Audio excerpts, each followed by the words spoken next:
Welcome to the 1986 World Series. The Red Sox and Mets arrive here on the wings of remarkable playoff victories. Their triumphs over the Angels and Astros were unforgettable baseball theater. And now the final drama in 7 acts or less. Hello, everybody. I'm Bob Costas, and this will have the feel of a true fall classic. Game time temperature 50 degrees. It'll be in the mid-40s by game's end. The pitchers for the Red Sox, 28-year-old left-hander Bruce Hurst. For the Mets, the 26-year-old Yaley right-hander Ron Darling.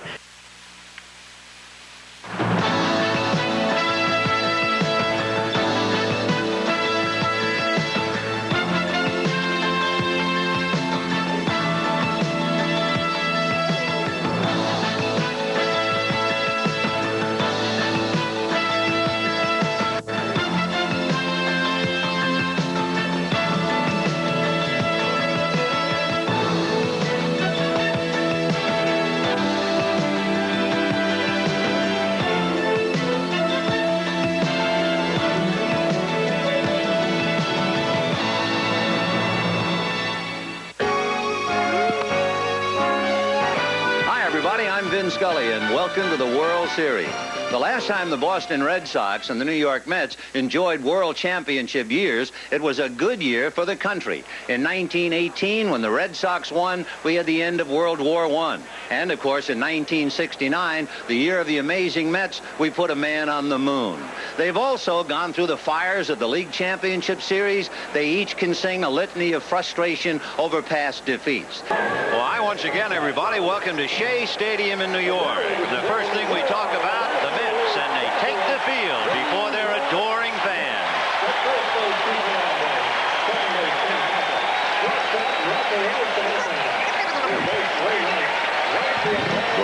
And in the outfield, we see Wilson, Dykstra, and Strawberry. The best arm out there belongs to Strawberry, but the Red Sox scouts say strong but a bit erratic. Knight, Santana, Tuffle will be at second base, Hernandez at first base, and he is the defensive general. He keeps control. He'll set the bear-down intensity for that infield. And behind the plate, Gary Carter, and there's Ron Darling. Talking about coming a long way, Ron Darling, born in Honolulu. We might as well tell you the temperature is 50 degrees, the wind out of the northeast at 9, and they're expecting the temperature late in the game to dip to 41 degrees as Wade Boggs begins. A strike. Well, have you ever wondered what happened to Johnny Unitas' old shoes? It looks like Bill Buckner is wearing them, but actually they're brand new. A strike. Buckner with bad ankles, torn up legs and knees, and he has those high tops on, and he said, I will never play another game without them. Starting out. Ground ball to the right side to Tuffle. They get one. Santana to Hernandez. And Buckner could barely get down the 90 feet. So the double play, 4-6-3. And at the end of half an inning, Red Sox nothing, Mets coming up. Hurst has a good curveball. He throws a forkball, has a fastball, and he'll use all of them. Most pitchers, when they get in the jam, have a I'll go-to pitch. With Hurst, he'll go to any of the three. At first base, we could look for a couple of things. Down he goes. Let's take a look at Boston with the leather. The defense for Boston, Rice is in left field, Henderson is in center field, Evans is in right field. The best arm out there belongs to Evans, and he can really throw. Boggs, Owen, Barrett, Buckner in the infield, Gedman behind the plate. And Vin, I think, listed on a contract for Class A ball. Got him. Dykstra guards that plate well, but from Hurst you can see a breaking ball, and I mean he starts it from about first base, and he gets him fairly easily. Correct at the plate. He doesn't want his weight all the way back. And he is caught looking, and down he goes. 3 strikeouts for Bruce Hurst. And there was a going Santana. A comebacker. Hurst has it, has to take a little time, goes to Buckner, and that's it. No runs, 1 hit, and 2 left at the end of 2, no score, and we'll be right back. Got him. The Darling with a little split finger job picks up his first strikeout. That's right. That's terrific. 0-2. Well, the Baltimore team, his current manager, Davey Johnson. Got him. So for Hurst, 4 strikeouts. 0-2. Got him. So Wade Boggs strikes out. He becomes strikeout victim number 3 for Darling. He has 2 strikes. And chased it. Say that the Mets scouts did a pretty good job on scouting Marty Barrett. Wachner, who doesn't strike out, hit into a double play. Throws his bat and lips it into left field. Charlie Lau, and he just throws the bat at the ball, and I tell you, running down to first base, well, they good-naturedly kid him about being Hopalong Cassidy. I tell you, when your requirement for a hotel room, the most important thing is to be near the ice machine so you can ice down your legs. That tells you something about the determination of that fellow. And you know what? With all of his injuries, he missed only 8 games all year. And hasn't complained yet. No. The cliche calls the player who loves the game gamer. You're looking at 2 of the best. Oh, yeah. 1 chance. That was in the 4th inning. And that takes care of Rich. There he is. And with the bases loaded. All right, Bruce, nice swing. Way to go. Good eye. Just a great game to clinch it. 2-2. Got him. So that's 6 strikeouts for Bruce Hurst. The Mets go quietly, and at the end of 5, no score. Breaking ball, and that got Carter. Gary Carter was bobbing and weaving, digging that thing out. Trying to get the low pitch. At the end of 5 1/2, no score. Got him on the inside corner as Hurst picks up his 7th strikeout and gets Strawberry for the 2nd time tonight. And you For a tie and win it 6-5. Hot one to third. Boggs down to second for 1. On to first, double play. No runs, 1 hit, 1 left. We got a dandy, and we'll be right back after these messages from your local station. 3-2. Missed down and in with the pitch, and that's a walk to Jim Rice. The 2nd pass given up by Ron Darling. Rice folds, and it's in the dirt, squirting over to the backstop, and finally run down by Carter. So a big break. They get Rice to second with nobody out. They take the force play away from the Mets, and they count 1-2 to Evans. Here is Rich Gedman. Popped up and struck out against his old high school foe and hits a ground ball right through Tupple.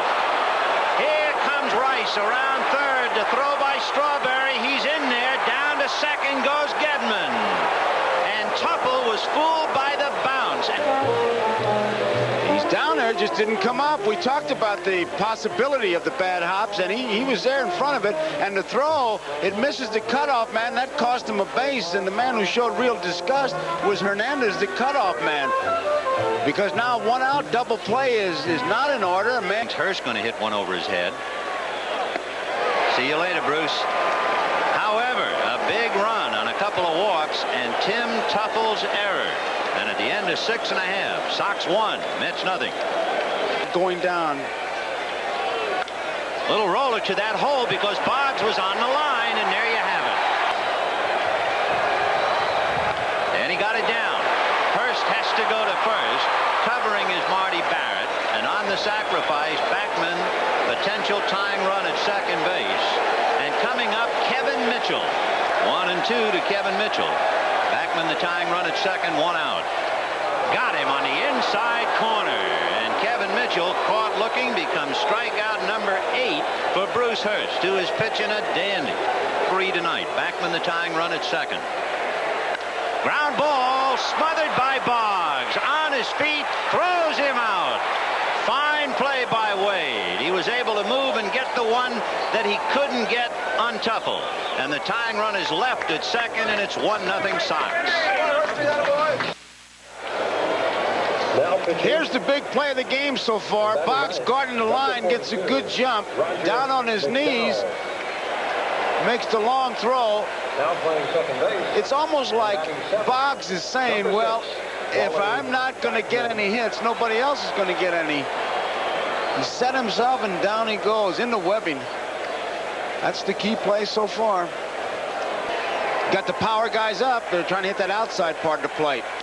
And that's hit to the gap, and Henderson appeared to go back and now recovers to come in and make the play. 3 fly balls, and Hurst walks off leading 1-0 at the end of 8. I would say they're going. Runners leading, runners hold. Ground ball to the hole. Base hit into left field. Evans to third. Mitchell's throw is there. He is out at the plate.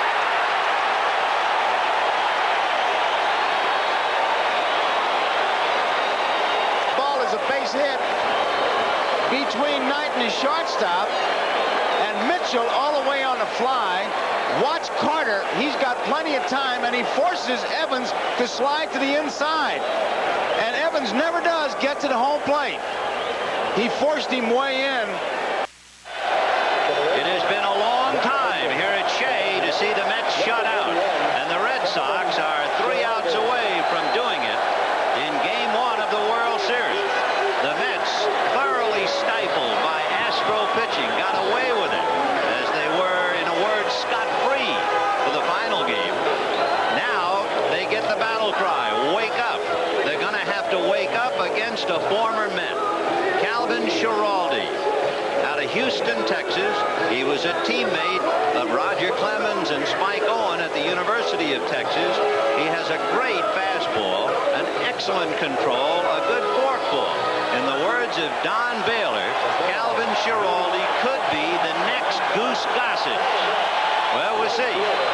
The outside pitch the other way, a long way, as Davey knows. Ball 4, and the tying run is aboard again. The leadoff batter has gotten on base 1, 2, 3, 4 of the last 5 innings, and they've been unable to get him home. Bunting, and down to get it is Stapleton. Throws, got him. What a gutsy play by Stapleton, because his first grab was not a true grab. Knight bunts it where he should, first base, right-handed thrower, Stapleton. He can't get it out of the glove. He double pumps it and still guns it in time. If you'd like a footnote to chew on here in the 9th inning, the last time the Boston Red Sox won a World Series, they won the opening game against the Chicago Cubs in 1918. They won that opening game 1-0. The pitcher was Babe Ruth. 3-2 with 1 out. Knight goes, and it's a little fly ball to shallow left. Rice coming up and makes the catch, and Knight gets back to first. So Backman, a little fly ball to left field. 2 down, and Danny Heap will bat for Rafael Santana. It's also part of his pitching rhythm. The difference between the two teams, an unearned run. Got him, and the Red Sox have beaten the Mets in Game 1, 1-0. A symbolic 1-0 victory when you go back to Ruth in 1918. There haven't been that many 1-0 games in the World Series openers, and this gem will go with all of the others. You start with Ruth, then you wind up with Hurst and Schiraldi, as Johnson and the Mets wind up with nothing. 1 run, 5 hits, and no errors for Boston. No runs, 4 hits, and 1 error for the Mets, as Hurst gets his win. And tomorrow night, as Seaver can congratulate Hurst, we get Gooden and Clemens. And here was the difference between Bruce Hurst and Ron Darling, the difference between winning and losing, and the difference between a good night's sleep and a nightmare for Tim Tuffle. There it is. So it's a 1-0 Red Sox win with Gooden and Clemens tomorrow night, and Game 1 is history. We'll be right back.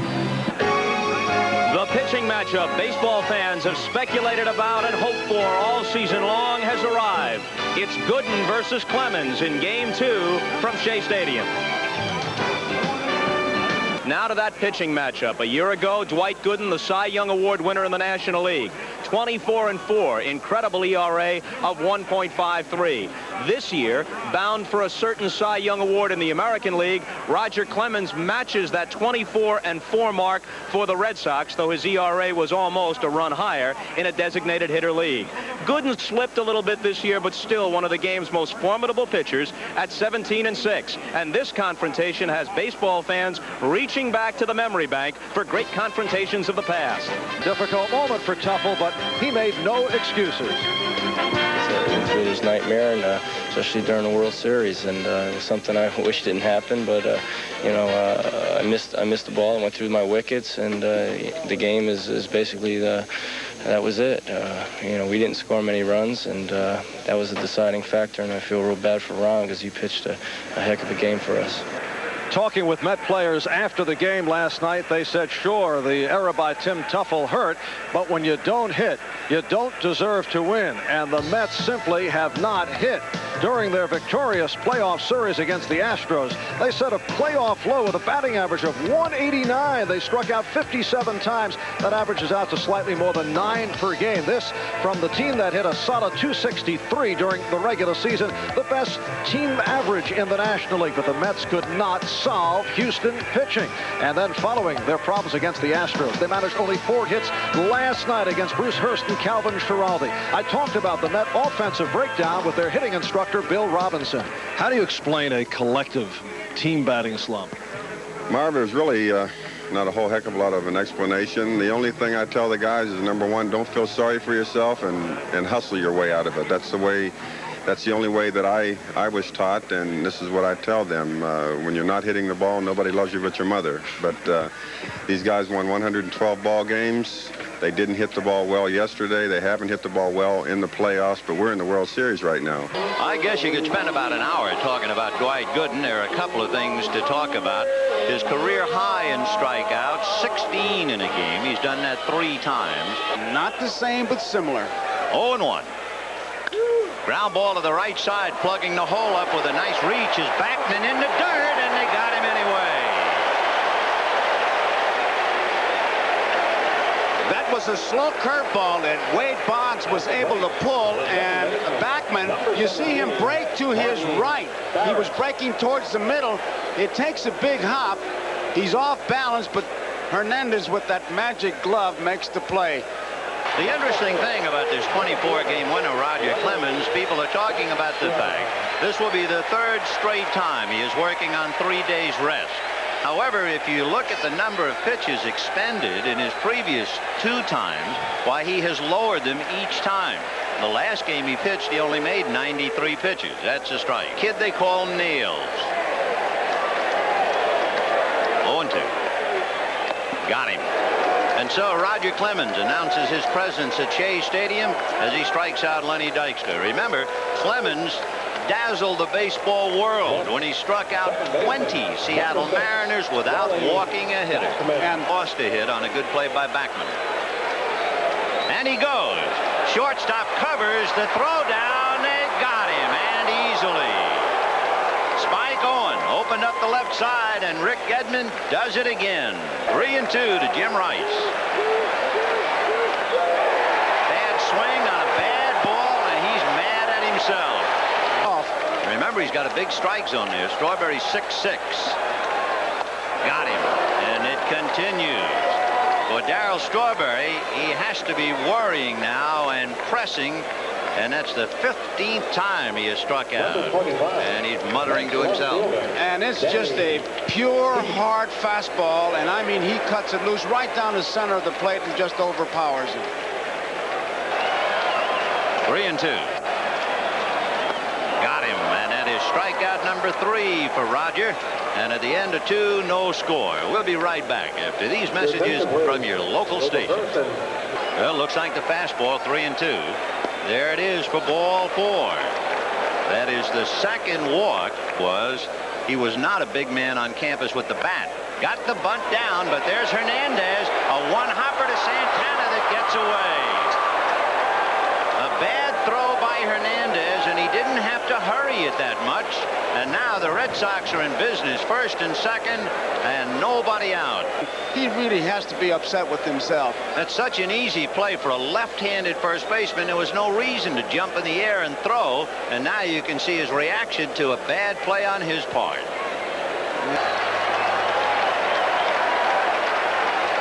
And that's hit down the left field line. It is in there. Fair ball and going in the corner. In comes Owen. To third goes Clemens on a double by Boggs. And the Red Sox lead the Mets 1-0 in the third inning. And make no mistake about it, the atmosphere here in New York has changed dramatically from what it was before the start of the first game. 1-0. And that's hit into right field, and that's a base hit. In comes Clemens, holding at third will be Boggs, and you have first and third, 2-0 Red Sox in the top of the third inning. Off speed, and it's hit into right field for the base hit. In comes Boggs. Stopping at second is Barrett, and for a slumping New York Mets team, they're down 3-0.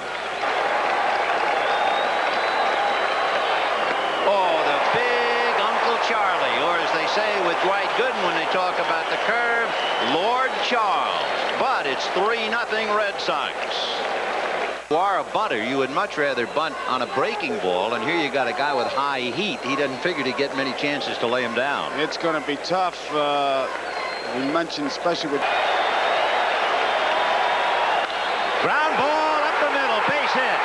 In comes Santana, and they're going to hold Gooden at third.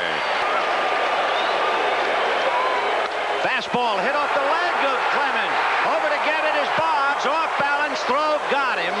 And a fine play by Wade Boggs. Scoring is Gooden. It is now Red Sox 3, Mets 2. Oh, what a wonderful play by Boggs to be able to react like that. And the first question is, Clemens all right? He took a lick. And Boggs has to barehand that play. I tell you, you keep talking about his hitting, but he's worked hard on his fielding. And last night he made the play of the game, and he makes a beauty right here. Big bouncer smothered by Boggs, who makes the play. What a clinic he put on this inning. So the Mets are bogged down, but they do come up with 2. And at the end of 3, the Red Sox 3, the Mets 2. We're digging in for a tough night, but what a start for Wade Boggs. He really made some good plays.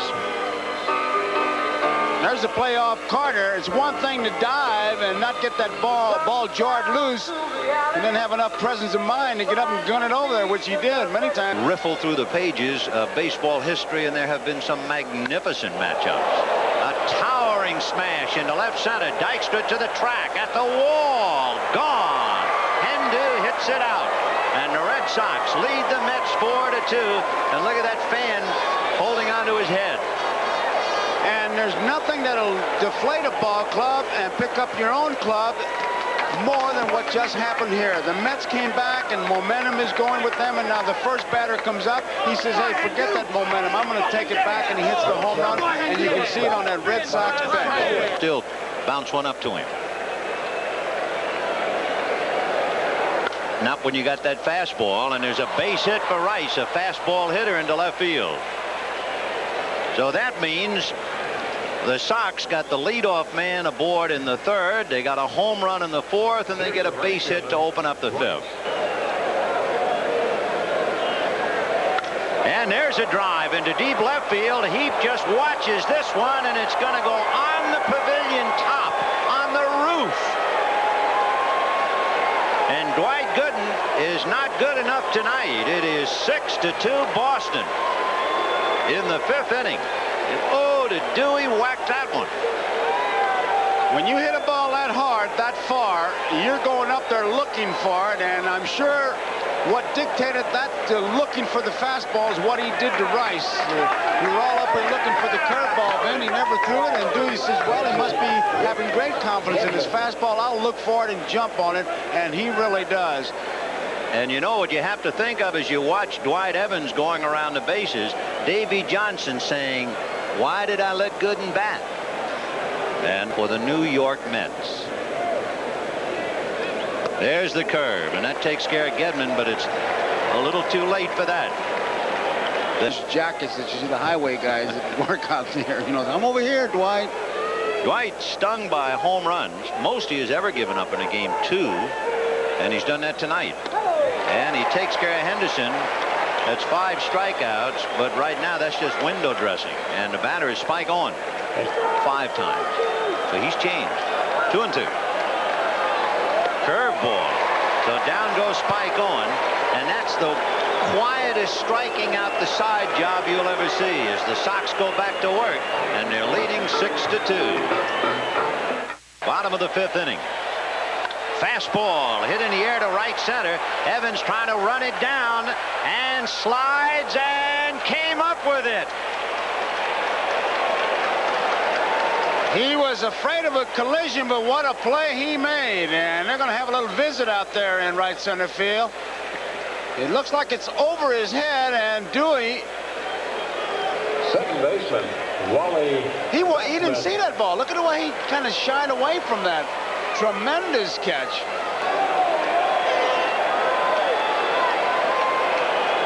Way out. He's really laboring. Well, that's 4 walks. The most walks in a game this year. Clemens allowed 6, and that's the only thing that really gives this crowd any heart. The fact that Roger is struggling. Ground ball to the hole. Big hop off the glove of Marty Barrett. Deflected to right, and on his way to third goes Wally Backman. Double play.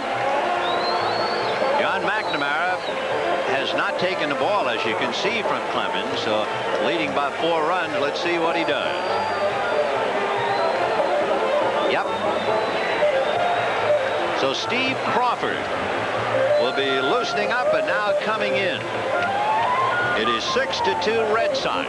However, the Mets have runners at first and third with 1 out. Gary Carter coming up, and we'll be right back. Steve Crawford, who pitched in Game 5 Sunday against the California Angels, and perhaps had the quote of any post-game in the history of baseball from now and ever on. Talking about pressure, he said, if there was a bathroom on the mound, I would have used it. And we Catch by Evans. There's a hopper through off the glove of Owen. In comes Backman. Hernandez to second. 6-3 Boston. The run is charged to Clemens. The hit is charged to Crawford.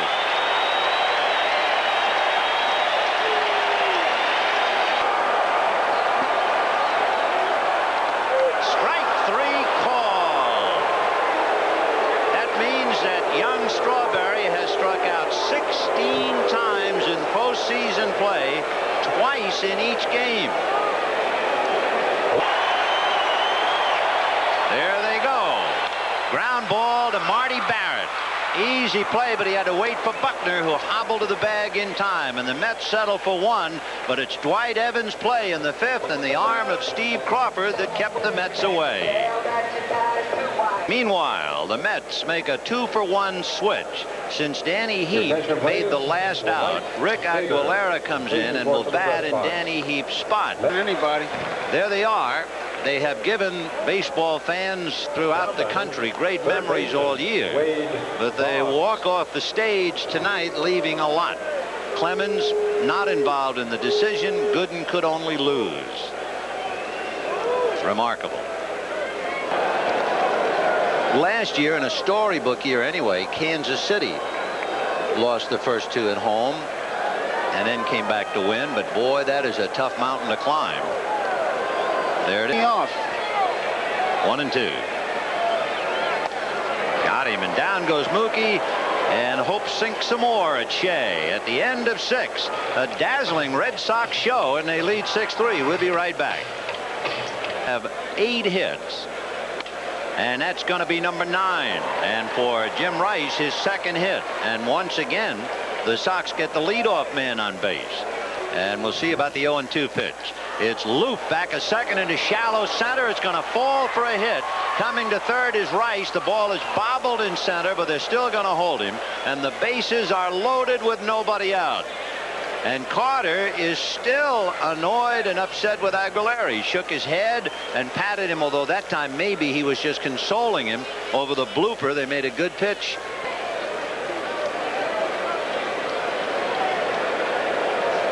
And it sounded like a crack bat single into right field. Rice will score, and that's it. 90 feet at a time, and it is 7-3 Boston. Still nobody out, and I heard that bat crack, so Henderson won't use it again.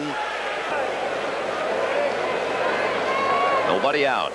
And there's a base hit to left field. In comes Evans. They'll stop Gedman. You go 90, I go 90, and we go up 8-3, say the Sox. It looks like they're playing one of those video arcade games. You get a hit, and they all just move up. They just move up. Mantle a game, but not before Davey goes out to the mound. That's a ritual. Chew tobacco and a hook for the pitcher. Mike Greenwell. So it is 8-3 Boston. Bases loaded, nobody out. The Sox are out of sight. There are 55,063 here at Shea, but it is a greatly deflated ballpark. Now we see empty seats. Now we see people heading home. Now, for the first time tonight, the enthusiasm has gone down the drain. The bubble has been burst. The air is out of the balloon. You can use all the cliches, but the city of New York knows it's in trouble. The Mets are down 8-3. Unless they come up with a remarkable rally, they will lose their earrings and their straw hat, and they will take the act to Boston, where Fenway Park awaits Bob Ojeda, and the oil can will be on the mound. Well, Jesse Orosco, just a couple of days ago, the most dramatic moment, striking out Kevin Bass with sliders, and all of New York holding its collective breath. And now, mopping up. 8-3 Boston in the 7th. Red Sox 8, Mets 3. Got him. He looked it all the way, and it got the corner. Got him on the breaking ball, and that's quite a feat in itself. 2-1 to Marty Barron. And he hits it in the air to left center. Dykstra trying to run it down. He does. However, 5 straight hits for 2 runs. 3 left. And at the end of 6.5, 8-3 Red Sox. And Bob Stanley, the big guy with a good palm ball. He'll be working on Lenny Dykstra. Palm ball got him. You talk about changing speeds. What a surprise that was. 1 ball and 2 strikes, and Stanley gives it the big windup and throws the palm ball. There you see it. You got a good look at how deep in his hand it was. And Hernandez not only out in front, but way off balance. Got him. He took a shot at the outside corner, and it's one of those too close to take with 2 strikes. Take him out. 3-2, runners go. 1 hopper, staying with it is Spike Owen. Low throw, Buckner digs it out. It's as if they're trying to tantalize the Mets. 2 are left, and at the end of 7, 8-3 Boston. And for a few moments only, we saw Sid Fernandez throwing in the Mets bullpen. There's a looper to right, and that's going to fall for the 14th Red Sox hit. I would think a pinch runner would come in. I'd look for old Stapleton to come I would out. think, just to give him a break. Jim Rice. Now just watch him labor to first base. Look at those legs. And he's running on marbles. Here comes Buck out. And he gets a well-deserved round of applause for his gutsy playing on a bad leg. Billy Bucks leaving the field. And running for him at first base, Dave Stapleton. And they know how much it hurts him. And not exactly a lot of rah-rah down there. Dave Stapleton. Howard Johnson is reaching up towards the heater. Leading off the bottom half. And Gary Carter's had a long night. Santana is hot, swinging the bat in good shape. 1 ball, 2 strikes. Got him on the breaking ball, and that chills him. Boy, he backed him out of there. He came sidearm, and that took the. There's Tuffle. 3 strikeouts, and it's still 8-3 Sox. 46. The Cardinals got 20 hits against Boston, and that looks like it might be 18. It is against the wall. In comes Henderson on a double by Boggs. Stopping at third is Owen. It is 9-3 Boston. Davy Johnson summing up, I think, exactly how he must feel tonight. It has been a highly complicated game for him, with the Red Sox scoring 9 runs and 18 hits. He has used 5 pitchers, and he saw his ace Dwight Gooden buffeted for 6 runs in 5 innings. Catch by Dwight Evans. Then the Mets had a walk and 2 singles, and with the ballpark bursting in sound, Strawberry struck out, and there was a ground ball, and that was that. Bob Ojeda, Dennis Boyd. High drive into deep center. Henderson digging to the track at the wall. He's got it. And that summed up the Mets all night. They've been a buck short, and the Red Sox, who were supposedly almost a 3-1 underdog team, have swept 2 in New York. They have sent Davy Johnson and the Mets back to the gloom, and we'll see if it continues at Fenway Tuesday. For the New York Mets, disillusionment, and for Wade Boggs and company, they feel they're a team of destiny, especially after they won that big game against the Angels, and it is held up. But the Sox get the win. That is the big one. You know, you come into a park, you say, well, if we can split, win 1 and lose 1, we'd be happy. 2-0, they really have to feel that they can do some big damage in Fenway. It must have seemed like an eternity to the New York Mets, and it was close. 3 hours and 37 minutes. Wade Boggs has to be the man of the moment. Let's go to him and to Bob Costas. You guys have won 5 in a row after coming back from the brink of elimination, down 3-1, and now you're up 2-0 heading back to Fenway. Got to be a great feeling. It's a great feeling. This team's got a lot of heart, and they've never given up all year. We've had a lot of adversity on the field and off the field, and we just put forth the effort, and it's paying off. Thanks, Wade. The other side of the emotional scale, embodied by Gary Carter. He's on the other side of the field with Marv Albert. Marv? All right, Bob, and for Gary Carter and the Mets, not a pleasant weekend here in New York. The scenario now, the worst possible case, you go to Fenway down 2-0. Well, it's going to be a tough go, Marv. This Boston Ball Club, they got a great lineup, and they've gotten some good pitching performances. They got one tonight out of their bullpen, that's for sure. So, hey, we'll go on to Fenway, and hopefully we can pick it back up again. Mets still not hitting. Is the ball club pressing at this point? I don't think so. We just came off one of the most pressurized series that we've ever played, and I don't know. We got something going a little bit tonight, 8 hits, but we'll have to pick it back up in Boston. John Updike called it a lyric little bandbox, and it's been home to the Red Sox since 1912, and without a World Championship banner since 1918. The Babe, Tris Speaker, and Jimmy Fox wore Red Sox uniforms here. From this mound, Lefty Grove pitched for Boston, and it was here that Ted Williams authored his .406 season in '41, and Yaz led the drive to an impossible dream pennant in '67.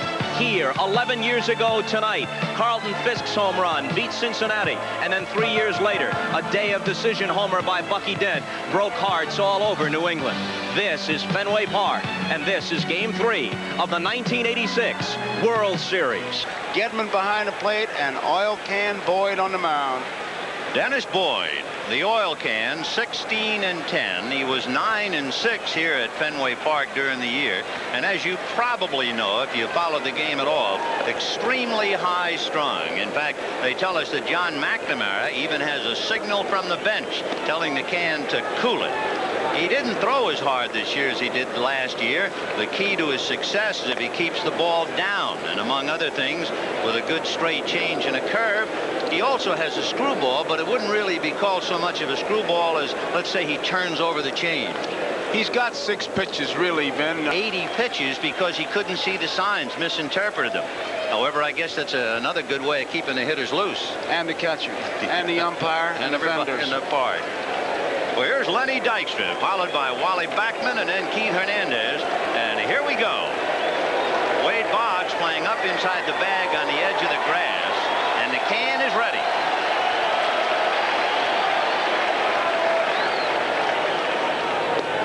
Ball 1. Sitting up here, and it might not not be quite as obvious on our screens, but the infield grass is cut almost in concentric circles. It looks like the mound was a pond and it had received a pebble. 1-1.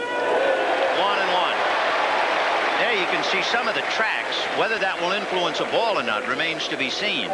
I talked to Joe Mooney about that, Vin. He says it's just the tires on the mower. But along third base, there are some ridges, and Dykstra and Backman really have to keep it going as far as getting the Mets started. 1 ball, 1 strike. High drive down the right field line, hooking in the corner. If it's fair, it's gone. It's gone. Lenny Dykstra takes oil can deep, and the Mets lead 1-0. That's the kind of thing a ball club needs. You get picked up, they jump out 1 man, 1 run, and that whole ball club, you can see that Met bench is waiting for him. That was the first extra base hit by the Mets in the World Series. Lenny Dykstra convinced now that it's in the seats officially.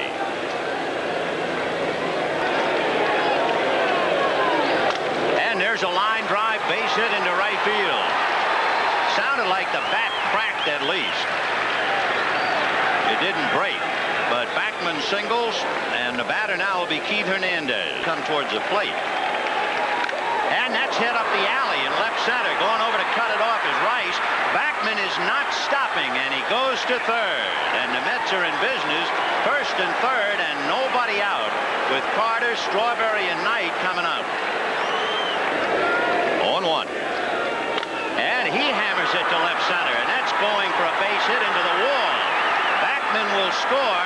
Hernandez to third, and Carter into second with a double, and the can is leaking in the first inning.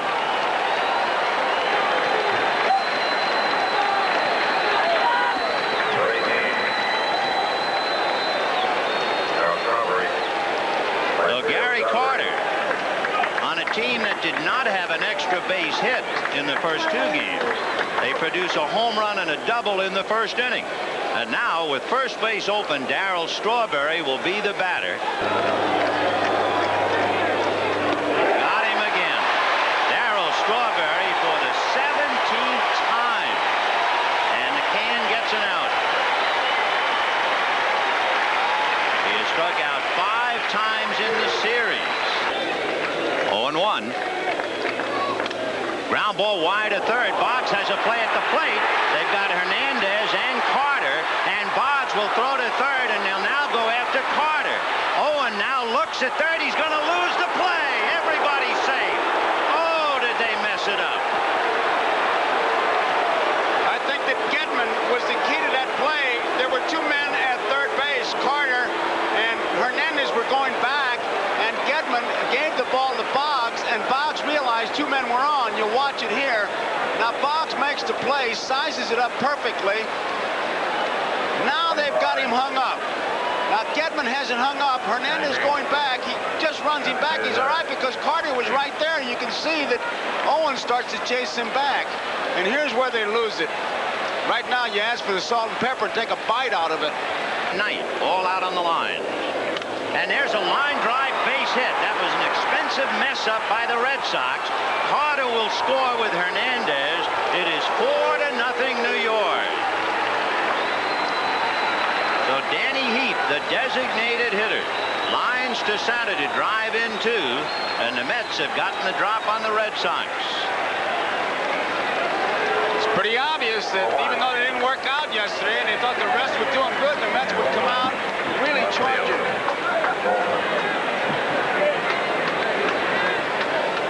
So a home run, 2 singles, a double, a bad defensive play, and another base hit, and the Mets have 4. Got him. So he just blew Mookie Wilson away. Now by rights, the inning should be over. However, he still has to pitch to Rafael Santana. Ground ball speared by Boggs, the short way to Barrett, and they get the force on Danny Heap. 4 runs, 5 hits, and a downcast Boyd, leaving the field trailing 4-0. Carter behind the plate in Ojeda. 4-run lead for Ojeda. Bobby Ojeda setting a little World Series history. He's the first pitcher in the World Series to start a game against the club for which he played the previous year. And Bobby Ojeda is accustomed to being in the history books.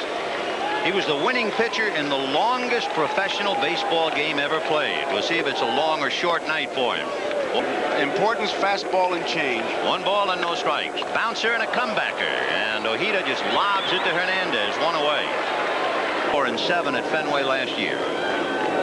Ground ball backhanded by Ojeda. And just like that, he handles 2 of them. High fly ball to right field, hooking in the corner. Strawberry coming over. It's playable. He's got it. So Buckner a fly ball to right. The Sox are gone in the first inning. And Ojeda's back at home at the end of an inning. 4-0 New York in the morning. Good. And over for strike 3. That's the yellow hammer. That's the overhand curveball. On the playground, you call that a drop. You come right over the top and you can see it roll down. That was the first one he threw. All over the place in that game. This is just as big, if not bigger. Right on the outside corner. Is caught looking. 25. Held on Gedman. Got him on the corner with the fastball. So he strikes out 2. The Sox leave Baylor. It's 4-0 Mets. And we'll be right back after these messages from your local station. There's the change. Hit to the hole into right field. Base hit. They're sending Henderson home. Strawberry's throw not in time.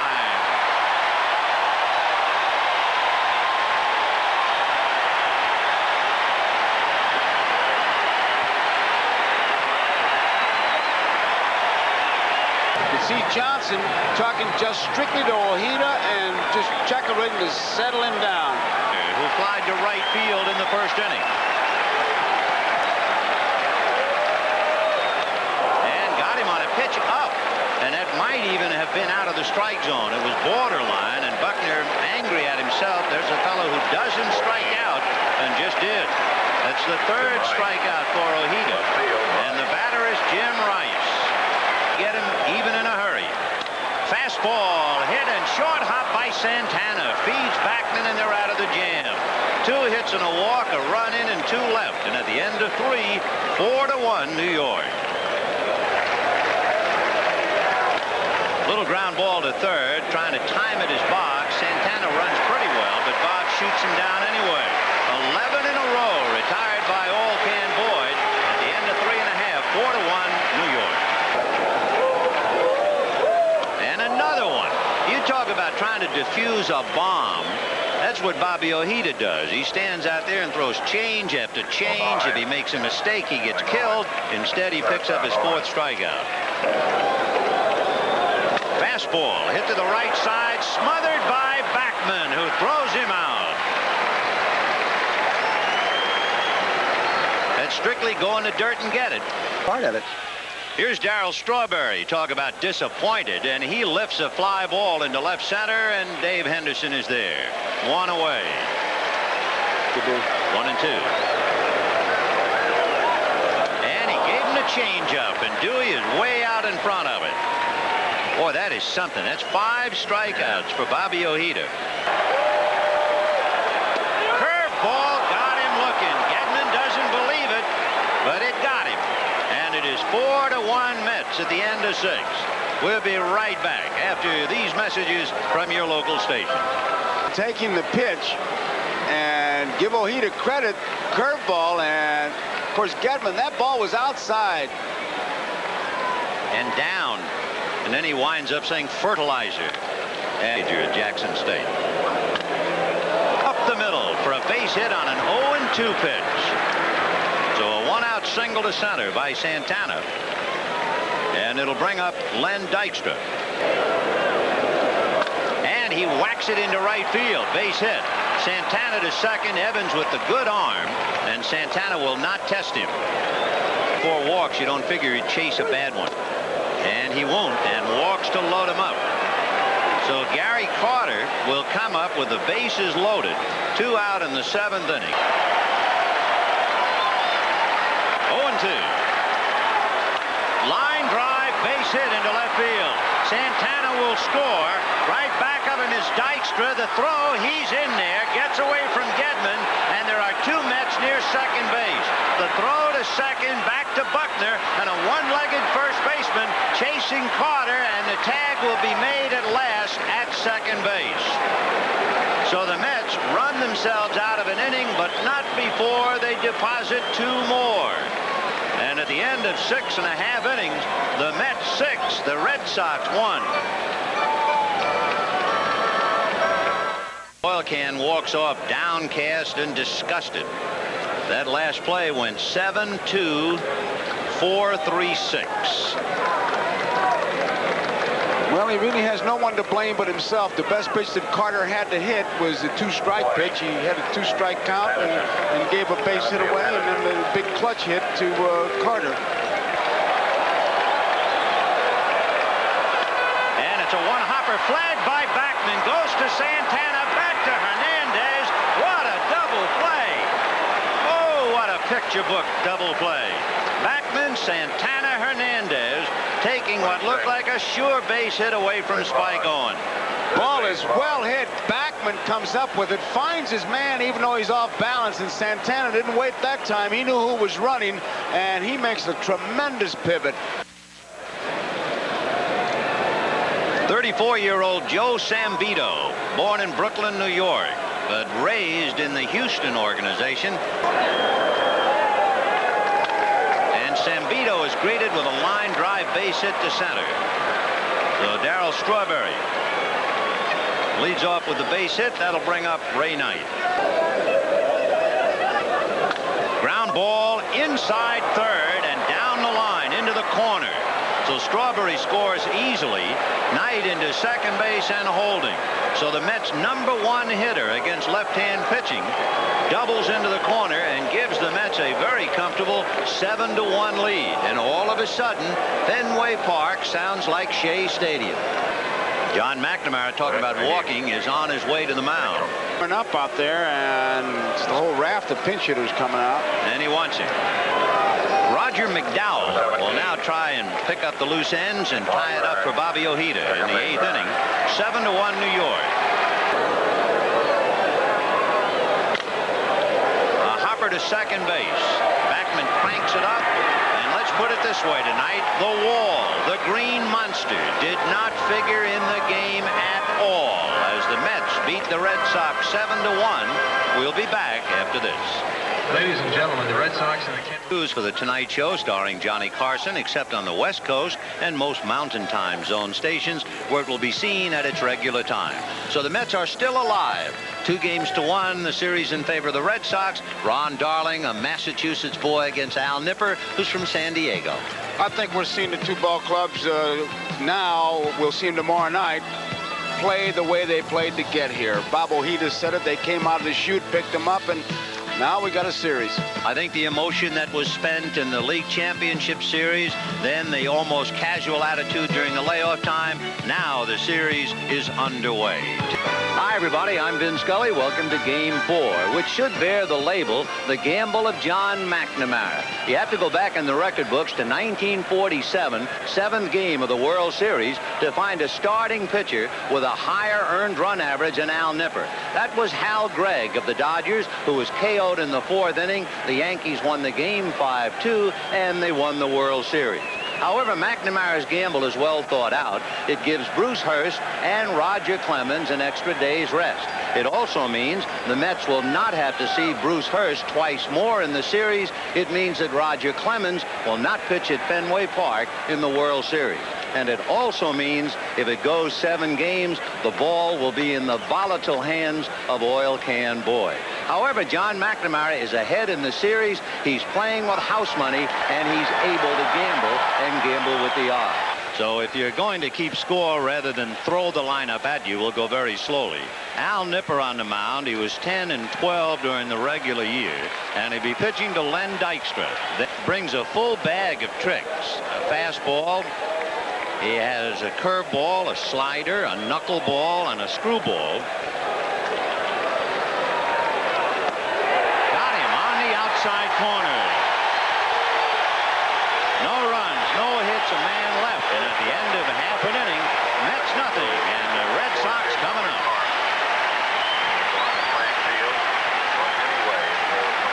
And trying to stop them for the Mets, Ron Darling.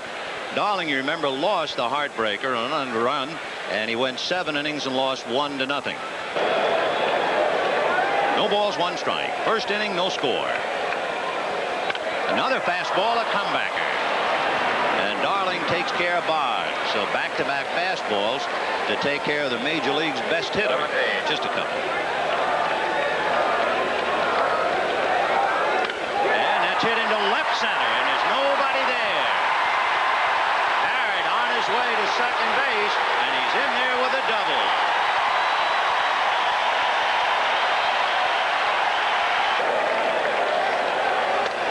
And he walked it. From first. There he goes. And it is just outside. Ball 4 to load him up for Dwight Evans.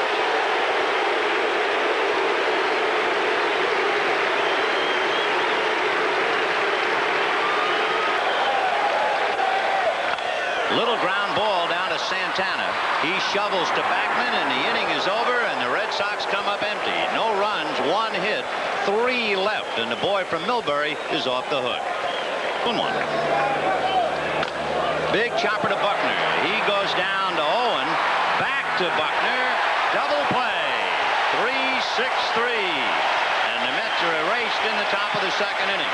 And at the end of an inning and a half, no score. Get more power. 1-0 to Rich. Line drive inside first, down the line and in the corner.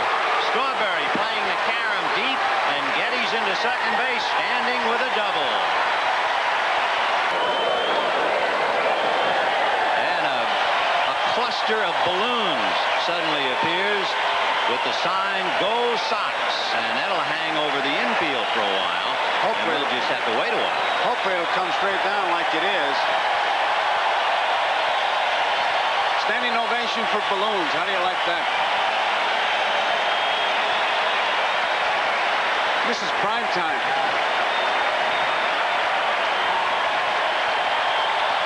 Look at Santana. Remember when he bit the balloon? Yeah, right. He'll have a meal here if he wants to.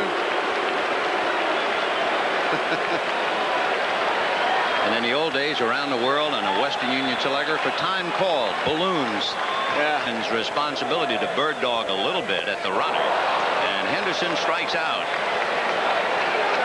First strikeout for Ron Darling. Remember, he struck out 8 in game 1. High fly ball into right center. Cruising over is Lenny Dykstra. And so the Red Sox leave another man in scoring position. And at the end of 2, no score. We'll be right back after these messages from your local station. 2 to Jim Rice. Half swing, strike 3. The Rice couldn't hold up. Darling, for the first time, retired the side in order. And at the end of 3, Mets nothing, Sox nothing. 3 straight. Shot up the middle, deflected by the glove and the mound, slowed out into center field, and Backman holding. So Wally opens up with a base hit, and the hitter will be Keith Hernandez. That's his theory. Hit the ball up the middle. If I'm late, it'll go to left field. If I'm on target, that's what happens. If I'm a little early, I can pull it and have plenty of room. So he's on, gets it started, and Hernandez who can handle that bat in the batter's box. Backman going on a pitch out, and the ball is hit behind Owen, who goes back to get it and take care of Hernandez. But what a job of protecting the runner. He defeated the pitch out. They put the play on, and it was hit and run all the way, and Gedman gets out there early. And look at Hernandez just throw the bat. What a piece of hitting. If he hit that ball maybe 3 more feet behind Owen, he has a base hit. Spike was able to go back and get it. So Keith at least kept his runner alive and advanced him a notch. And the batter will be Gary Carter. Looking for it now. Fastball. High drive into left field. Rice is looking up. She is gone. Home run, Carter.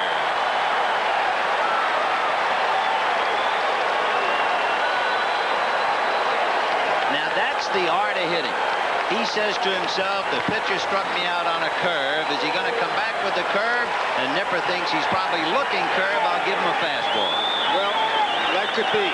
But I just wonder how much effect it had on not being sure of the signs, just what to throw. You cannot make a pitch if you don't feel like you know what you're supposed to throw.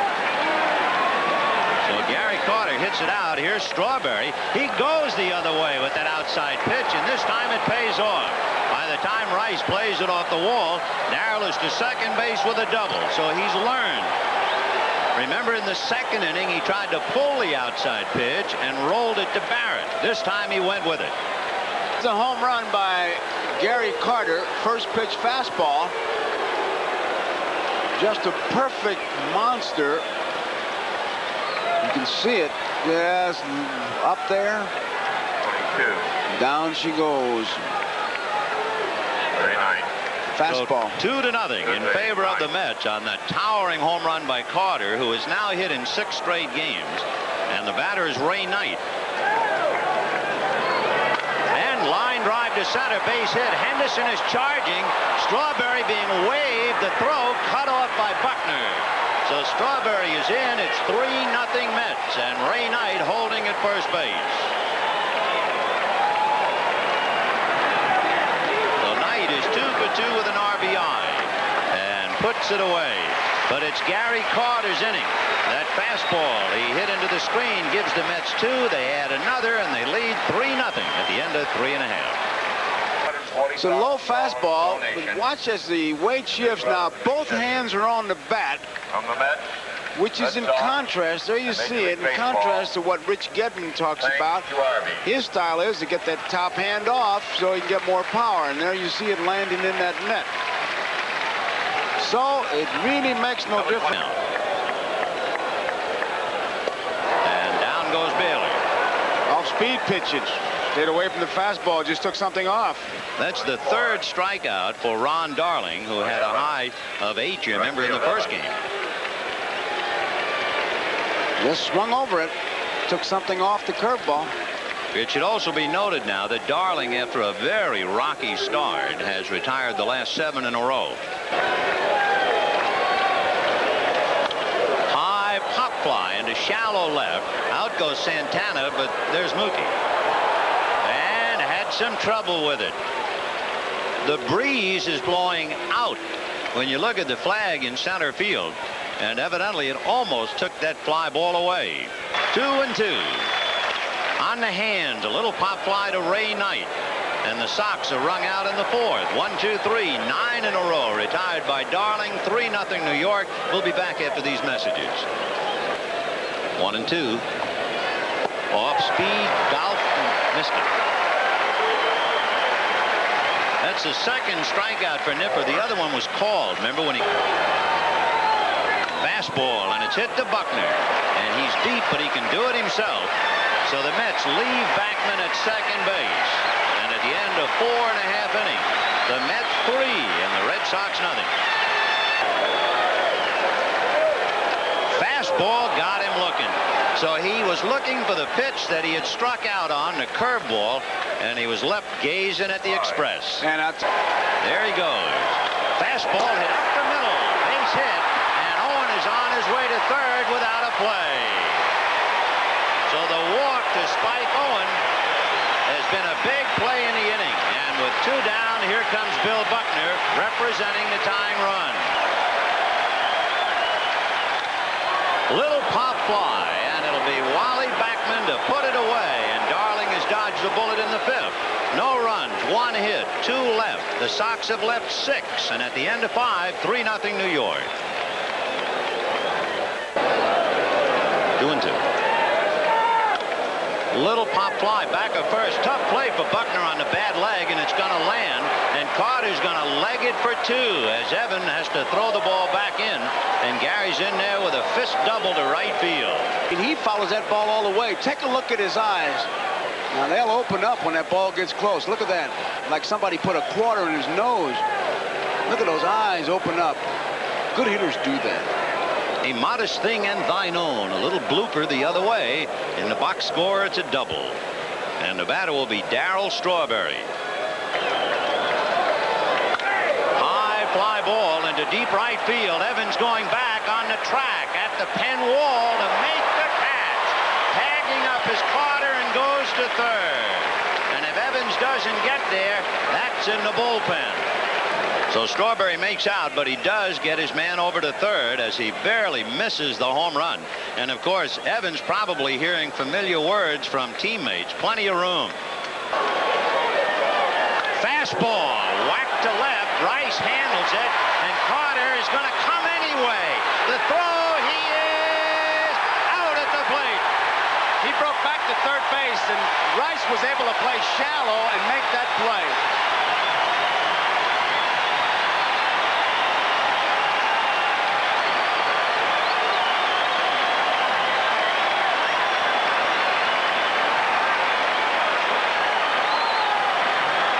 Rice really didn't get rid of that ball that well. I mean, he had a little trouble gripping it, but I think one thing that helped was Carter kind of broke in. There are a couple of things that made the play for the Red Sox. One thing, Rice is in shallow, and as soon as that ball's hit, Carter is off the back. Now he goes back, but it's too late.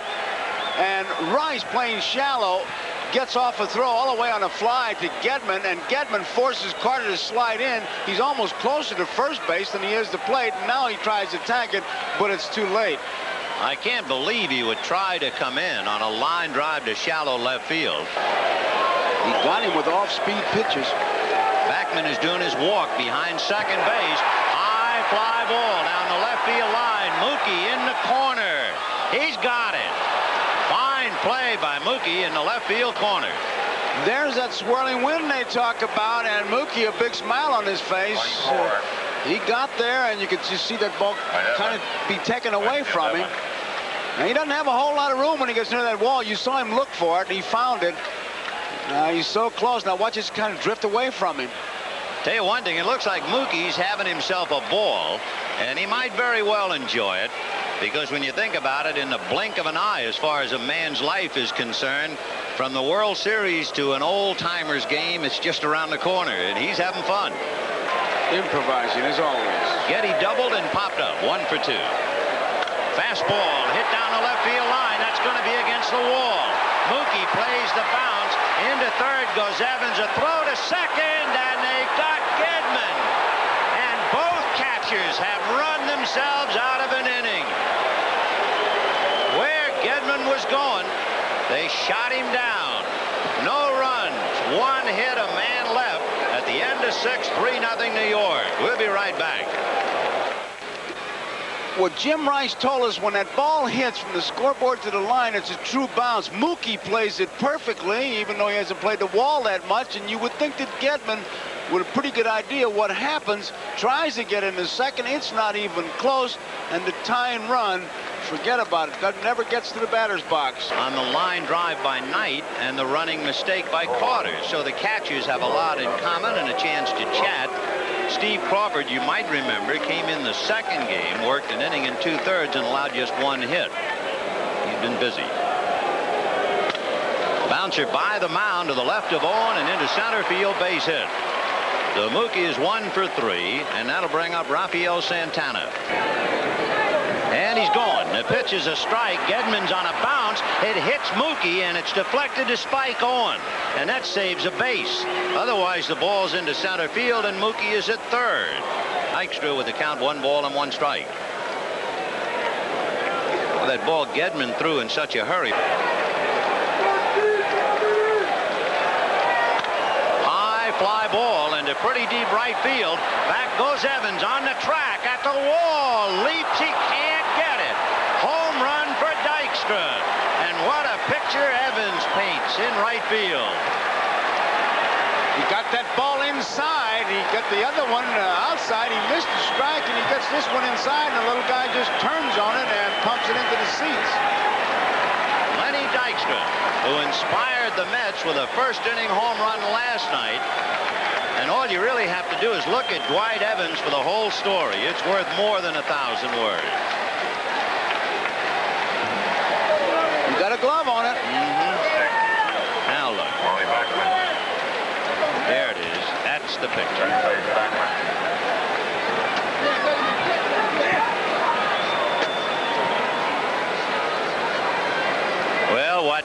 What goes around comes around. Talk about lightning hitting twice. This was Henderson going after Bobby Grish's ball. High, glove, and over. Evans actually got his glove on the ball leaning over the fence. Same result. Well, we showed you the picture of despair of Dwight Evans. What about the other side of the coin? Mr. Lenny Dykstra. This is how he reacted. And at the end of 6 1/2, 5-0 New York. Yep, and it's popped up on the left side. Rafael Santana will put it away, and did he do a number on Buckner? The Bucks pops up, and Darling's out of the jam, and it's 5-0 New York. 2. And he's hit another one. A towering smash. Rice never even moved. Curveball. And that one went over the screen. That landed on Lansdowne Street.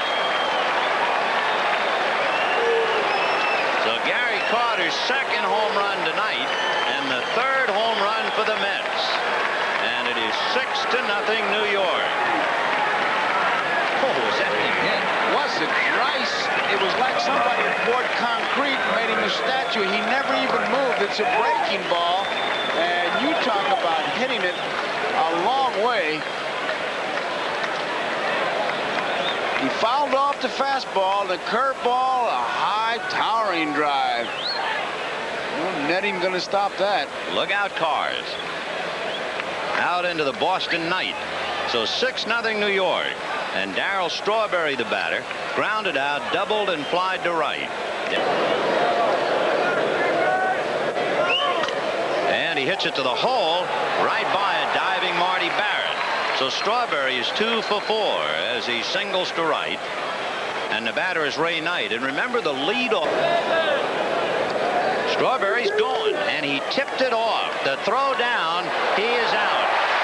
If we have a picture of him at first base, it'll be very interesting because the scouts have always said he digs in with his left foot. And on an 0-2 pitch, dig in he did, and he was thrown out. The Mets lead 6-0. You tipped it off, Darryl. Buck struck out, fly to center, and Roger McDowell is the pitcher. Hit in the air to the outfield. 5 ground balls. And there's his shot inside the line. And it's not coming out. Strawberry down to get it, and Rice on his way for 2, and he's in there with a double. Big chopper up the middle. Base hit. Here comes Rice to score.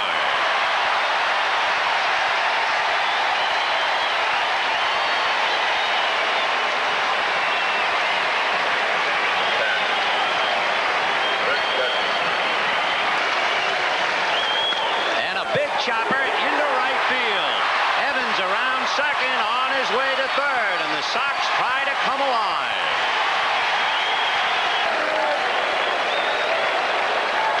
High fly ball to right, deep enough to pick up a run. Strawberry for the catch. Scoring is Evans. Gedman holds it first, and it's 6-2 New York. And he's walked him. No mistake about it, the Sox are alive. Well, he was done. And that will be that for McDowell. His first rocky outing in postseason play. So Orozco going head-to-head with Boggs after this. He's 0 for 4 tonight. And a ground ball to short. Santana to Backman. And Orozco gets Boggs, who goes 0 for 5. And the Mets get out of the jam, but they give up 2 at the end of 8. 6-2 New York. The Mets are leading by 4 as we go to the 9th inning. We are not anticipating or looking ahead, but these are first the definite Game 5, Gooden and Hurst, and the probable Game 6 and Game 7. And looking at Ron Darling, remember now he's pitched 2 World Series games, 14 innings, and he still hasn't given up an earned run. And he might be there center stage in Game 7. Right now it's Bob Stanley. And I just wonder how many people said short rest when he got off to a shaky start. Short rest would hurt him. In the Mets bullpen, And there goes Mookie on a pitch out. The throw is into center field, and this time it didn't hit Mookie, and he's over to third. Remember the last time Gedman's throw hit him, or he would have gone to third, and this time he made it. Meanwhile, Santana throwing his bat at the pitch. Gedman he throws the ball right in the ground. He's got the pitch out, distracting when the bat goes there, but he just does not make a good throw. It was not a perfect pitch out, but it was high enough. With the count 0-2 to Rafael Santana and a runner at third. And as a shot back to Stanley, and they got Mookie in a rundown.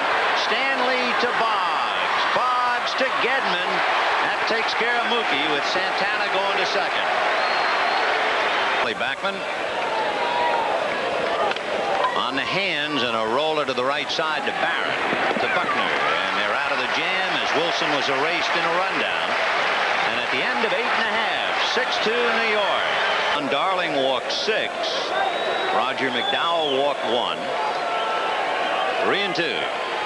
And he chased the sinker. Down he goes, and that's that. As Orozco strikes out Rice, and the Mets have caught the Red Sox at Fenway Park, and the series is tied 2 games apiece.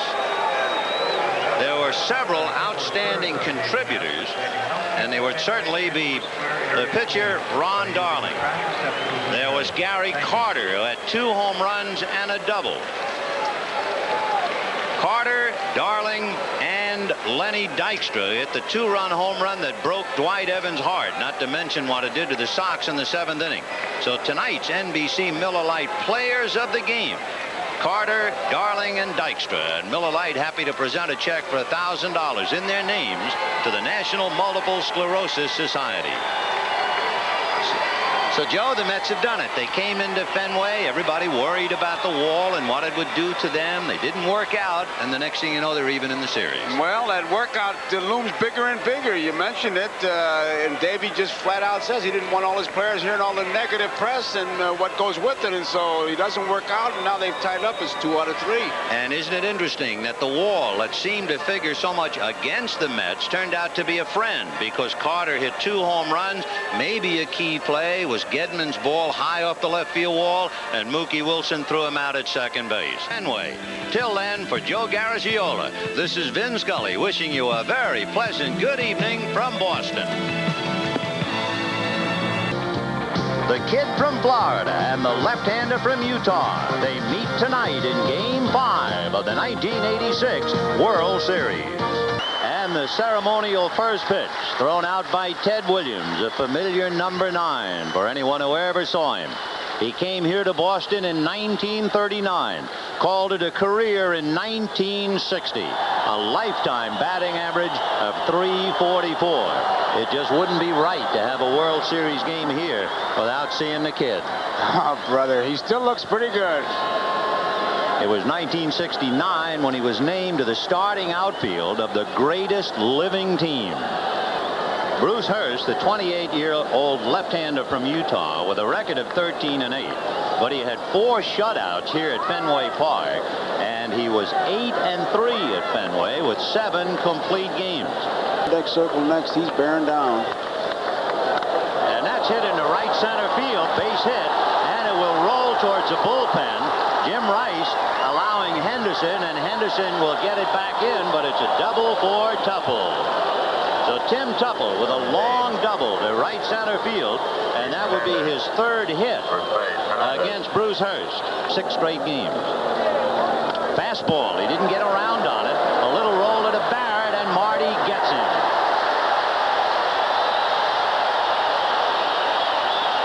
So he was late on the fastball, and he leaves Tupple at 3rd.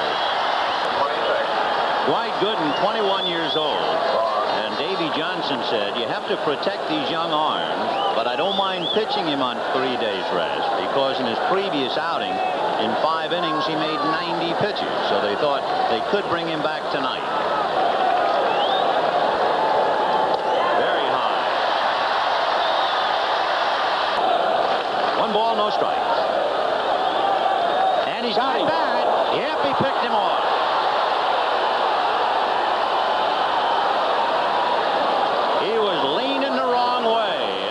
Shot him down and hung him out to dry, and that'll do it for Marty. You can see him start to go. And Gooden, who's really worked on his pickoff move, and a quick one and a quick tag, and they get him. They used to say Gooden can't hold anybody on, and the joke always was, well, nobody ever got on. I remember Sandy Koufax talking about him then. He said he has a great ability for keeping runners off base. 1 ball and no strikes to Bill Buckner, who whacks it up the middle for the base hit. So that was a very big pickoff play for Dwight Gooden. Fastball hitter.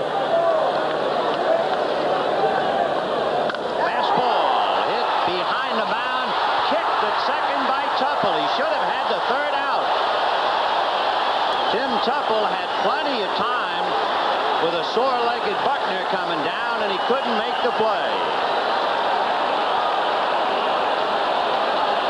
It hits right off the mound. Looks like it's going to get by, but hitting the mound, it slows down, and you can see Tuffle a little bit off balance. He had plenty of time. Here comes Buckner now, and that'll be an error. 1 ball, 2 strikes.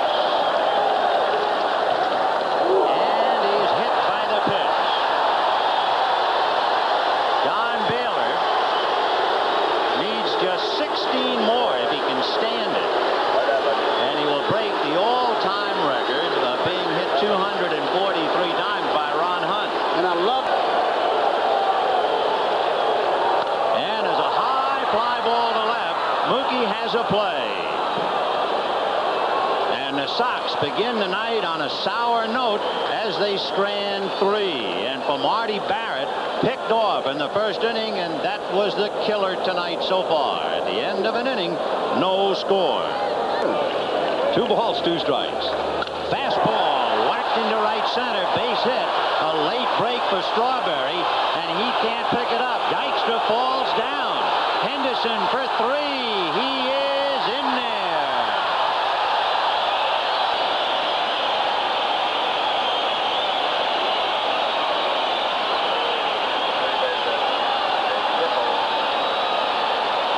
Strawberry had no jump on the ball at all, and then when he got there, he missed the ground ball. Dykstra fell down trying to retrieve. It will go as a triple for Dave Henderson. It should have been cut off as a double. Lifted to left field. That should be deep enough. Let's see. Mookie for the catch. Henderson coming to Carter. Too late. But the mix-up in right center, Strawberry's lack of a jump, Strawberry's inability to come up with the ball, and Lenny Dykstra falling down. It's all cashed in for a Red Sox run. We'll be right back after these messages from your local stations. Darrell and Len Dykstra had a little discussion when they got back to the dugout after the inning. The speed of light is a lot quicker than the speed of sound. Right. So Mookie muttering to himself. 2-1.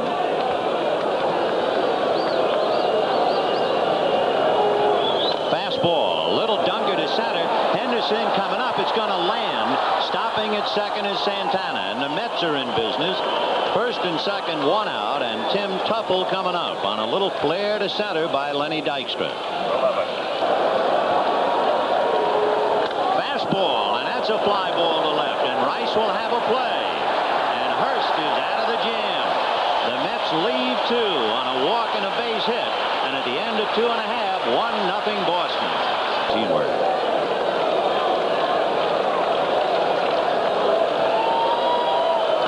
Check swing on a high change, and a ground ball that's kicked at shortstop. Buckner no threat to advance. So Buckner was fooled, checked his swing, and still reaches. And that will be a boot and an error charge to Santana. It looked like he just let the ball play him, and it just ate him up. It wasn't hit that hard, and that's really a rare thing to see Santana just miss a ball that's really that easy. Fastball, and he walked him. And he overthrew it. Go that inside to get a chance of hitting him. 0-2. Breaking ball got him swinging, so he got 3 curveballs to take care of Baylor. 0-1.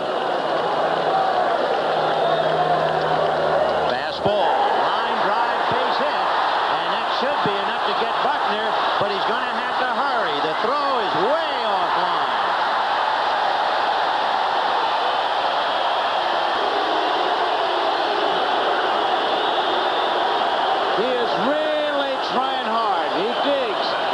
They look like they've got a chance to get him, and when he gets near home plate, watch what he does. He gives it everything. Not even close, but head first slide. And I tell you, he laid there for looked like a minute. Well, it's interesting. The first fastball he threw after 4 consecutive curves. Talking to Dave Stapleton about his circuitous route to home. The red badge of courage on his chest, and it's 2-0 Boston. Boy, he looks like a guy that would make the All-Star team with the MASH unit. Fastball on the hands, fly ball to Dykstra. So the Sox get 1, leave 2, and on the scoreboard, Rafael Santana's error. And of course, that was the key to the inning. Just a routine ground ball that hit him on the left wrist and got away to start the inning. 2-0 Sox at the end of 3. I tell you, that's tough to hit. And at the knees, strike 3 called. He had to be guessing to take that fastball.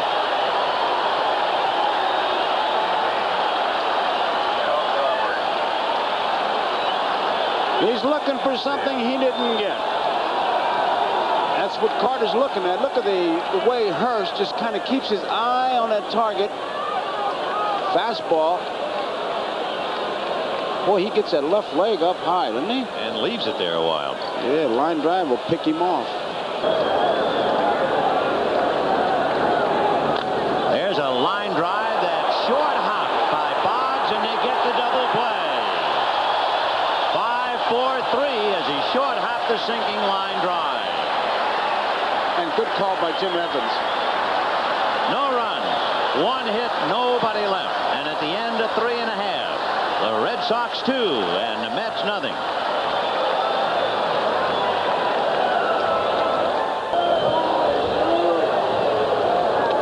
And a half swing and he's done. 2 balls, 2 strikes. Fastball, that's all for Spike. However, for Gooden, that strikeout comes at the wrong time. He couldn't get Spike when the runner was at third. 3 strikeouts for Gooden, and the batter now is Wade Boggs. Lined and grabbed by Hernandez, short hopped it, and Keith brought it to the bag. We had to look at Dale Ford to make sure that ball was in play. So Gooden is out of the trouble. At the end of 4, Boston 2 and the Mets nothing, and a good play by Keith Hernandez. We'll be right back after these messages from your local station. Rafael Santana, top of the 5th inning, 2-0 Boston. Hit off the end of the bat, a dunker to right for a base hit for Mitchell. Kevin way out in front of it and cued it into right field. Back earlier in the 3rd. That's hit to the hole, base hit to right field. Mitchell a look at second. He will hold. They know that Evans has the best arm in the outfield. So the tying runs are aboard with nobody out. Santana and Dykstra coming up. The bunt up along 3rd. Good bunt. Barehanded by Boggs to Barrett in time. So he lays down a dandy. And the tying runs are at 2nd and 3rd with Lenny Dykstra coming up. That was almost a base hit. I'm telling you, that was a great bunt. He gets it past the pitcher, and Wade Boggs has to barehand that ball, and it's a tremendous play by Boggs to get Santana. That was a beautiful bunt. 1-2 to Lenny. Fastball got him, and he went in for a borderline pitch. A high fastball. The curveball was a call strike, and he went after the high fastball. Wide to 3rd. Boggs has it. He's out of the jam.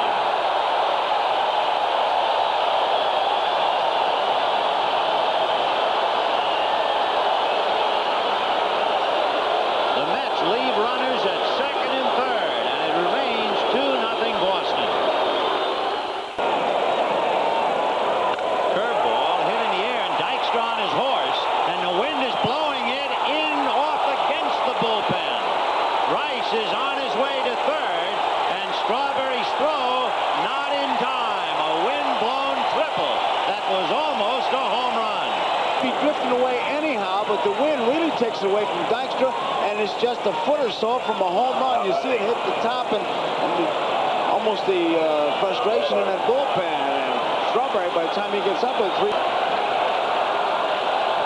And that's looped into right field. Base hit and the run.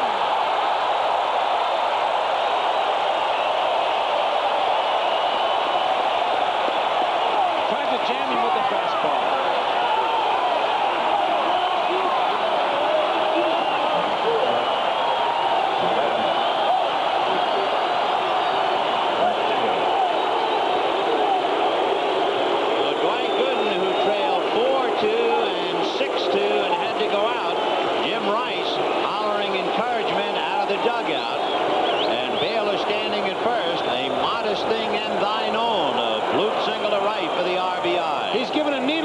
Because he got jammed on that pitch. He just fisted it over there. That's what he's doing. He's sticking a needle in Baylor.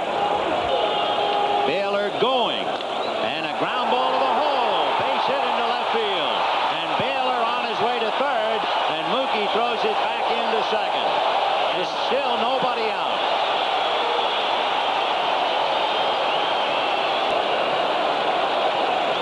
Well, they're going to bring in Sid Fernandez. And I'll tell you what. You've got to figure the Mets are in a lot of trouble. They are trailing 3-0 in the fifth.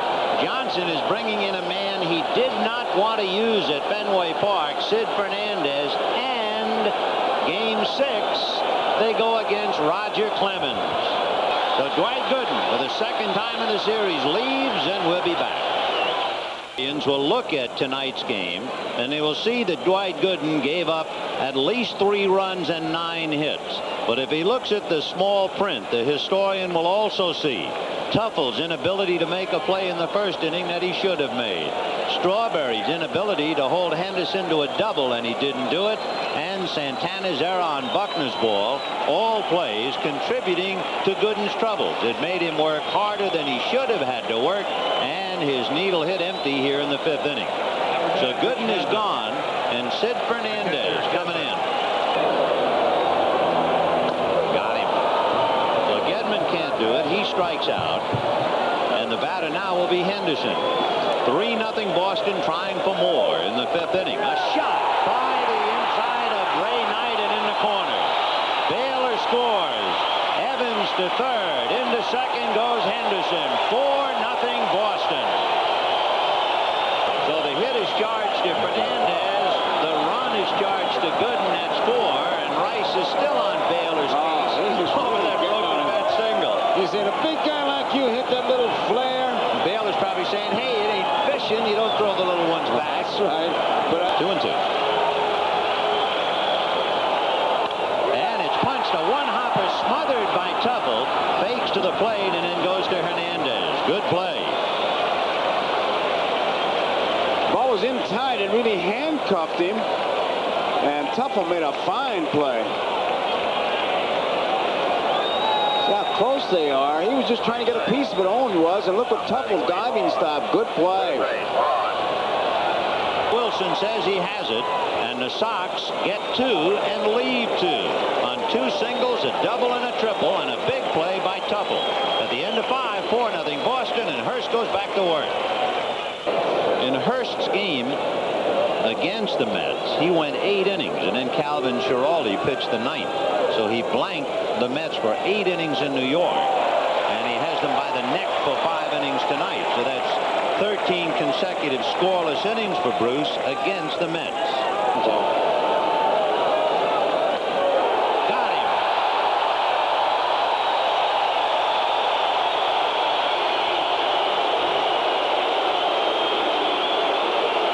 And Bruce Hurst can go back and sit down again and hope it takes a while before he has to pitch. That's the reaction, if you can read lips. I can read it. He was saying Chaucer. Yes. And Montague said Rabelais. And then Strawberry said Balzac. I'll tell you. Never mind. Marty Barrett, 1 ball and no strikes. That's an old line from the Music Man that came to my head. 4-0 Red Sox in the 6th.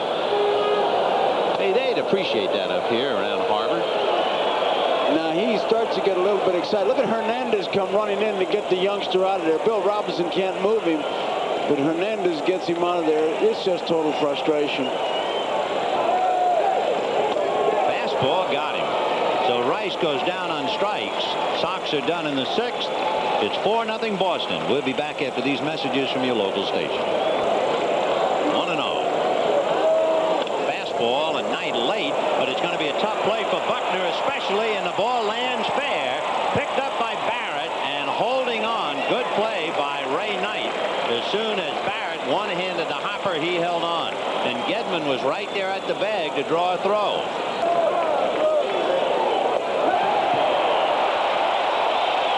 Mitchell mutters to himself.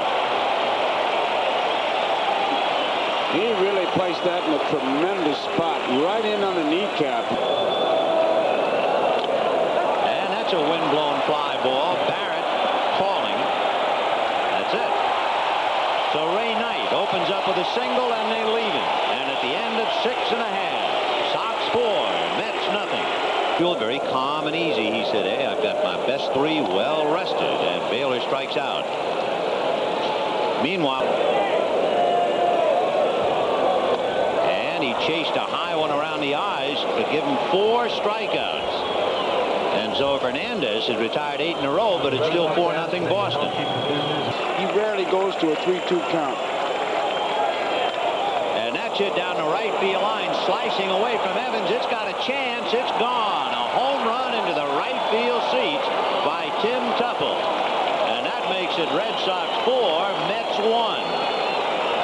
And Hurst was really disgusted with himself as he came off the mound. That ball was well hit. Make no mistake about it. The wind may have drifted it over there, but that was well hit.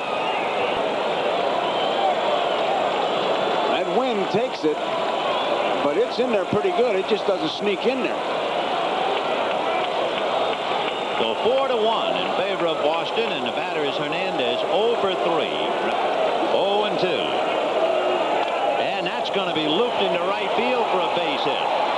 So suddenly the Mets are trying to get their second look at the game. The first one was in the 5th inning, and now maybe here in the 8th as Gary Carter comes up. Slow curve, popped up off third. Boggs coming over to get it. He's got it.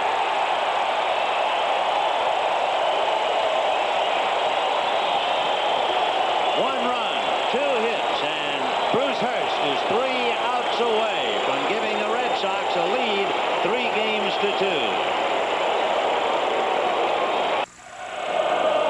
In right field, the crowd is tormenting Strawberries, singing Darryl, Darryl. Strawberry has had a tough time. When he struck out in the 6th inning, incensed and argued with Ed Montague, and there was Hernandez. And when he fouled out to Boggs, there was Hernandez again, trying to console, trying to keep him in the game. It's a tough time for any kid, and especially now as he stands naked under the world out there in right field, and they taunt him and they chant his name. He takes his cap off and reacts to it. It's just been a tough time. I tell you, it's a tough business. Bruce Hurst, meanwhile, not only got the outs in the 8th inning, I believe he is finished for the night. He shook hands all around with all of his teammates, got a towel and a windbreaker, put it on, and left the dugout. I have a feeling he might have concluded his work in the 8th. It remains to be seen, but there he goes, perhaps annoyed that he's not allowed to go 9. Meanwhile, in the 8th, Dave Henderson, ball 1. And the chant continues, the taunt of Strawberry.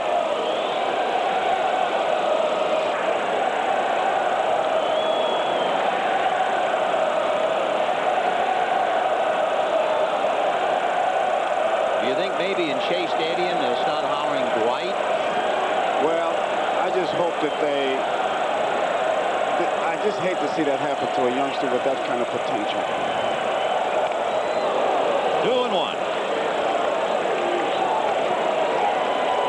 course, it's all part of the maturing process. Strawberry's only 24.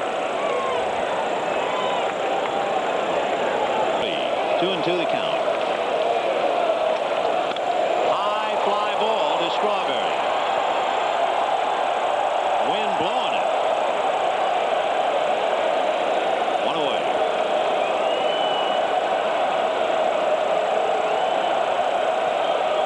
Boy, they're really on his case. Oh.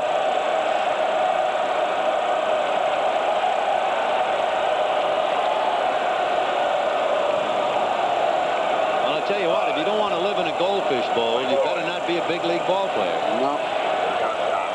Here's Owen at a scoring fly ball, struck out and grounded out. 0 for 3.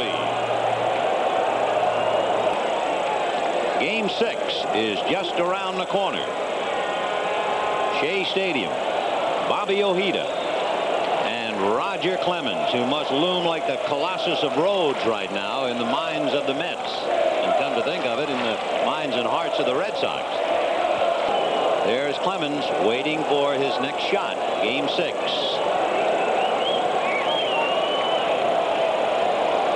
1-2. Slow curveball. So all of a sudden, Sid Fernandez, 5 strikeouts, and the batter will be Wade Boggs.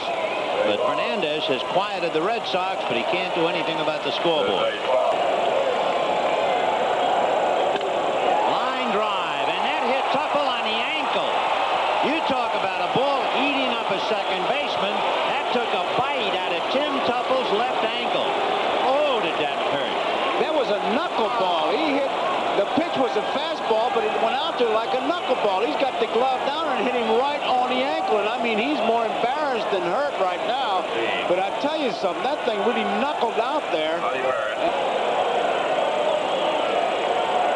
And he drives it to the wall.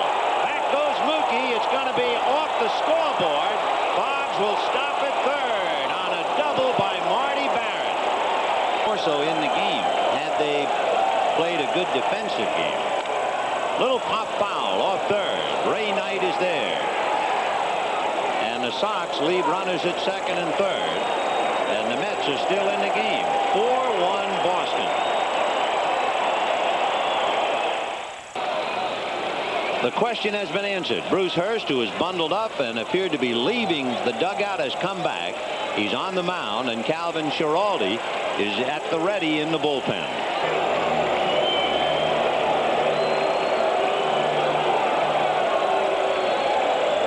Fastball popped up. Now let's see. Who is it? Stapleton is calling. And the Sox are 1 out away.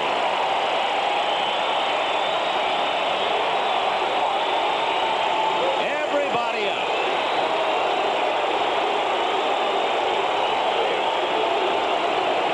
And some are down.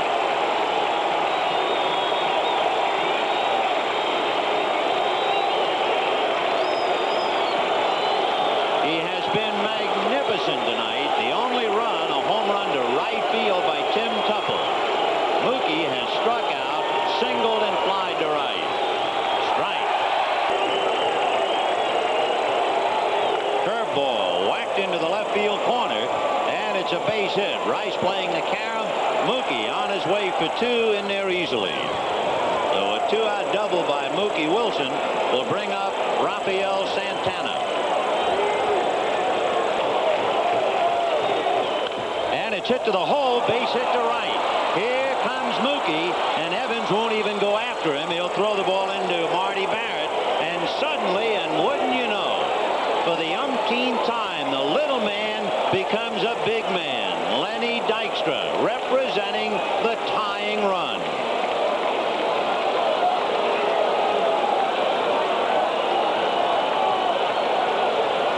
He's been able to handle him.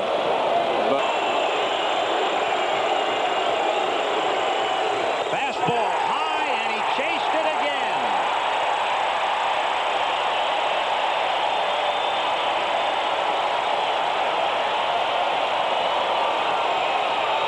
There are no miracles in Boston tonight for Lenny Dykstra. And Bruce Hurst is the winner.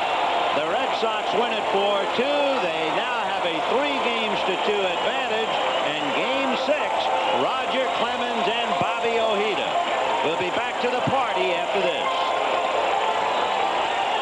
And so Game 6, Bobby Ojeda and Roger Clemens, Saturday night at Shea.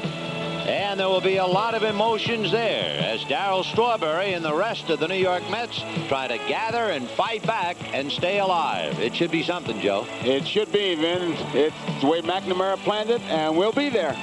So Ojeda battling to keep the Mets alive. Roger Clemens trying to slam the lid on him. And for Joe Garagiola, we'll talk to you Saturday night from Shea. Vin Scully wishing you a very pleasant good evening.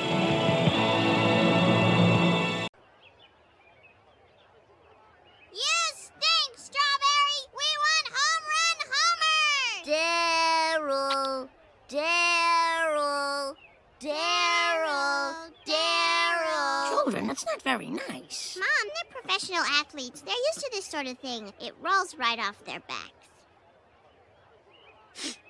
The following is a presentation of NBC Sports, proud to be the network of the Orange Bowl.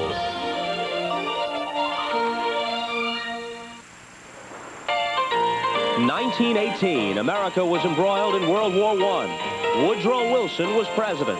And the Boston Red Sox beat the Chicago Cubs in the World Series. Now, 68 years later, the Sox are on the brink of another championship. Lifelong Red Sox fan Dick Casey was in the stands the last time. He remembers that series and a Red Sox pitcher named Babe Ruth. Ruth pitched the first game and won. 1-0. Imagine that, 1-0. That was in Chicago he played, see? He pitched 2 games in 1918. He pitched the first or fourth game in 1918. He won both of them. But he had to have a relief from Joe Bush in 1918. I pray to God that I don't die until I see another World Series winner. So this is my year. I must be going to die pretty soon.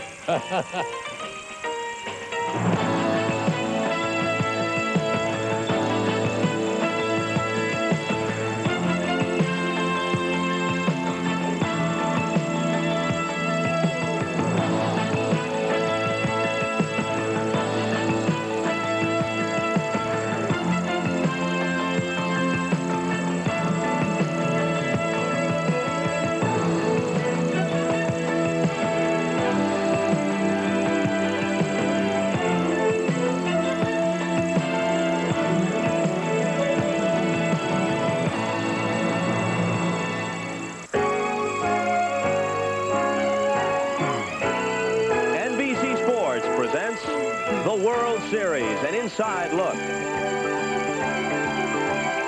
Brought to you by Apple Computers, makers of the Apple II and Macintosh families of personal computers.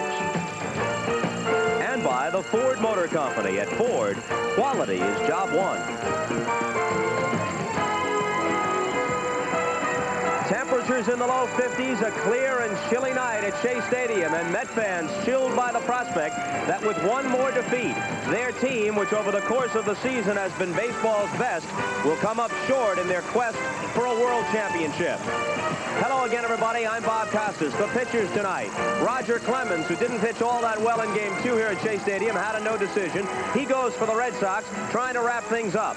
The Mets give the ball back to Bob Ojeda, who pitched well at Fenway and posting their first victory of the World Series against the Red Sox. Now, when you consider the psychology on either side of the field, it's an interesting situation. Obviously, both teams are emotionally involved. Each would be a deserving world champion. But for the Red Sox, if they should win either tonight or tomorrow, it would be the fulfillment of a dream. For the Mets, some would say it would just be mission accomplished. A Red Sox loss would be disappointing.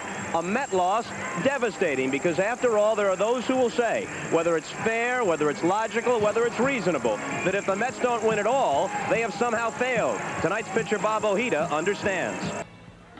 Hi, everybody. I'm Vin Scully, and welcome to Game 6. The last time the Boston Red Sox won a World Series, the Doughboys were dug in the trenches of France, Mademoiselle Armentières, and finally, Johnny came marching home. They're trying to do it again tonight, and they're giving the ball to the best pitcher in the American League, Roger Clemens, who was almost a Met. For New York, Bobby Ojeda, who is pitching magnificently in the postseason. He won Game 2 of the playoffs following a loss. He helped keep Houston away and chase the specter of Mike Scott in Game 6. He won Game 3 at Fenway to prevent the nightmare of a Red Sox sweep.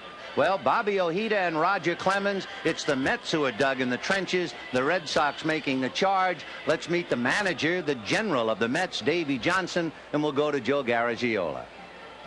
Okay, Vin. It does begin with you, Davey. Are you going to do anything different? Have you done anything different? Not really, Joe. You know, I didn't have a clubhouse meeting or something before the game and say this is a big one. I say that about 60 times a year. This is the big one. The guys know it. This is a very pivotal game for us.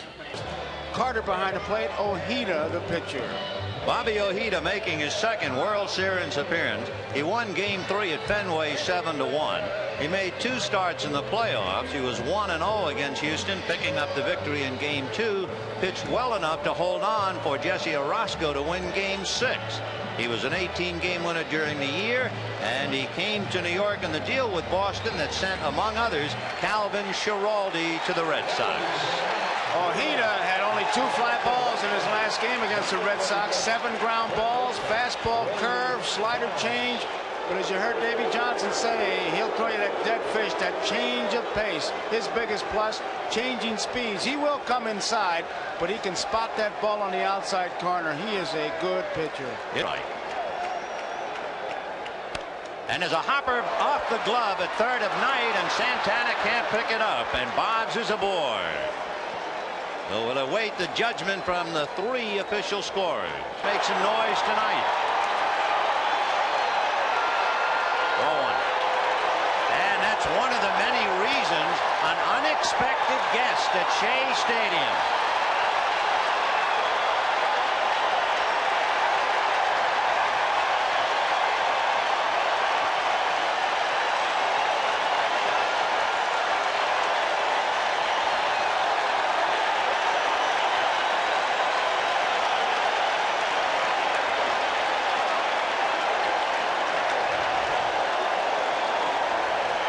Took the expression, why don't you drop by, literally and figuratively.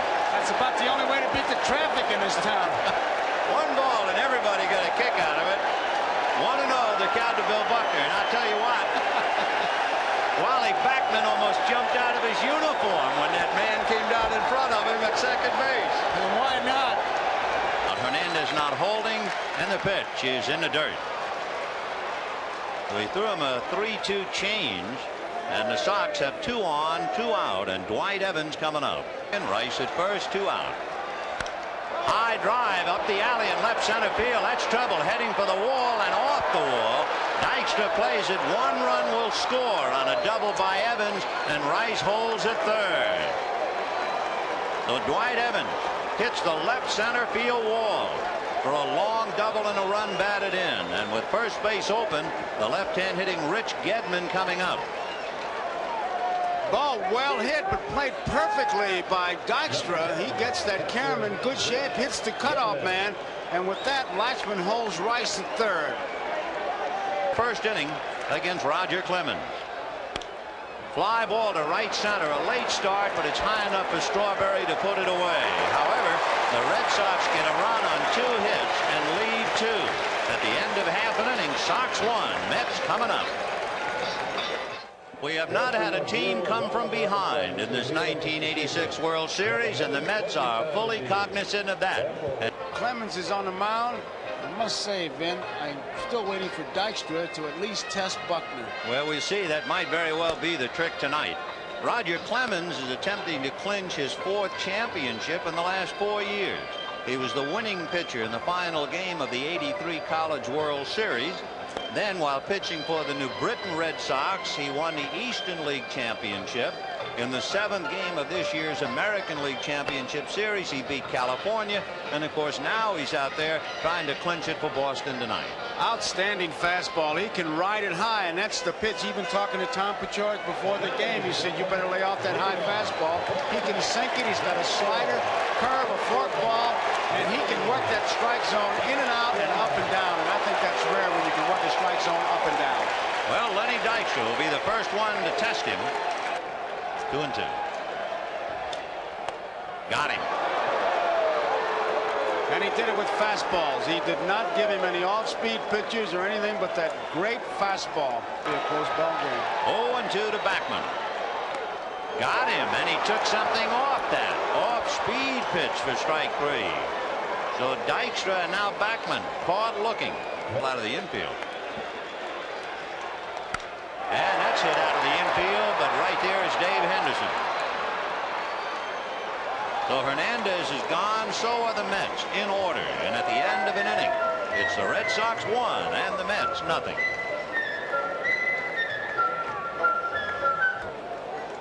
The cluster of balloons that we saw in Boston has suddenly reappeared over Shea.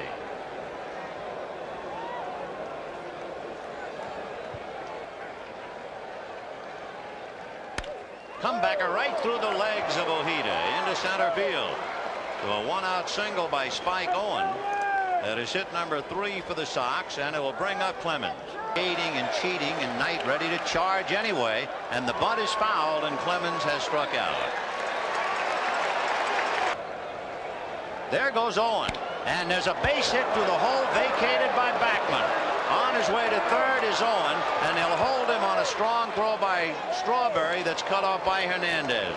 What a job of execution. Backman broke to cover second, and Boggs drilled it right to the vacated spot. Line drive to left, and it's a base hit. Scoring is Owen, stopping at second is Boggs. And the Sox are on top 2-0. And once again, Marty Barrett's right in the middle of it. For Davy Johnson and the Mets, they can't afford to fall back too much, especially with Roger Clemens on the mound for Boston. So immediately there'll be activity in the Mets bullpen. And that's driven to right, but Strawberry going back, almost turned the wrong way and makes the catch. That ball fooled him, but Darrell stayed with it and made the play. 1 run, 3 hits, 2 more left for the Sox. That makes it 4. Now he has to twist and go back to get it. And at the end of an inning and a half, 2-0 Boston. At 6-6, he was able to reach up and pull it down. Ojeda has been shaky, and Rick Aguilera continues to throw in the bullpen. So it could be that Davy Johnson is already thinking ahead for a hitter. Strawberry goes strike 3 on a bad ball. He's in there, second base safely. Knight chased 2 high fastballs to strike out. And Marty Barrett at second base really tried to decoy Strawberry. The key to this, watch how Barrett nonchalantly goes into second base and takes the throw. He's not just standing there and then walks into it and tries to make the tag, and he thought he had him. 1-2. Got him on the corner. 4 strikeouts for Roger Clemens. At the end of 2-0 Boston. We'll be right back after these messages from your local station. Long double to drive in Boggs. Big change curveball, got him looking. Oh, what a rainbow job that was. And there's the case of selling the fastball, watching the motion, and watch Ojeda. It is a big curveball. You can see him twisted, and Rice is just completely frozen. 1 yet. Got him on the big sweeping curve. 3 strikeouts for Ojeda. The crowd trying to spur him on now, and at the end of 2.5, the Red Sox 2, the Mets nothing. 2-2. Breaking ball got him. So with all the smoke, he strikes out number 5 with a curve. Bad pitch, strikeout number 6, and 3 in a row for Clemens. Again, a hitter chasing that explosive fastball that goes high and away out of the strike zone. And there's a one-hopper to shortstop. A little English on it, but Owen throws him out, and the Mets are gone in order. And at the end of 3, Clemens has struck out 6, not allowed a hit. 2-0 Boston. High bouncer over the mound, but Santana says he has it, and he goes to first for the out. No runs, 1 hit, the first ground ball for Ojeda. At the end of 3.5, 2-0 Boston. And another fisted foul. Boggs might have a play. Leans in. Help him out of there, Harry. He got it. Harry Wendelstedt had to lift him out of the crowd. And that fastball was just a little bit higher as we look at Boggs. Now he finds the stands. He looks again. He finds it and reaches over and watch Wendelstedt. He's staying right with him. He wants to see if that ball's there. Now a fan can knock it out of his hands because he's reached into the stands. That would be okay, no interference, but he shows him the ball. They got the right umpire to do the job of lifting him out. He could lift 2 or 3 of those photographers. Run. Hit a breaking ball off the end of the bat, and Clemens takes care of him. The Carter, badly fooled, hits back to the box, and the Mets are gone again. We'll be right back after these messages from your local station.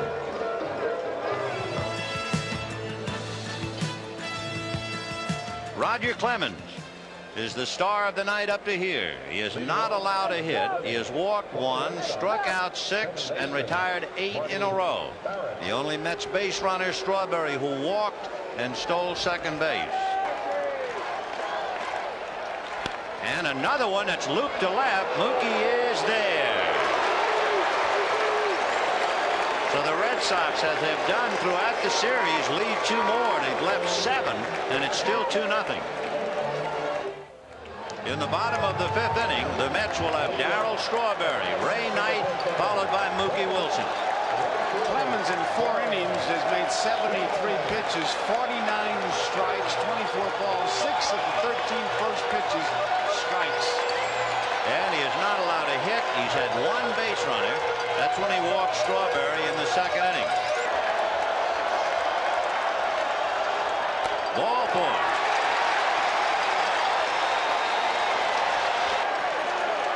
Strawberry goes. Fastball in the dirt. Gedman's throw. He's in there.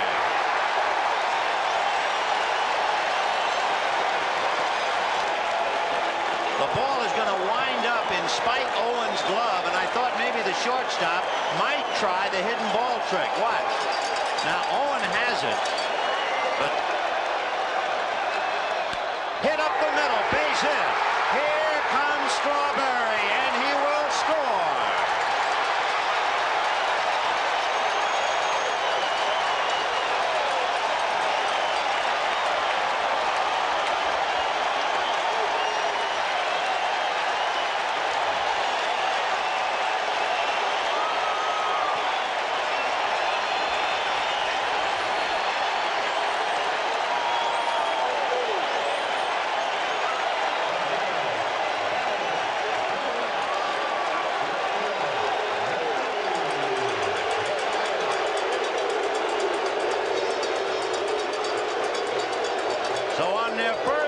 The Mets get their first run. Red Sox 2, Mets 1, nobody out. The tying run at first, and the batter, Mookie Wilson. And this crowd going wild. Breaking ball hit into right field. Knight to second base will hold, and when Evans bobbles, he goes to third.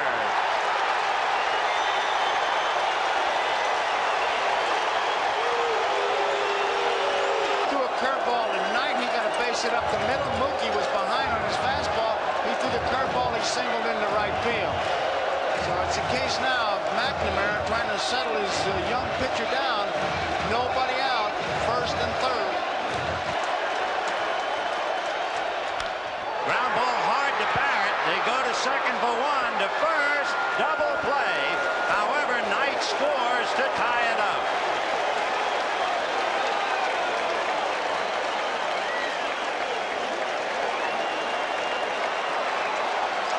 So the error by Dwight Evans has given the Mets the run.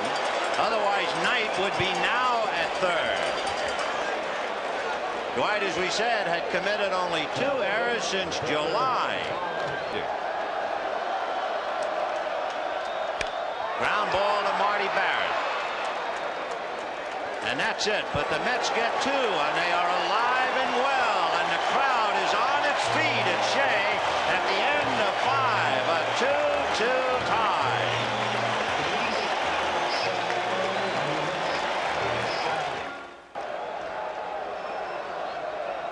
And the bunt is to Hernandez. He's going to go to second just in time. And that was a good bunt by Clemens, but Hernandez's daring is what made that play. And the difference in this play and the other one is you watch him get the ball and set himself. Now he breaks in immediately. A good bunt. Now watch him set himself now. There he does, and he gets something on the throw and gets his man. That's the joy of a left-handed first baseman, because you don't have to turn that upper torso. You can just gun it. And when he gets his man, everybody in the ballpark knows it. And another one, and it's hit to second, and there's the feed to Elster. No runs, one hit, a man left.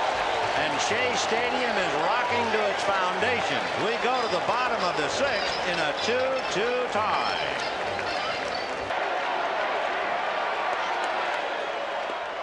Got him off speed with a little break at the tail, and Dykstra frozen at the plate. And it's hit to the hole, smothered. A great stop by Spike Owen, too late.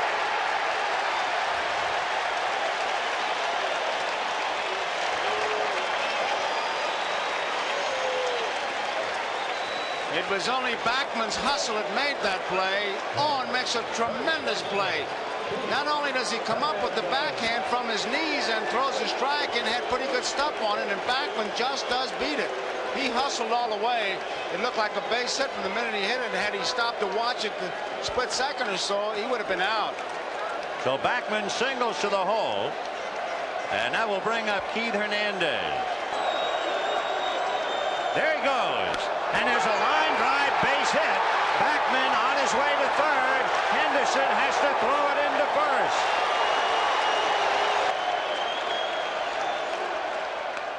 Got him looking outside corner. He went with the fastball and took a shot at that outside corner. You could see Gedman give that target, and Clemens really hit it. And there's the yardstick. What do you do with the man on third base in less than 2 outs? He needed the strike on him. Look at that glove. So now it's Darryl Strawberry, front and center, and a frustrated Carter back on the pine. Ground ball hard, but at Barrett, he hangs it to Owen for the force on Hernandez. And the Mets waste a golden chance, and Carter has to forget about it. We'll be back after these messages.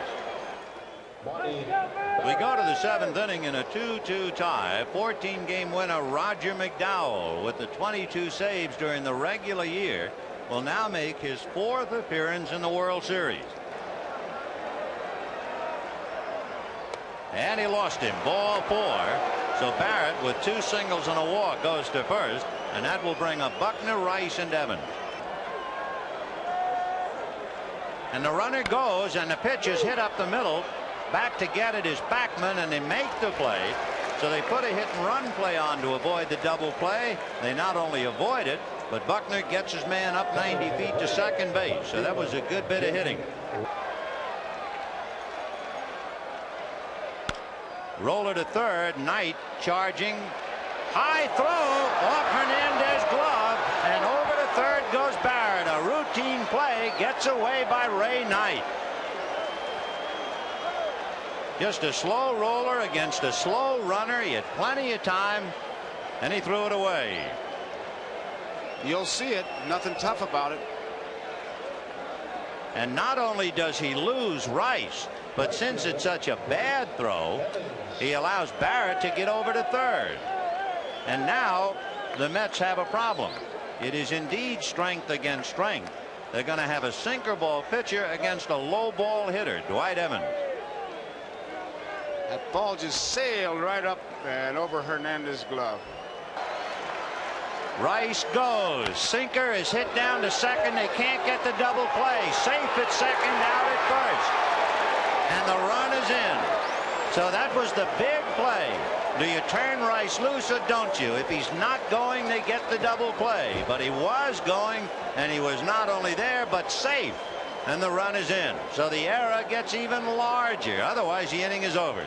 He got the sinker in a good spot, and then you see Rice sliding in safe.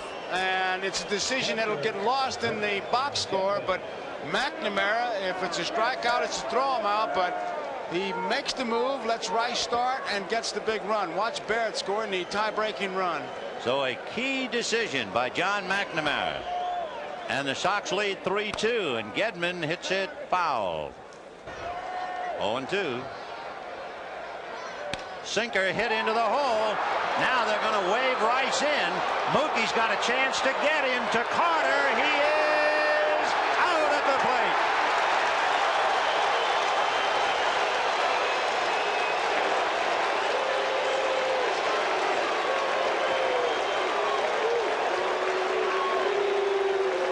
Mookie lets it go on a fly.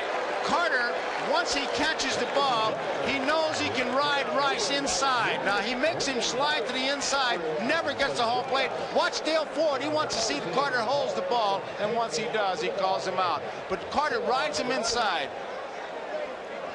It is 3-2 Boston. Right now, Ray Knight is very much a part of New York and a part of this game. It was Knight who was able to score a run in the 5th inning to tie up the game, and it is Knight's error on the throw to Hernandez that gives the Red Sox the go-ahead run. It's the kind of a play you live with all through the long winter. One run that count to 3-2. He'll want it to happen right here. He's too good a pitcher to take it deep. 2-2 to Kevin Elster. And it's a fly ball to right center. Henderson is there. So the Mets go quietly in the 7th inning. It's the first time they've been retired in order since the 4th. And at the end of 7, 3-2 Boston. Meanwhile, McNamara and Dwight Evans back to the lead again. Ground ball hard to Elster, up his arm and on out into center. That thing was hit hard and it ate him up. He hit 138. So they have him bunt, and it's a good bunt. McDowell makes the play, and down to second goes Henderson. They are going to the bench, and Mike Greenwell will be the hitter. Show you how long ago it was when the Red Sox won a World Series. Look at what it cost to buy things. It's also interesting that the last time the Red Sox won the World Series, 1918.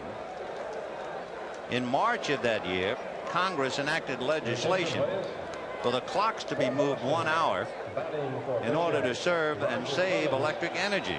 It was called daylight saving time, March 31st.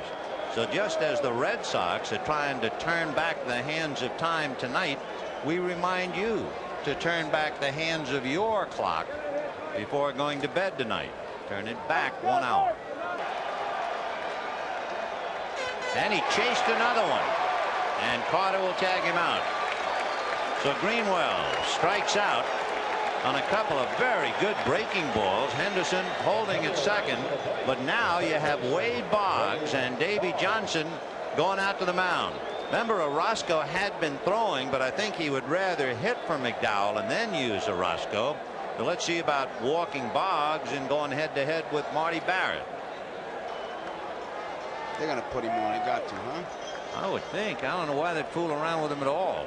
Well, they thought maybe he chased that real bad ball. Once he got him 2 balls and no strikes, they'll put him on. The Major League's leading hitter? Well, you take a chance. I mean, you don't know. Sometimes in the World Series, funny things do happen, and maybe he would chase that first bad ball and the second one, but now with 2 balls and no strikes, you can't afford to take a chance. Oh, indeed.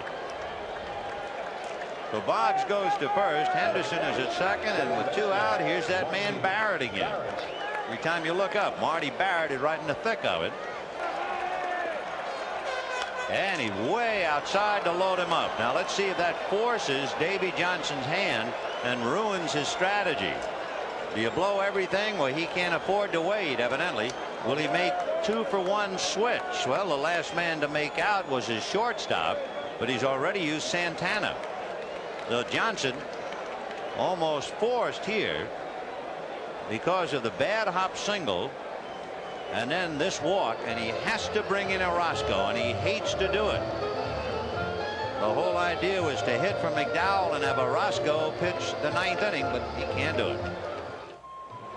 Jesse Orosco is forced into the game at this juncture to get Bill Buckner for the third out, because the Sox, leading 3-2, have loaded the bases.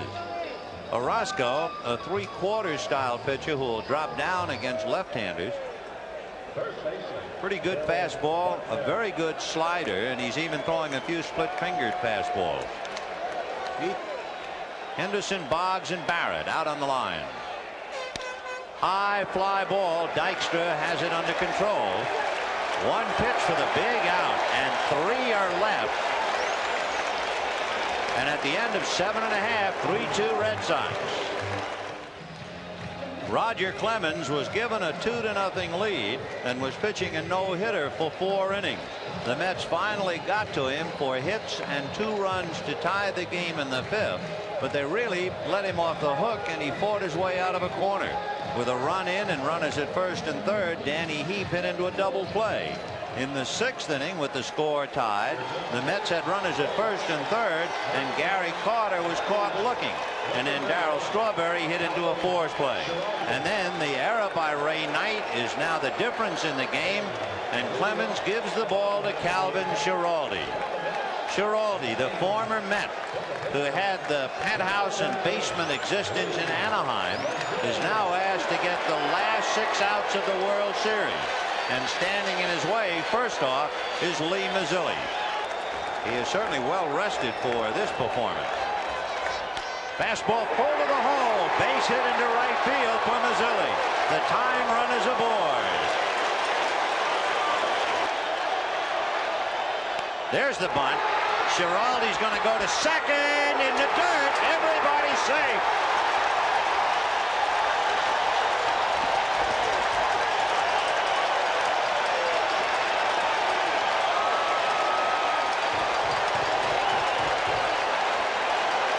He's a bit undecided.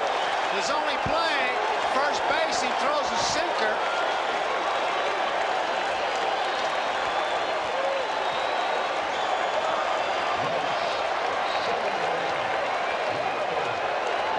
I'll assume until we hear otherwise, it is not a sacrifice. I think a good throw would have gotten a man.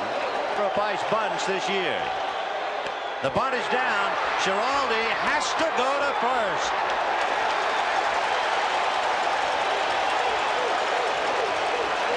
He would have had a play at third, but Boggs had to come in because of Backman, and therefore could not get back to the bag in time, with Mazzilli coming down to third, and Schiraldi's only play was to first. The bunt comes right back to Schiraldi. Now he looks at third. He's got a play, but luckily he doesn't throw because Boggs couldn't get back. And he makes the one sure out. Now look where Boggs is, and that's the key to this play. He starts in and says, I better get back, but Schiraldi sees he's not back to the bag and wisely goes to first. 1 out, second and third. And for the 3rd time tonight, the Mets have a golden opportunity. Stanley and Sambido are throwing in the Red Sox bullpen. Hernandez and Carter are due out.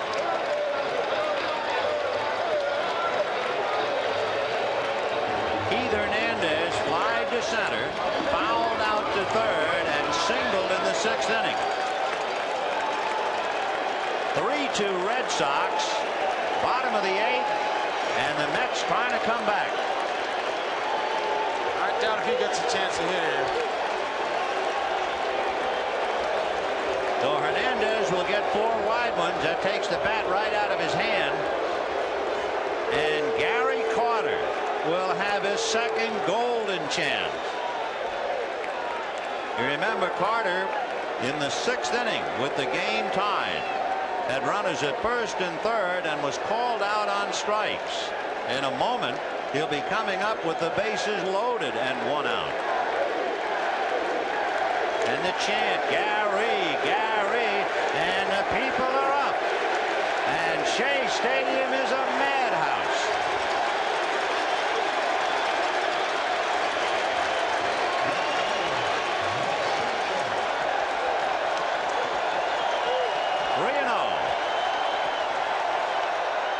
Swung on and lined to left, right at Rice.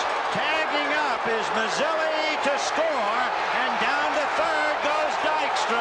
It's a brand new ball game.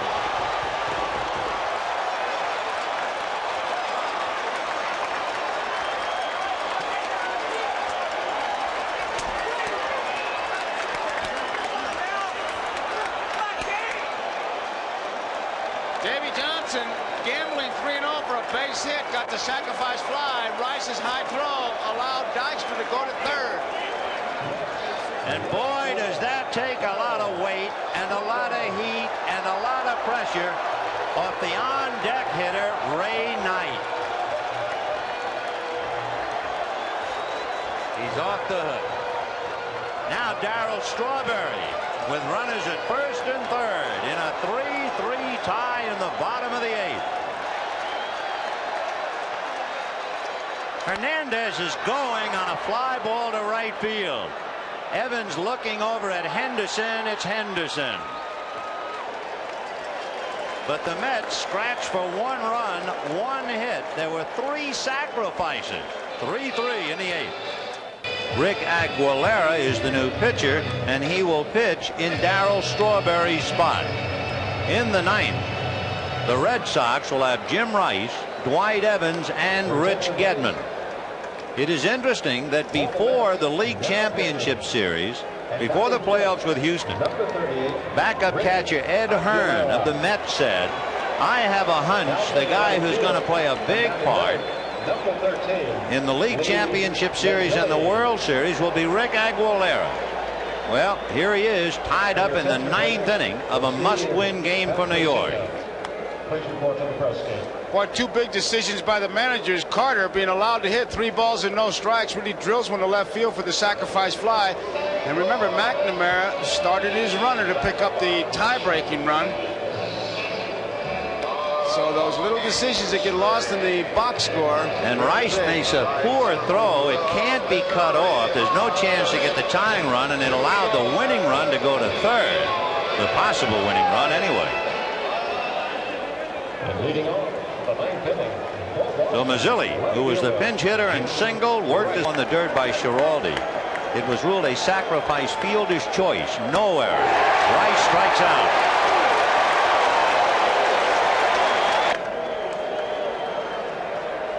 There's a breaking ball, and Elster bobbles, picks it, drops it, and the kid's burned. An error.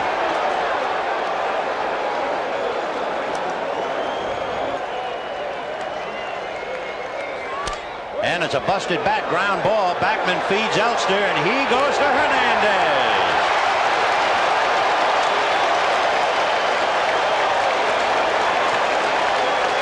Fasten your seatbelts. It's 3-3, bottom of the 9th. Ball 4.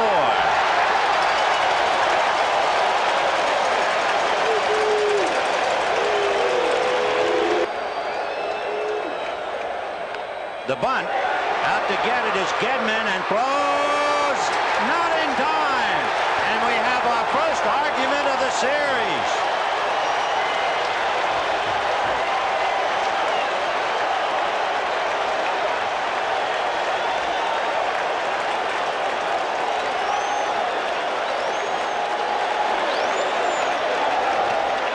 He was on the bag, John said. You can't blow that call.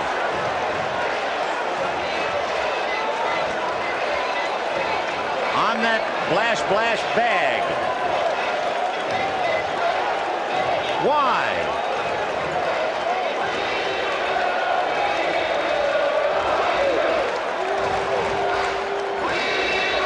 You couldn't have seen it, John said.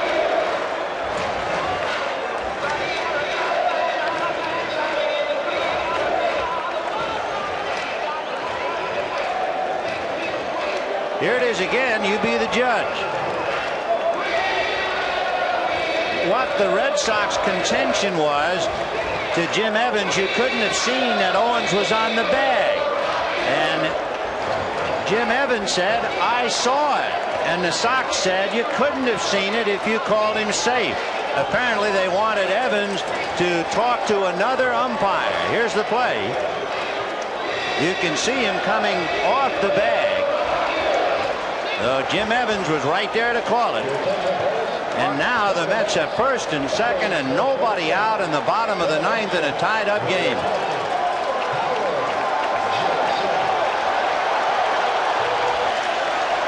Now here's Hojo trying to move the men along.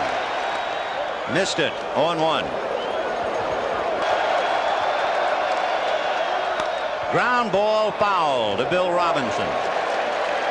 Surprising. They have Hojo up there swinging. Bottom of the ninth and nobody out. And you have a left-hand hitter, Mazzilli, on deck. Then another left-hand hitter, Dykstra and Backman. So Davies rolled the dice with Howard Johnson.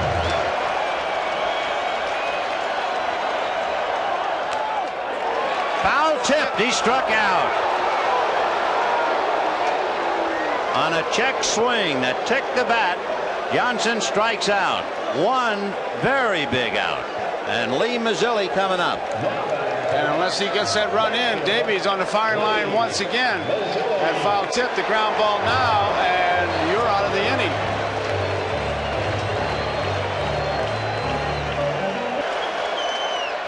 High fly ball into left field. Going back on it is Rice on the track to handle it.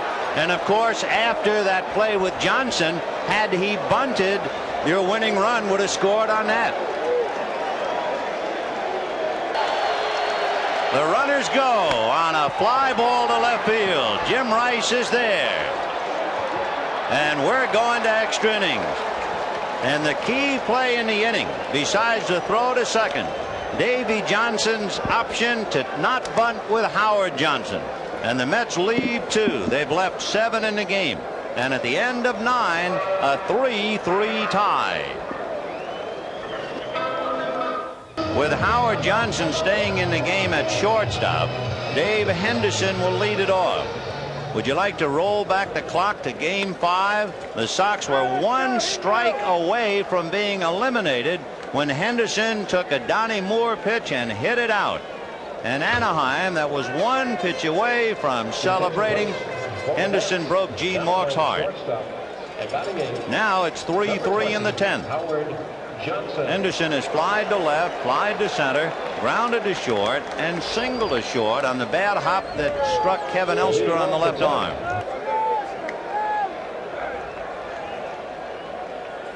And a drive to left. Going back on it is Mookie Wilson, and this one is gone. Henderson has done it again.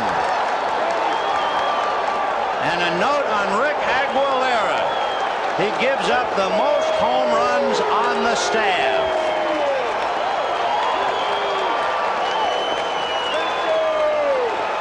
It looked like a fastball, and there you see Roger Clemens, and look at this bench.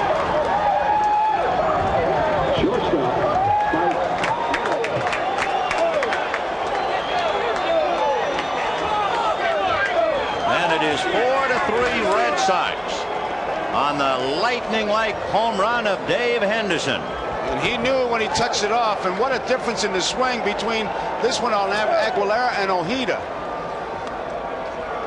A strike to Spike Owen, who is 3 for 3.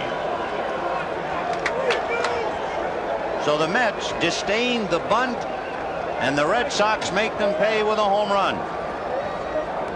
You think that Henderson hasn't been on a roll? Just look at him.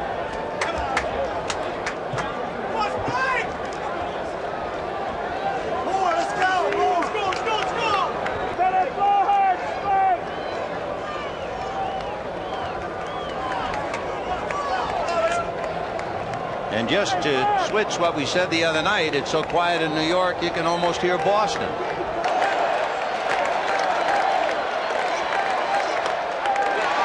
That takes care of Spike Owen. 1 out in the 10th inning.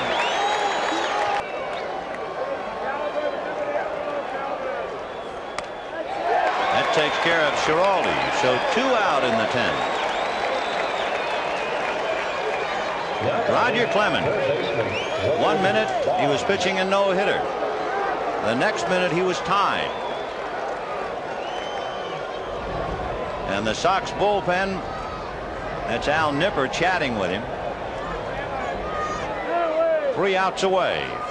To repeat, Bachman, Hernandez, and Carter in the bottom of the 10th. And the Mets with 39 come from behind wins.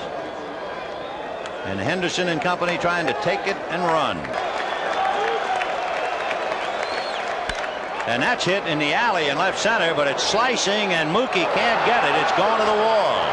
Boggs into second base with a stand-up double.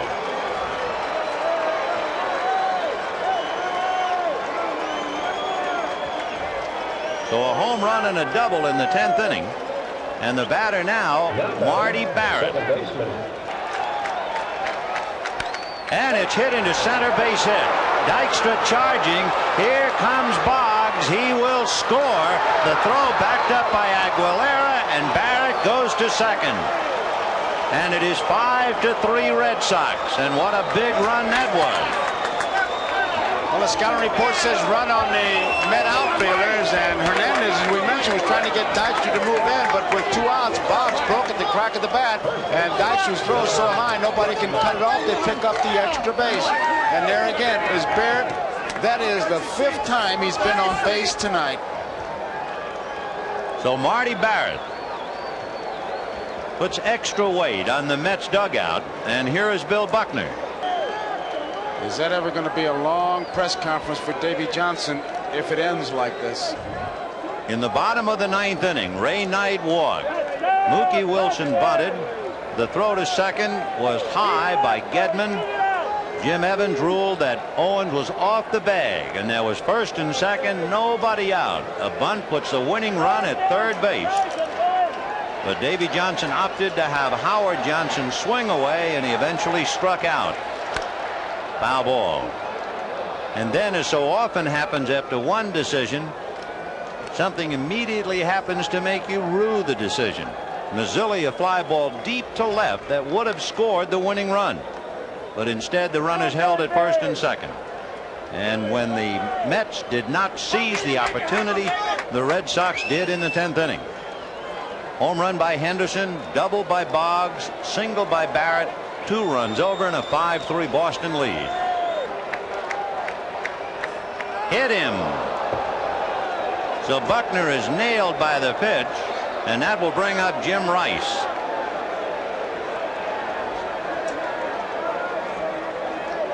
There's nothing you can do when that ball is right there. Left fielder, Jim.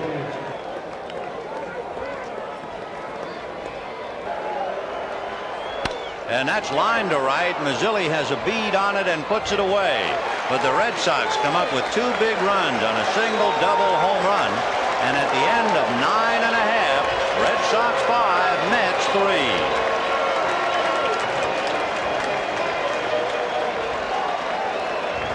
You see the difference in that guy's swing against him and Ojeda? Oh, man.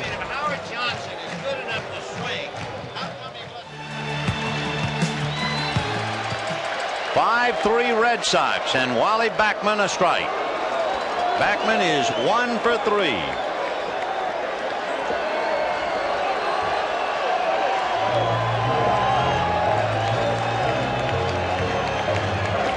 Calvin Schiraldi trying to finish off the Mets and the 1986 baseball season. Fouled away, 0-2. And it looks, Vin, with that swing that we're not going to see the Dykstra or Backman beat out upon, which really is a story in itself. Our particular thanks in sending you all the excitement and drama tonight to Mike Weissman, to George Finkel, Harry Coyle, and all the fellows who have worked so hard to bring you this World Series. 0-2 to Wally Backman. Little poke job to left. Rice coming over. 1 away. It is tough enough to lose. It is a long enough winter anyway. But when you have made a decision and it will stick in your craw all winter, it will make the offseason almost interminable. And that's the life of a big league manager. Here's Keith Hernandez. Fly to center, fouled out, single to center, walked intentionally. 1 for 3. Strike.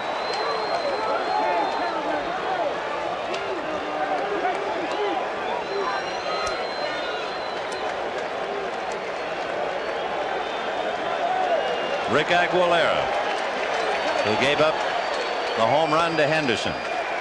1 ball and 1 strike.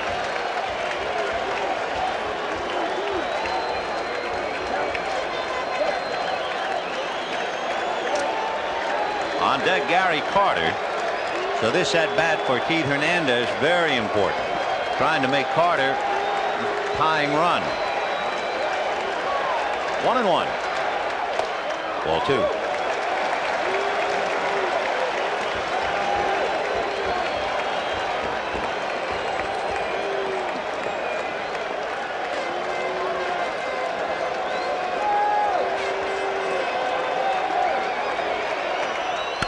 And that's hit to dead center with Henderson going to run it down.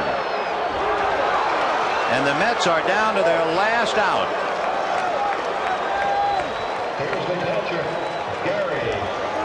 Tonight's NBC Miller Lite Player of the Game is Marty Barrett. Miller Lite happy to present a check for $1,000 in the name of Marty Barrett to the National Multiple Sclerosis Society.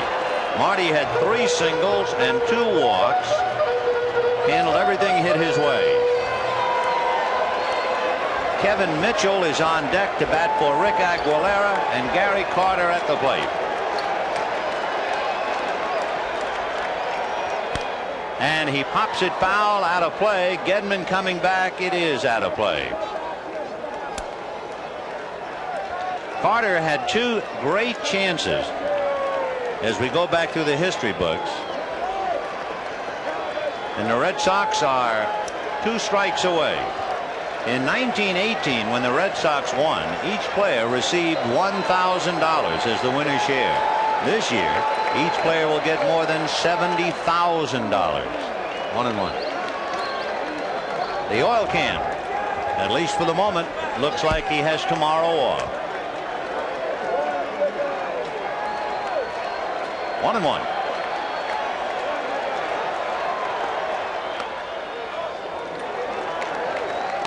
Dave Henderson joining Carlton Fisk with dramatic 6th game home runs. And Roger Clemens hoping for that last out. Lined into left field, base hit for Carter, and the Mets are still alive.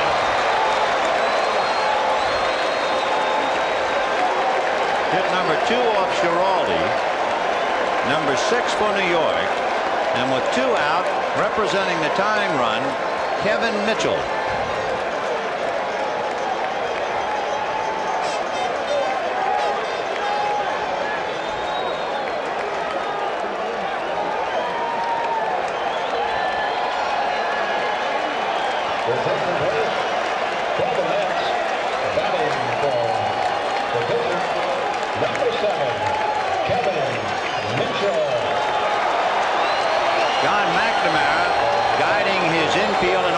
Checking his outfield for Mitchell, and the outfield deep and straight away.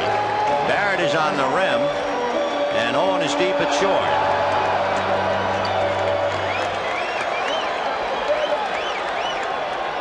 Check swing foul. 0-1. Mitchell has had 5 at-bats in the series. He's 1 for 5.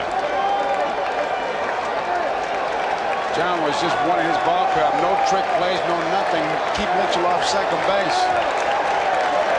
Carter at first. Curveball, and that's going to be hit to center. Base hit. And now suddenly with 2 out in the 10th inning, the tying runs are aboard, and Ray Knight will be the batter.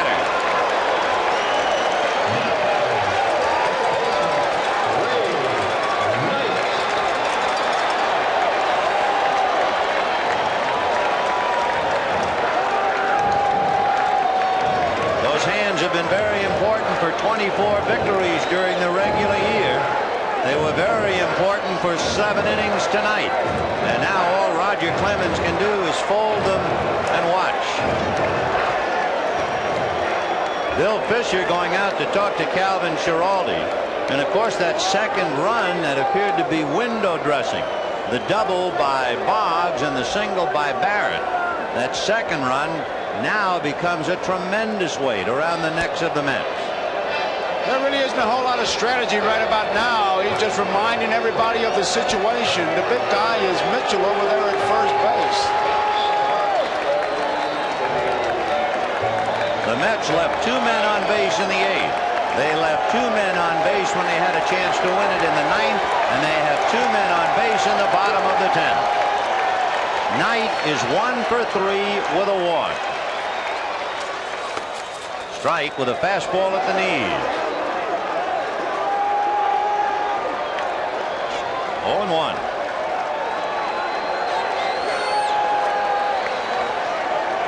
Carter and Mitchell out on the line.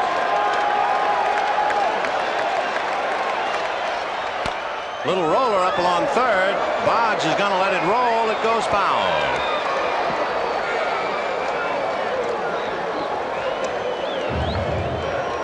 So Knight comes back to hit with the count no balls and 2 strikes. Each team playing fast and loose with the baseball, as the error column would indicate.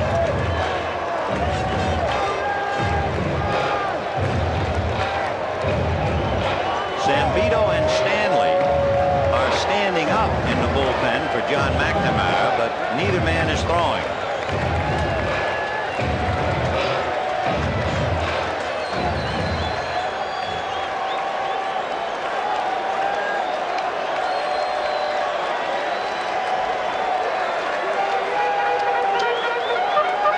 Kevin Mitchell at first, Gary Carter at second, 2 out.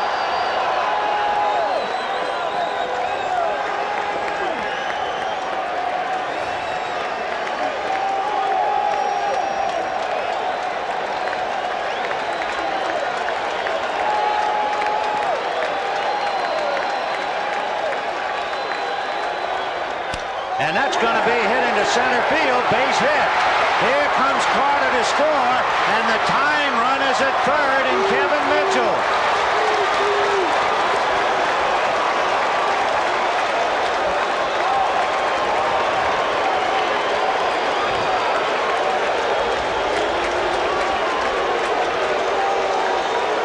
And the Mets refuse to go quietly. With 2 out, they come scrambling back with consecutive hits by Carter, Mitchell, and Knight. And John McNamara goes to the mound. 5-4 Red Sox, and he's also going to the bullpen. He wants Bob Stanley to pitch to Mookie Wilson.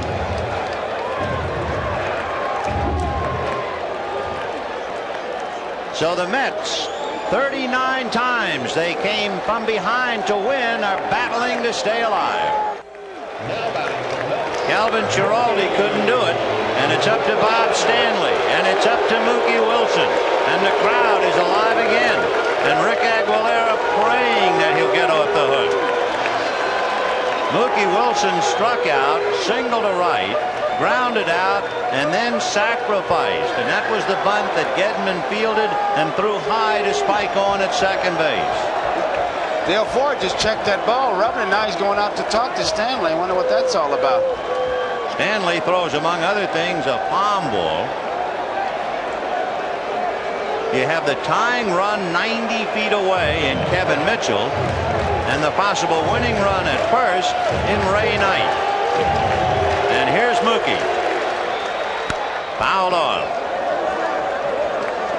55,078 here at Shea, and they have really been put through the ringer.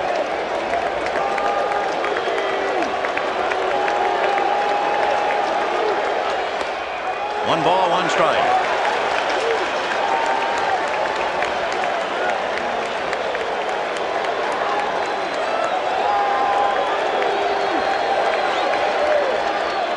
Ball 2. And on deck, Howard Johnson, who had that most important at-bat in the 9th inning.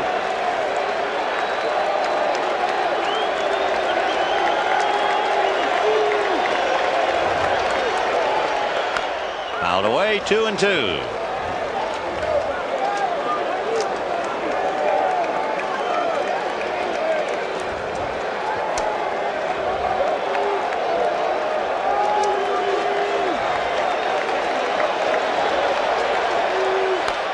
Fouled away again.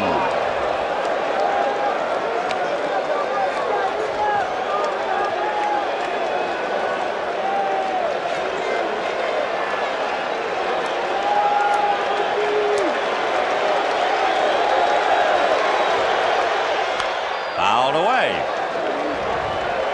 Tension mounts some more with 2 out in the 10th. 5-4 Red Sox. Ray Knight at first. Kevin Mitchell at third. 2-2 to Mookie Wilson.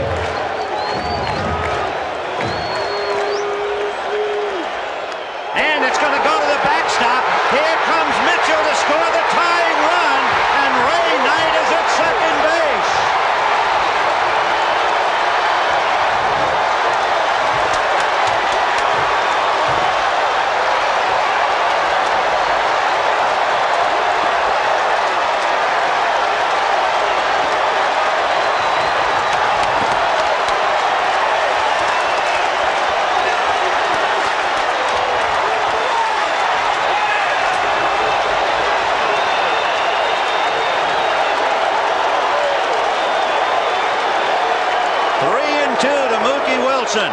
And he pops it in the air, foul off to the right. Gedman coming over.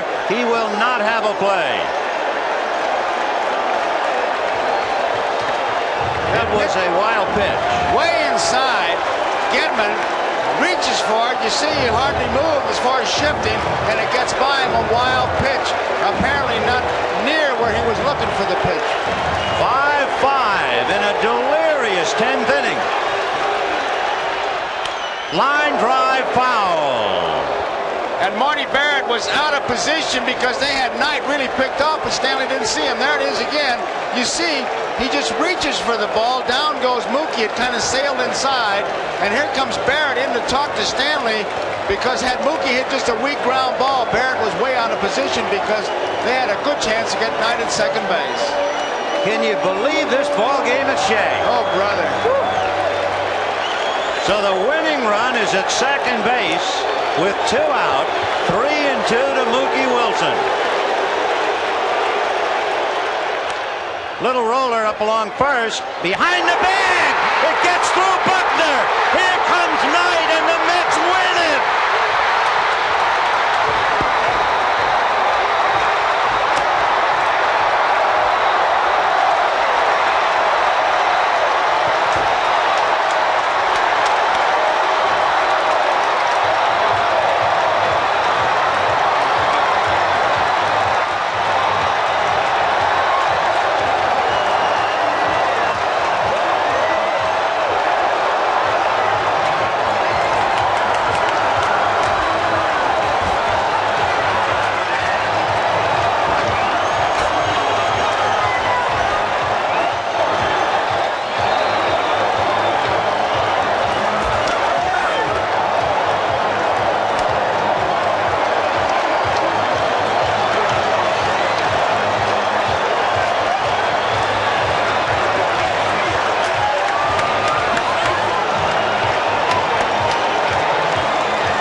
wants me to go over there and... If one picture is worth 1,000 words, you have seen about 1,000,000 words. But more than that, you have seen an absolutely bizarre finish to Game 6 of the 1986 World Series. The Mets are not only alive, they are well, and they will play the Red Sox in Game 7 tomorrow. Let's go down on the field in this madhouse to Marv Albert.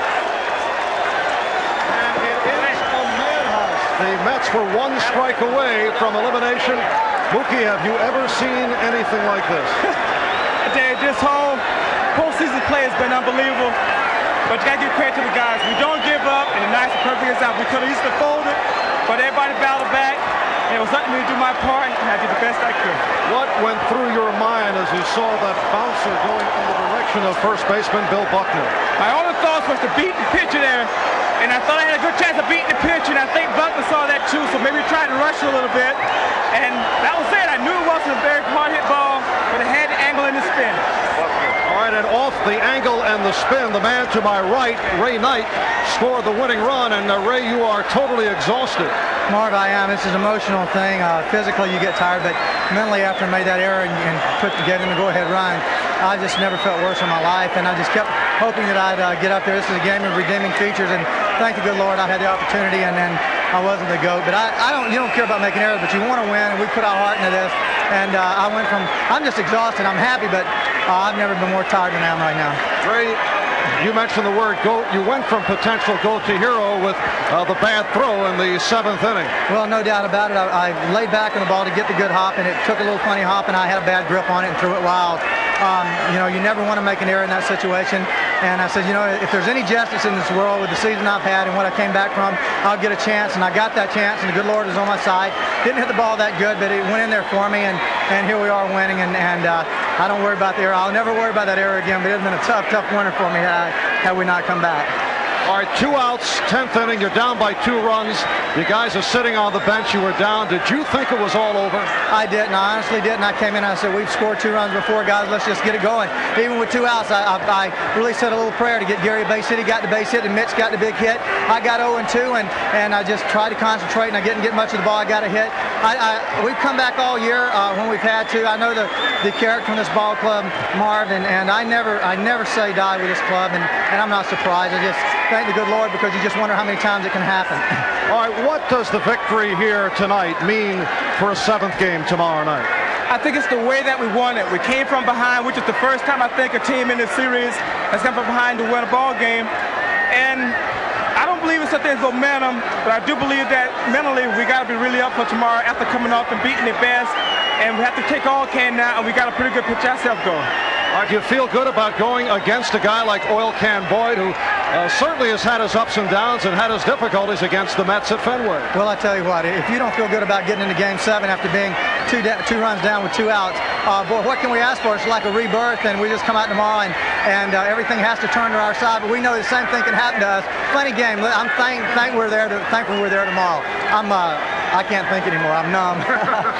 All right, 2 of tonight's Met heroes, Ray Knight and Mookie Wilson. Let's get back upstairs to Vin and Joe. All right, Marvin, as we see a study in contrast, an 11th hour reprieve for Davy Johnson, a heartbroken and downcast John McNamara. We can tell you the winning pitcher was Rick Aguilera. The losing pitcher was Calvin Schiraldi. Tomorrow night, Game 7 of the '86 World Series. The excitement gets underway at 8 o'clock. Pre-game show followed by Game 7. The World Series is home on NBC, and ain't we got something. The pictures told it all. They sure did. Hope you'll join us tomorrow night at Shea Stadium in New York for the final game. For Joe Garagiola, Vin Scully wishing you a very pleasant good NBC Sports, proud to be the network of the 1988 Summer Olympic Games.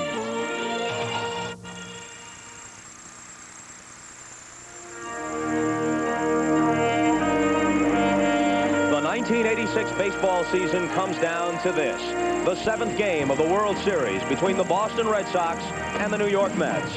Those who saw the Mets come from behind to win Game 6 will remember it for a lifetime. Is it possible or even thinkable that the series final contest could produce similar drama? Well, baseball history is filled with seventh-game memories.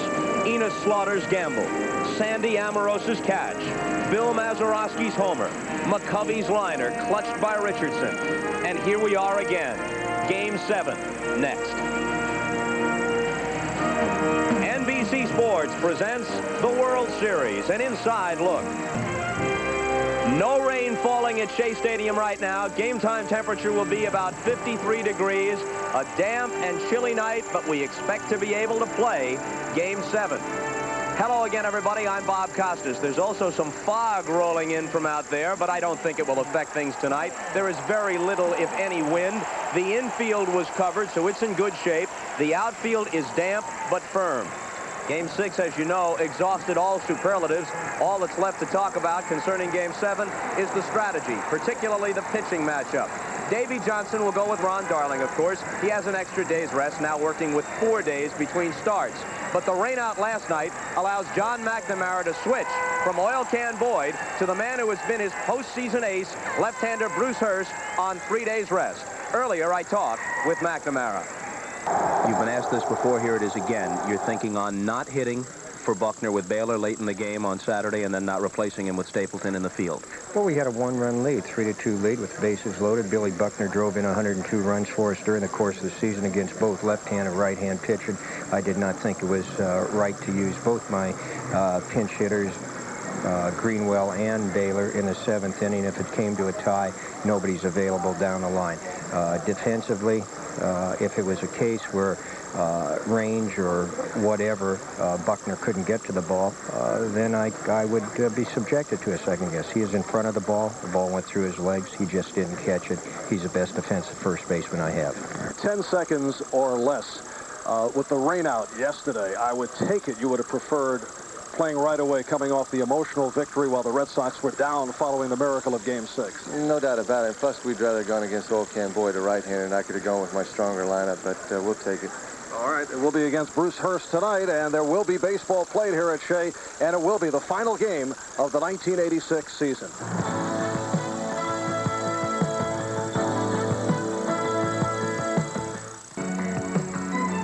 Hi, everybody. I'm Vin Scully, and welcome to Game 7. It was the best of times. It was the worst of times. That was the beginning of the tale of two cities, and in a few hours, that will be the story of the 1986 World Series. Saturday night, the Boston Red Sox tangled with ghosts of Christmas past, and the New York Mets swear that they saw the craggy visage of Casey Stengel rubbing his leathery face, winking his eye, and saying, "Amazing." Boston had to think the rains of yesterday were providential, and tonight it will be Bruce Hurst going against Ron Darling. The Mets push 115 blue chips to the middle of the table, their winnings for the year, and the Sox counter with 102. As we said, it'll be the best of times for one city and the worst of times for the loser. Let's meet the fellas who make the ball clubs click. Don Baylor and Keith Hernandez. We'll go to Joe Garagiola.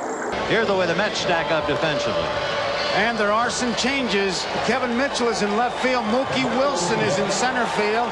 Strawberry is in right field, as you heard McNamara say. Dykstra and Backman are out of the lineup. The infield, Knight, Santana, Tuffle, Hernandez, Carter behind the plate, and Ron Darling on the mound.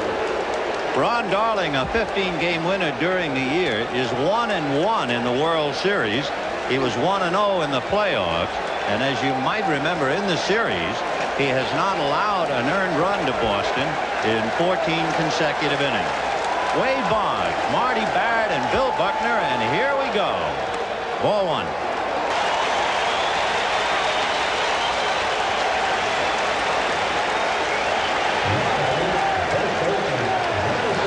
Two down in the first inning, and here is Bill Buckner. He is getting, in some areas, a standing ovation, but you can understand the reasoning behind it.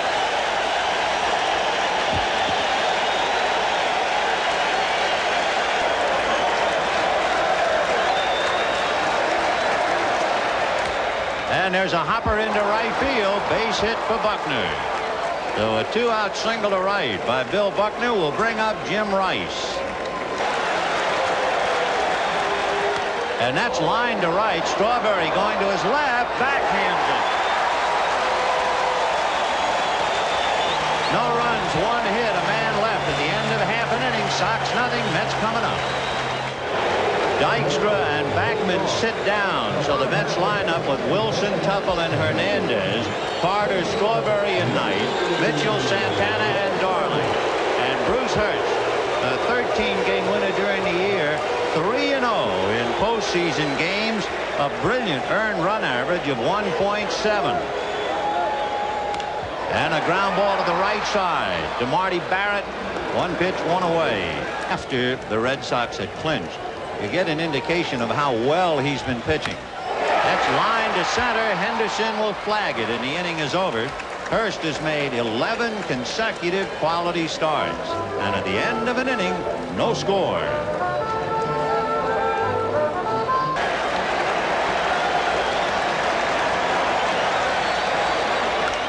High drive into deep left center field. That one might go all the way. It is gone. Home run, Dwight Evans. It was a fastball, and Evans really jumped on it. He was a little bit out in front on that ball he fouled off, but this one, with the swing, he timed it perfectly and drove it a long way. Dwight Evans' second home run of the series and his 7th run batted in, and it's the Red Sox who score first and lead 1-0. The batter will be the left-hand hitting catcher Rich Gedman after we take one more look. And of course, Evans, a great low ball hitter, and he got that ball down around the knees.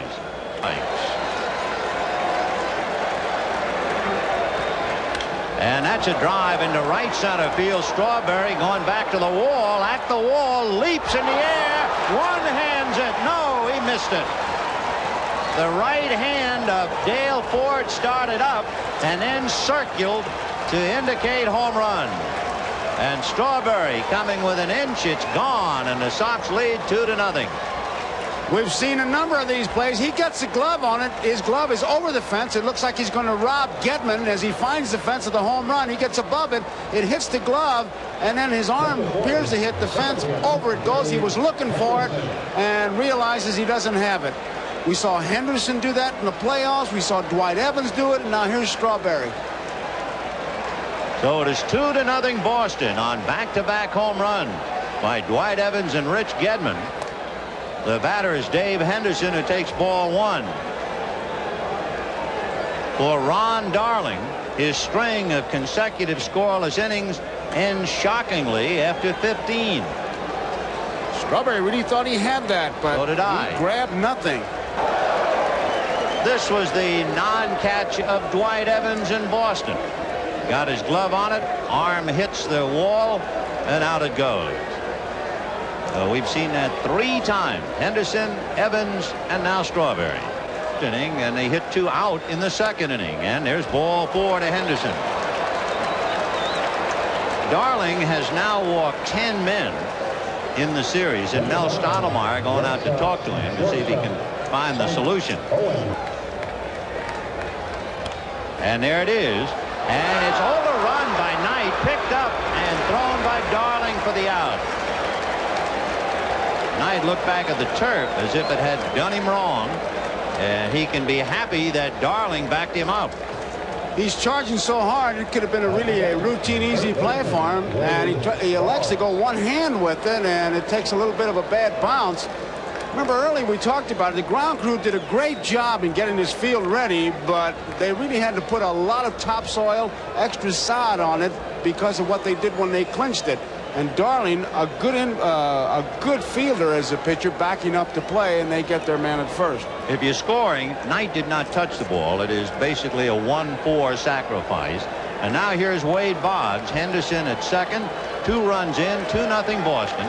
Boggs lined out to Santana in the first inning. And as a hopper by the diving Santana, Mookie's going to come up throwing, but Henderson, because of that big lead, will score easily. And it is 3-0 Boston. With 2 men out, he's able to get that big lead. And the scouting report, and talking to Frank Malzone and Sam Mealy, they're going to run on the Met outfielders. Santana tries to knock it down to keep it in the infield, but there was no way that Henderson was going to slow up. As soon as that ball gets to the outfield, the scouts told him, take off. It's still kind of amazing when you realize it. With a runner in scoring position at 2 out, they pitch to the major league's leading hitter. And he drives in the run. He may have widened that zone a little bit as we watch Henderson score to knock in that run. 3-0 Boston on 2 home runs, a walk, sacrifice, and since they pitched to Boggs, he singles it in. And Barrett bunts up along third. It's staying on the grass. Base hit.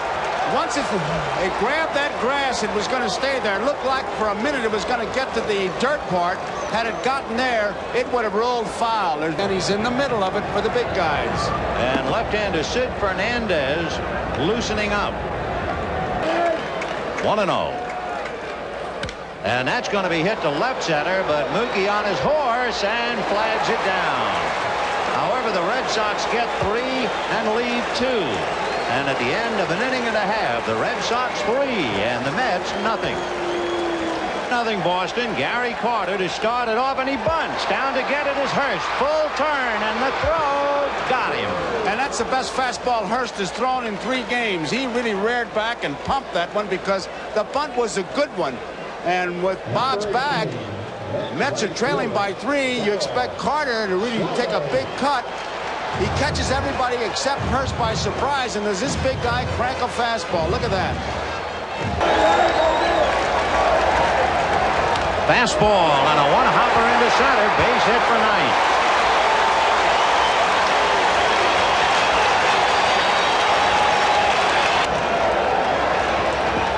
Check swing and a roller wide to first to Buckner. He will do it himself. So the Mets no runs a hit. They leave 1. It's 3-0 Boston at the end of 2. We'll be back after these messages from your local station. Coming up now against Ron Darling. And the curveball is whacked to left. Going back on the ball is Mitchell, and it short hops the wall. Rice for 2. The throw in. They got him.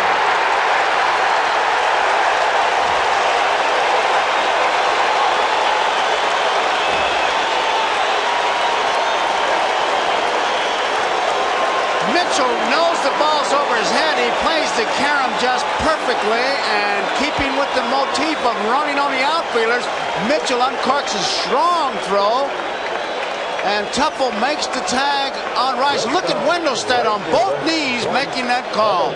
You talk about being in position.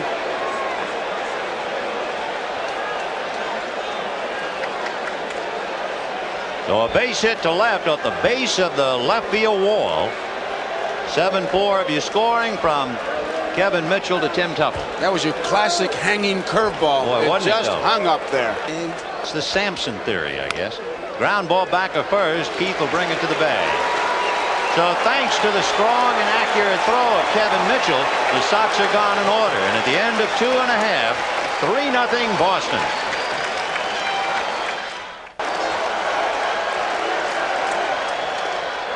After that pitch, and down he goes. So Santana becomes strikeout number 1 for Bruce Hurst.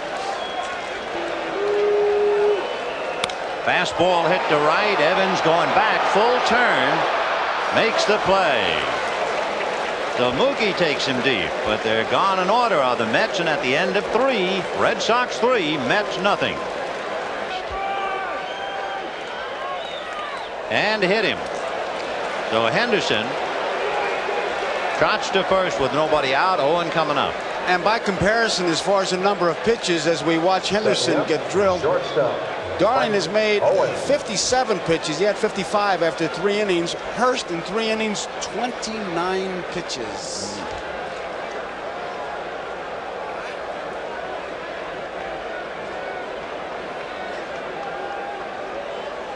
So Darling, a shaky early going and a strong performance by Bruce Hurst.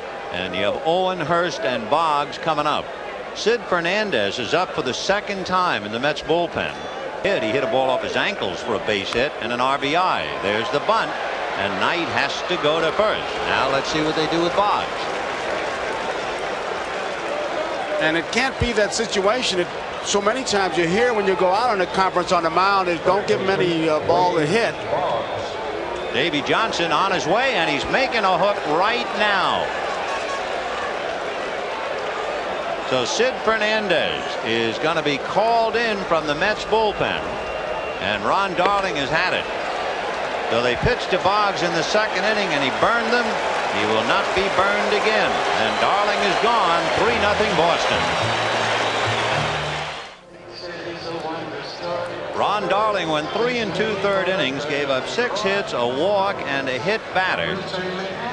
And of course, the runner at second base, Dave Henderson, is also his responsibility.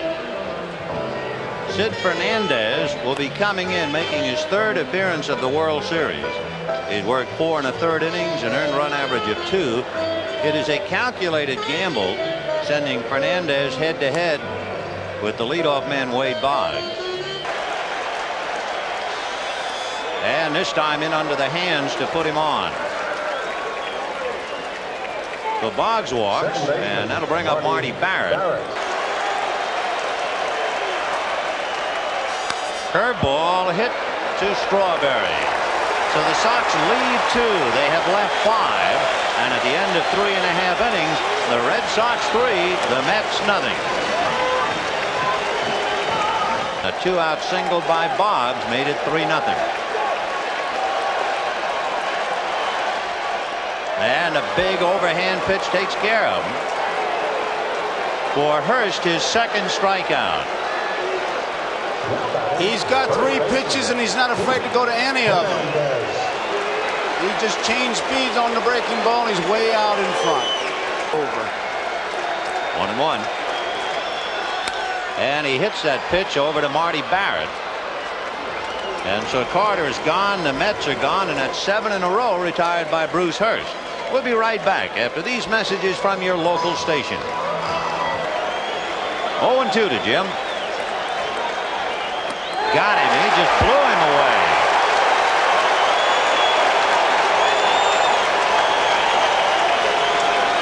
That is the first Sox player to strike out, Jim Rice.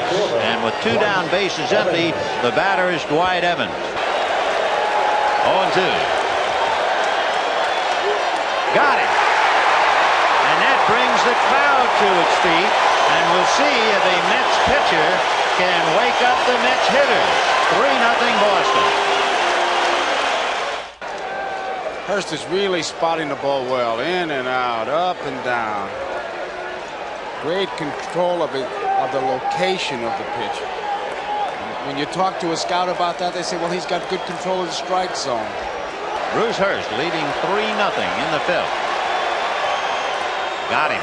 And so whatever momentum built up in the top of the 5th when Rice and Evans struck out has been dampened considerably.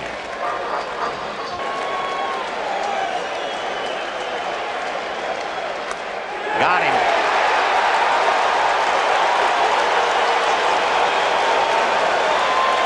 That's 3 consecutive strikeouts for Sid Fernandez. Jim Rice and Dwight Evans in the 5th. Getman to open up the 6th.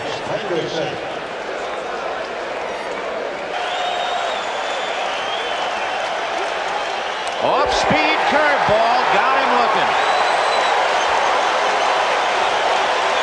4 strikeouts and 7 in a row. Okay. Fastball, and it's hit up the middle behind the bag, and here comes Spike Owen to get him. 1 out, 6th inning, 3-0 Boston. And it's hit to the hole, base hit for Mazzilli.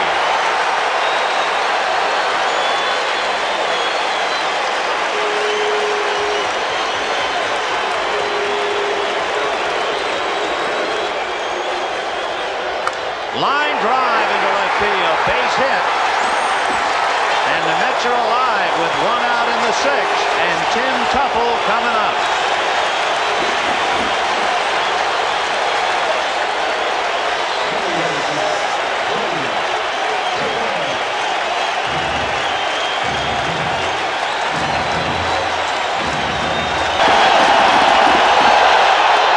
Ball 4 to load the bases.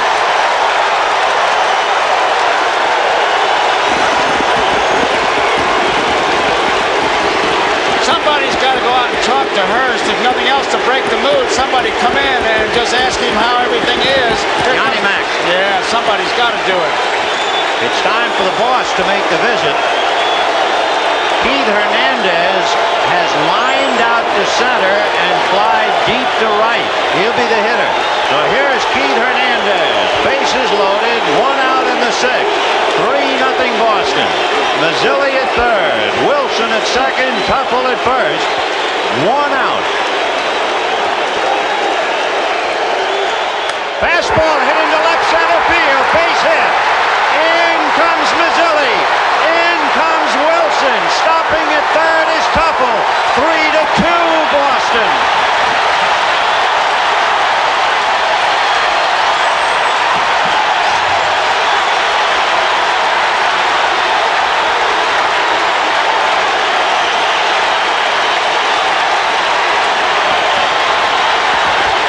We're going to have a runner for Tim Tuffle. It's Wally Backman at third.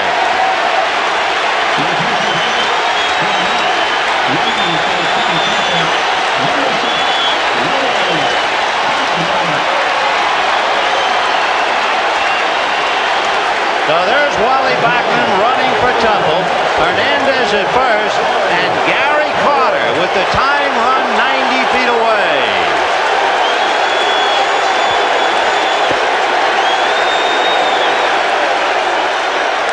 Hit in the air to right field. Here comes Evans. It's gonna be caught. No, he didn't hold it. The run is in. However, Hernandez is tagged out by Spike Owen. Evans making a diving, smothering attempt, and we had to wait till Dale Ford indicated catch and then no catch, and that's why Hernandez is hollering, "Why didn't you call it?" It looked like he had it. It was a delayed call. He had it in the glove. You see it pop out. And as he turns, he sees that Hernandez is still at first base, and Keith really upset. And now Kibler explaining to him that he called it as soon as he can, but Hernandez is not buying it. But he gets the hero greeting for driving into 2 runs and setting up the tying run to score. It is 3-3 in this madhouse called Shea, and the batter is Darryl Strawberry.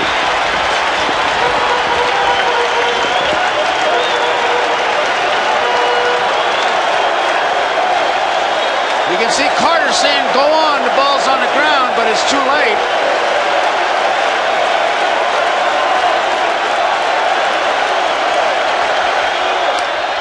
Slicing fly ball to left. Rice coming up and makes the catch.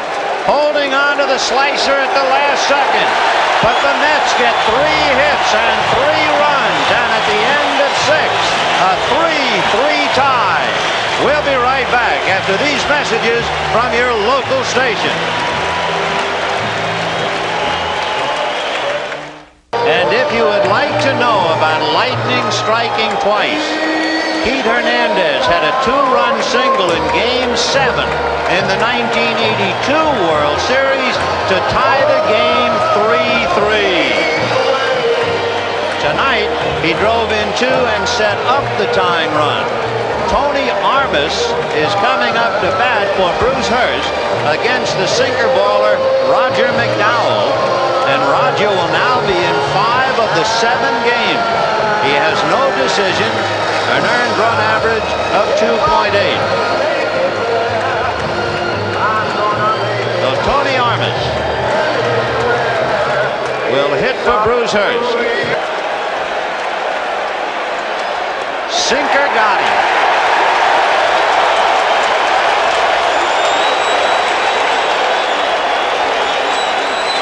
McDowell just rears back and throws his best pitch, which is the sinker. It starts at about the knees, tough to lay off, and when you try to chase it, it's out of the strike zone, but with 2 strikes, Armas was trying to get a piece of it.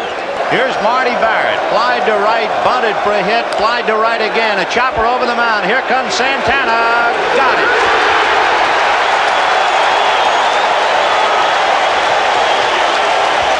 At the end of 6 1/2, all even at 3.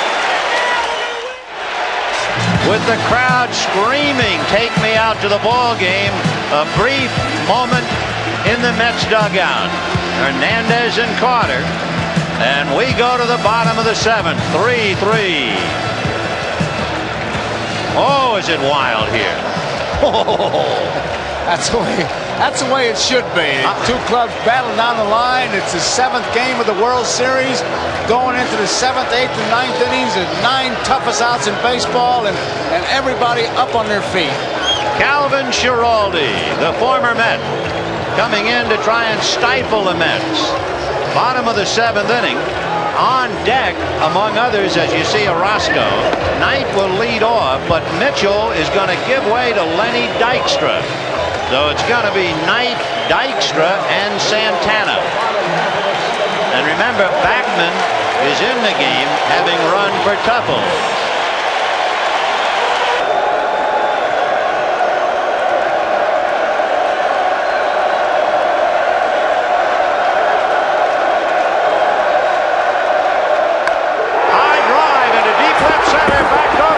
This one is gone.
It is 4-3 New York in the 7th, and Len Dykstra the batter for Kevin Mitchell.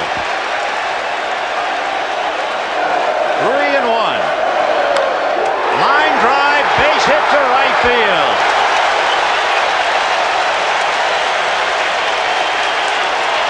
Here's another look of Ray Knight's home run, launched over the wall in left center. It looked like it was a belt-high fastball. And Schiraldi, the minute it was touched off, knew it, and there's his reaction. And watch Knight coming around. And what a welcoming party he had. It is so noisy at Shea, you can't hear the airplanes. You'd think you're out in the country. And Bill Fisher is out to the mound.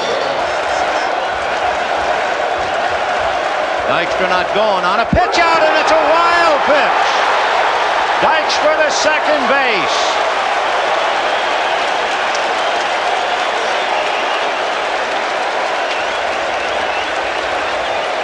Gedman gets out there, but I mean, he is way off the target with the pitch out. It's a play you practice, and there is Bruce Harris looking on. And now Gedman going out to talk to his pitcher. He's going to have to settle him down because, I mean, the wheels have come off. Punched inside first and down the line. Dykstra will score on a single by Santana.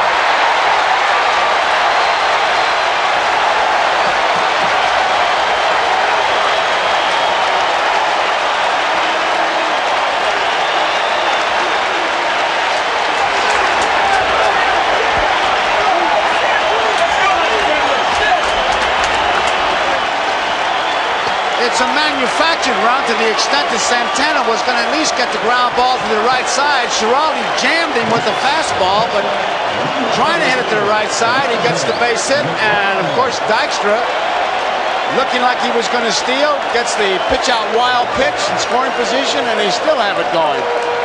So it is 5-3 Mets. And here is McDowell a strike. Calvin Schiraldi has faced 3 batters. He has given up a home run and 2 singles, a wild pitch, and 2 runs. Counting the League Championship Series and the World Series, the Mets have come from behind 44 times. That includes tonight.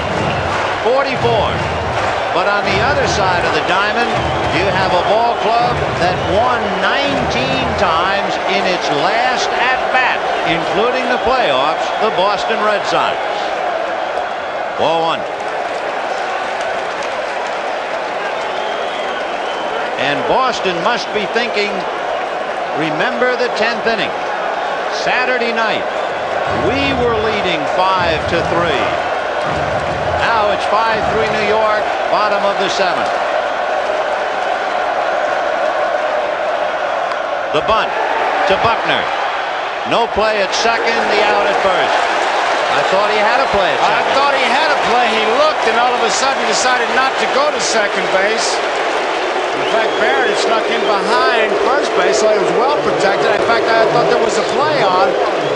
And you can watch it. Now, Buckner, I think, gets it in plenty of time. He's got a play right there. Santana really still had a play after double pumping, but he took the sure out. I don't know whether the grass was wet and slick. He didn't have a grip or what, but Calvin Schiraldi has lost his grip, and he's gone. It is 5-3 Mets in the 7th, 1 out. We'll be back.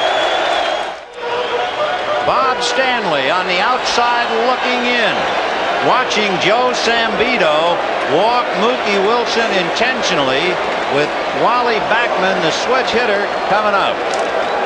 What an awesome moment here, especially if you are a visitor, to hear 50,000 people in unison chanting and singing, we will rock you. And they are rocking Shea.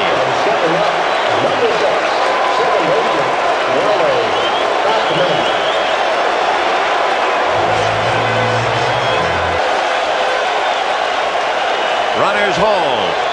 Ball 4.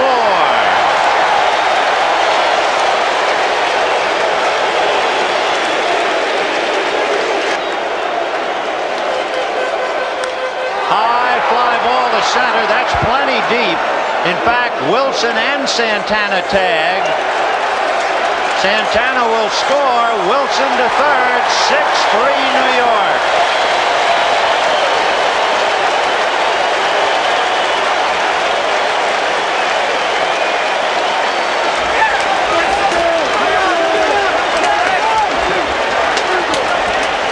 And John McNamara will now bring in Bob Stanley to pitch to Gary Carter. 3 runs charged to Bruce Hurst. He does not have a decision. 3 runs charged to Schiraldi. He will have a decision unless the Sox can come back. It is 6-3 New York. 2 out in the 7th, and we'll be back. 5,032 at Shea. It sounds like 100,000. Chopper to Owen. Tough play. Got him at first. Otherwise, another run. But the Mets come up with 3 more. And at the end of 7, the Mets 6 and the Red Sox 3.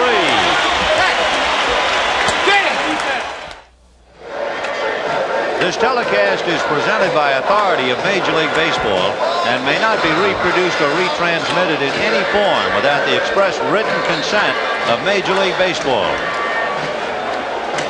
What we have now is a brief show of strength to the 55,032.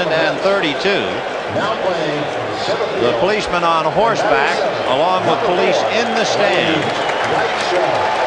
by inference telling the crowd they will not allow the exhibition that occurred here when the Mets clinched the pennant. That bullpen has been turned into a horse pen. That's where they are, and they're going to come out. What a show of strength. There they are in the bullpens.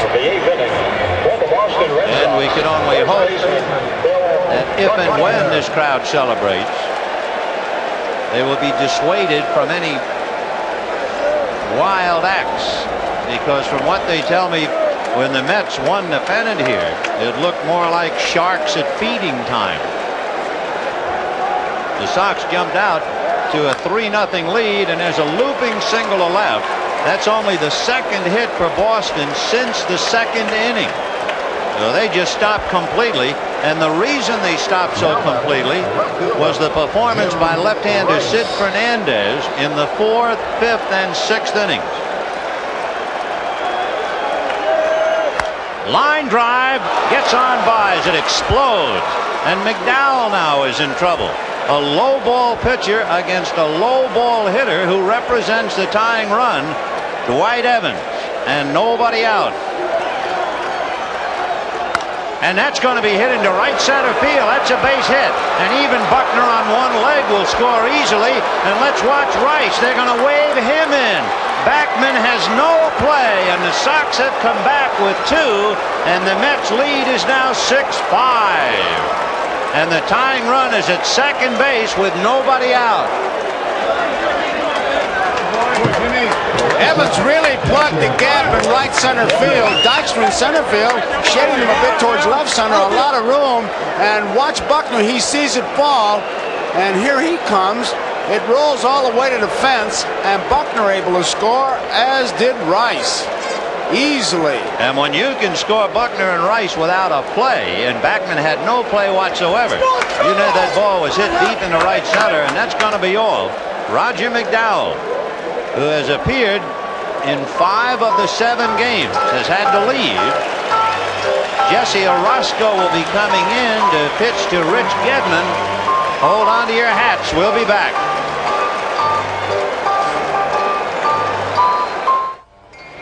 Jesse Orosco making his 4th appearance in this World Series. His earned run average is 0-0. And he's going to hit a line drive at Backman over to Santana. Not in time. Boy, was that close. Woo. And I'll tell you one thing, Santana had a little heat to handle on the dead run. Backman fired it. Good play by Santana. And good play by Backman, and a great play by Dwight Evans. You can see he started to lean, and Backman, he really guns it over there. Santana very alertly there, but Evans, a good piece of base running. So Gedman line drive at Backman, 1 out, and of course that's a very expensive out late in the game. Dugout, the steps. There he is. So 1 out. Evans at second, 6-5 Mets in the 8th inning.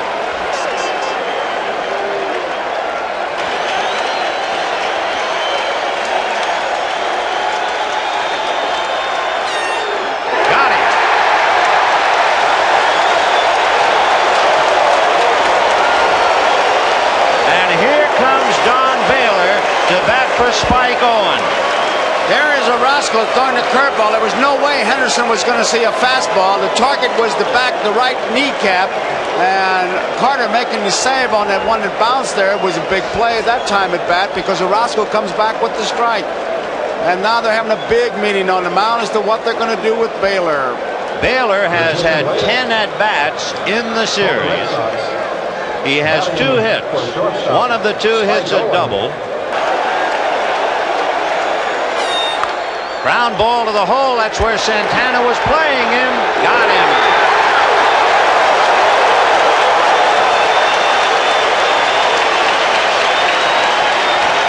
Two runs, 3 hits, and the Sox lead the tying run at second base with nobody out.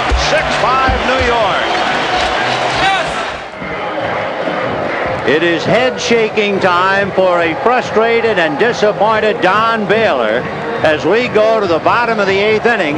6-5 New York Mets, and this is the epitome, the pinnacle of all baseball, to get the final game of a 7-game World Series, a 1-run game, and the home club coming back to take the lead, and the visiting team really making a run. And both clubs really battling. So far, the difference has been the Santana ground ball, which went for the base hit.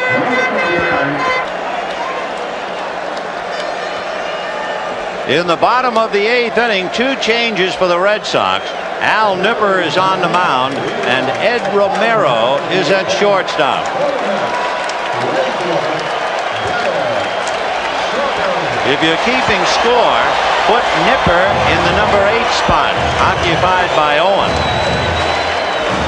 and put Romero number 9, so he's due to lead off in the 9th inning.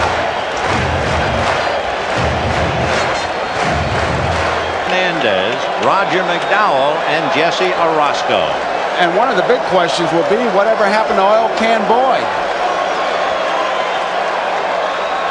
High drive into deep right field. Evans back at the wall. Gone.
A strike to Ray Knight.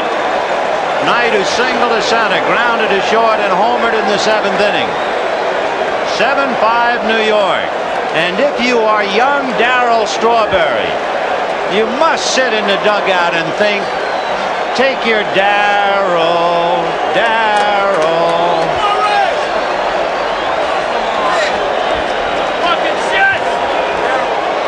And the place bombarded now with rolls of paper.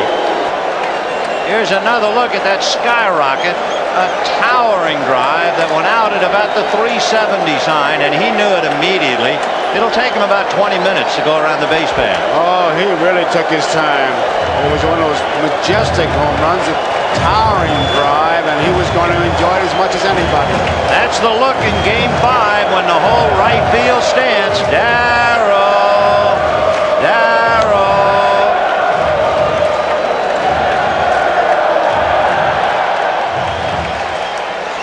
It took him a while, but he answered them tonight.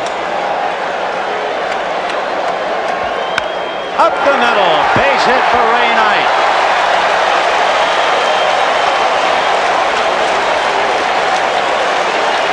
And Bruce Hurst, who pitched so magnificently, won twice, went 6 innings, and had his team even when he came out. He is not involved with the decision. But he's the youngster who was voted the MVP, and of course he'll lose that award. Hit up the middle, but in motion is the shortstop Romero, who is breaking the cover, and by being in motion he takes a hit away from Dykstra. Rounded out and in single. They are going to walk him intentionally with Orosco coming up. I'd almost bet the house that he's going to bunt the ball. Oh, yes. And I'm pretty sure that's what they're talking about. Lay the ball in here and maybe we can make a play at third. Swinging and a ground ball into center field. In comes Knight. It is 8-5 Mets. And Joe, you just lost your house. Davy Johnson, I tell you, is living a charmed life. He's the only guy in the ballpark that thought he should hit, and it paid off for him again.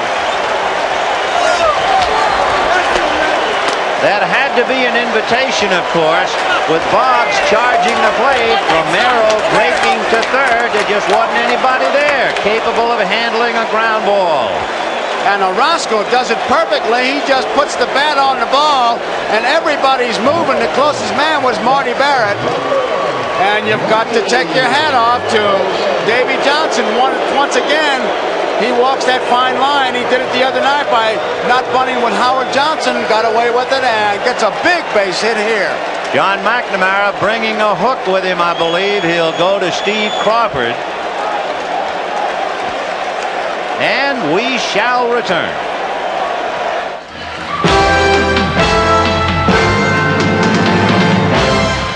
Darryl Strawberry jeered in Boston, frustrated here when the ball went off his glove, and a hero. And on the other side, a very bitter moment for all of the Red Sox. It is 8-5 New York. Now I once saw a line by Louis Grizzard that really captures that picture. He said, losing hurts worse than winning feels good. Well, boy, it sure hurts worse in the Boston dugout. Listen to this crowd and that chant.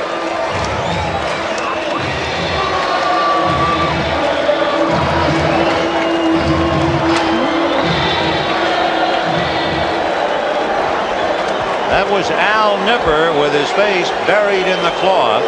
The dramatic shot and reminding you of Calvin Schiraldi's sad moment in Anaheim.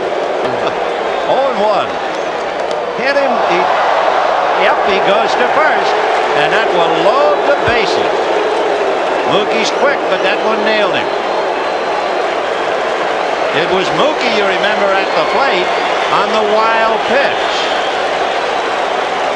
Saturday night.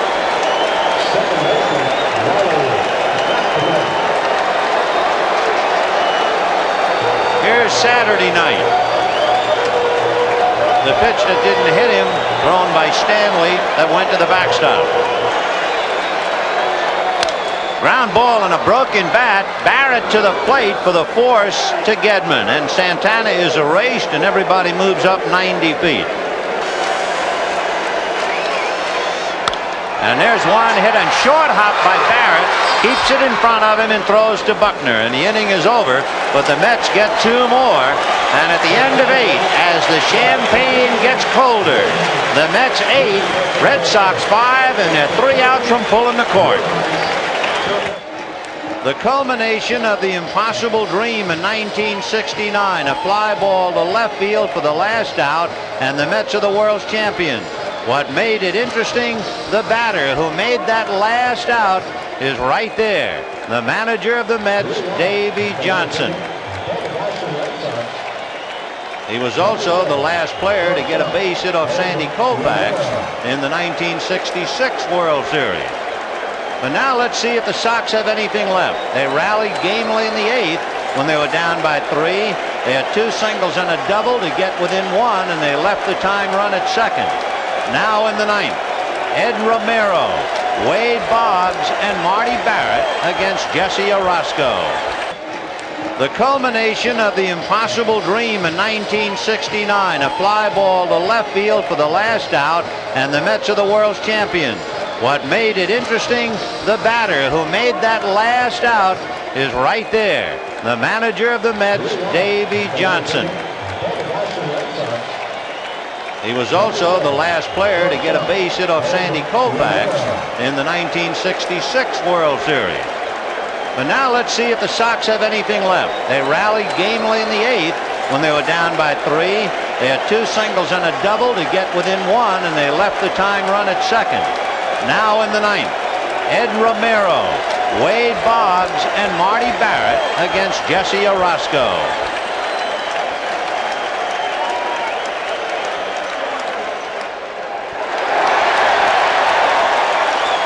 The way the pattern of the game has developed, truly the guys who got the Mets here are out there at every position. With Hernandez and Backman and Santana and Knight and Wilson and Dykstra and Strawberry and Carter. 1-1. Popped it up. It will be home. Carter or Hernandez. Hernandez. Tonight's game is brought to you by AT&T, the right choice. By the American Express card. Don't leave home without it. By Kentucky Fried Chicken. We do chicken right. And by Miller Genuine Draft. Cold filtered for real draft smoothness. It's beer at its best. And the Sox, who are a strike from elimination in Southern California, who looked like they had a lock at Game 6, are now down to their last 2 outs. And here's Wade Boggs, 1 for 3.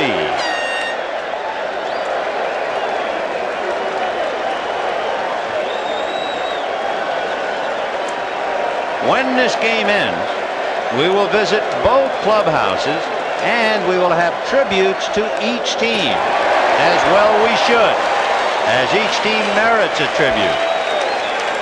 And we had said, as we look at Dave Henderson and a somewhat heartbroken Red Sox bench, that it was the best of times and the worst of times. That was the tale of two cities, and that's the way the series would end. Fouled away, 1-2. Ron Darling with his arm draped over Sid Fernandez, and Fernandez has to be the unsung hero. No question about it. He's the one that gave him the momentum. 1-2 to Wade Boggs. Check swing foul into the stands. And Jim Rice, who was frustrated in '75 because he couldn't play. 2 for 4 tonight. One of his 2 outs, a line drive out to right. And he is frustrated tonight. Curveball, big chopper to Backman. Hurry to Hernandez. The executive producer of NBC Sports, Michael Weissman. The coordinating producer for NBC Baseball and tonight's director, Harry Coyle. The telecast of tonight's World Series, produced by George Finkel. Pre-game produced by Les Dennis. Pre-game directed by Andy Rosenberg. Technical directors Lenny Stucker, Steven Cimino, and Ken Harvey. And there is a smoke bomb on the field and timeout.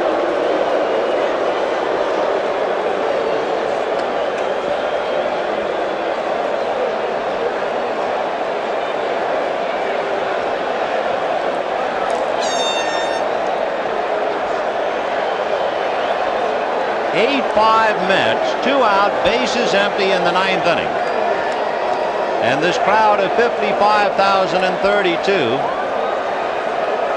bursting their buttons to make some noise, but hopefully that will be all.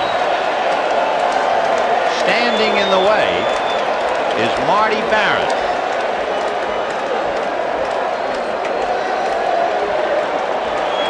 And Mookie Wilson out in the midst of all that smoke.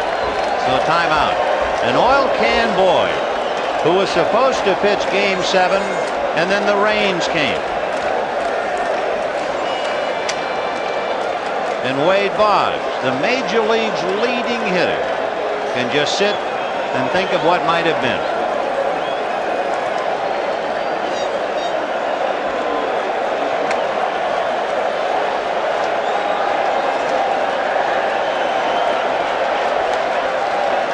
We're still not really ready, and there is no breeze to help, but it is dissipating. Bill Buckner is on deck, but it will be up to Marty Barrett to keep the Sox very faint hopes alive. Barrett, 2 fly balls to right, a bunt single, and grounded out.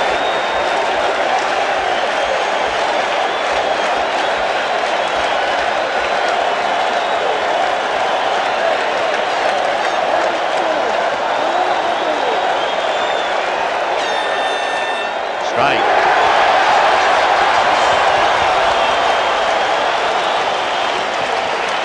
And there is His Honor the Mayor, standing in the back of that line of Mets. 1 ball, 1 strike.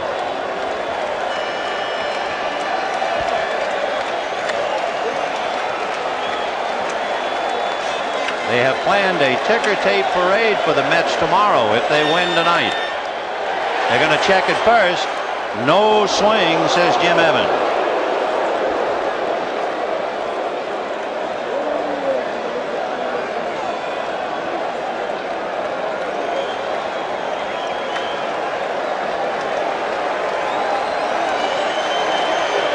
One ball, now 2, and 1 strike.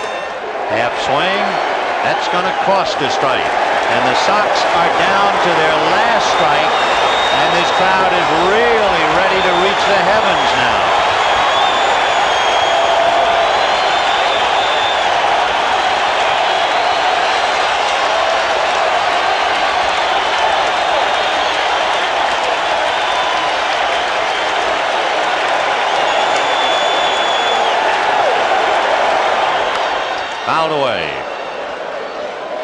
This crowd will tell us what's happening. Friends, tonight's NBC Miller Lite player of the game, we feel, is left-hander Sid Fernandez. Miller Lite is happy to present a check for $1,000 in the name of Sid Fernandez to the National Multiple Sclerosis Society. 2 1/3 hitless innings with 4 strikeouts. Got him!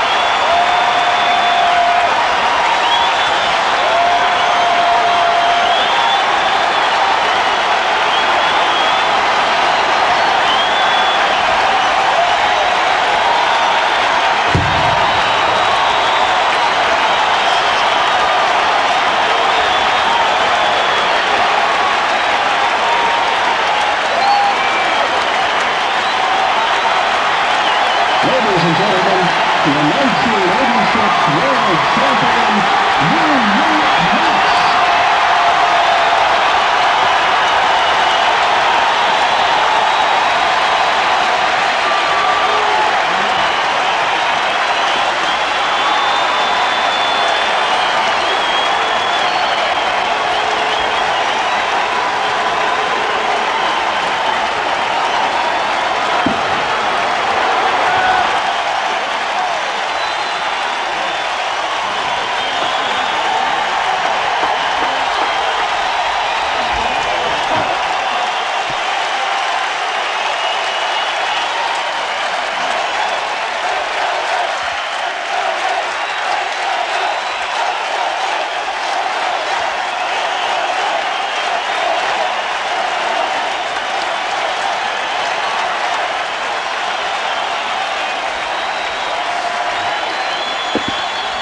Friends, the World Series locker room is brought to you by Ford Division, who congratulates the 1986 World Champion New York Mets on an exciting World Series. And, of course, our thanks as well to the Boston Red Sox.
Ladies and gentlemen, the World Series MVP, Will Myers.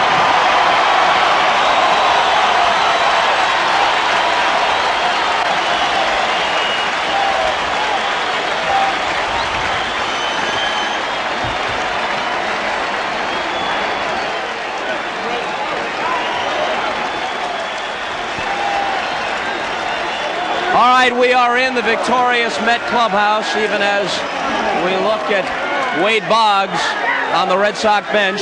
Commissioner Ueberroth, the manager of the ball club, Davey Johnson, the general manager, Frank Cashin, and for the presentation of the trophy, Commissioner Ueberroth.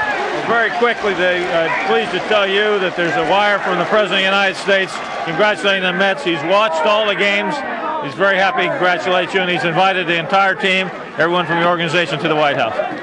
Well, that's very nice, and we certainly will go, and we appreciate that. Let me tell you, it's very special for baseball, and I'd like to present you right now and this great big guy, if I can, his trophy. Yeah, where's Freddie Wilpont? Fred Wilpont was going to be... Looking for Fred Wilpont, one of the owners of the ball club. Davey, you've taken it. You're stronger than me. Davey, it's a heavy one. Great. I think I can hold it. 7 games, you did it all the way. Congratulations. It doesn't get any better than this, Peter. This is what it's all about. You're super.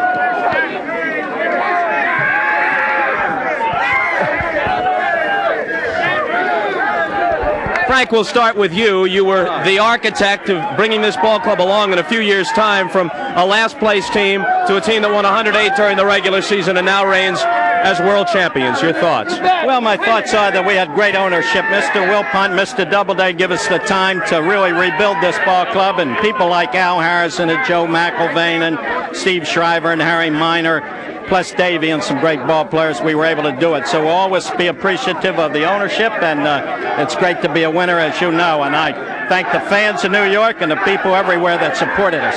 Let's get a word here from Davey. Strange and unfair as it might seem, if one thing or another broke a different way Saturday night, you come up short, and some people, unfair as it would have said failure. Well, that's what this game's all about. You can never take anything for granted. Strange things happen. You just keep plugging away. And it happened for us. We deserve it. We had the best record in baseball. We should be the world champs. Your thoughts about the Boston Red Sox? They're a great ball club. It was very touch and go. Both, break here, break there, and they could have been world champs. But the good guys got it. Is there any way to describe the roller coaster? 2 out, bottom of the 10th Saturday, and you're standing here now? Well, that's baseball. That's what makes it so beautiful. It's never over till it's over. I think somebody said that. And this is what it's all about. This is what it's all worth sweating for. Davey, congratulations. Thank you, Bobby. A quick word from Fred Wilpon, one of the owners of the ball club. Bob, I'm very thrilled. I'm thrilled for New York. I'm thrilled for the New York Mets. Boston Red Sox have nothing to be ashamed of. They played great baseball, great character on both sides. Frank Cashin and his organization here is, I think, the best of baseball, and I love him. I love it for New York. We're going to try and get Ray Knight up here. Before we speak with Ray Knight, the most valuable player, we're going to go to the other side, to the Boston clubhouse, and Marv Albert. Marv?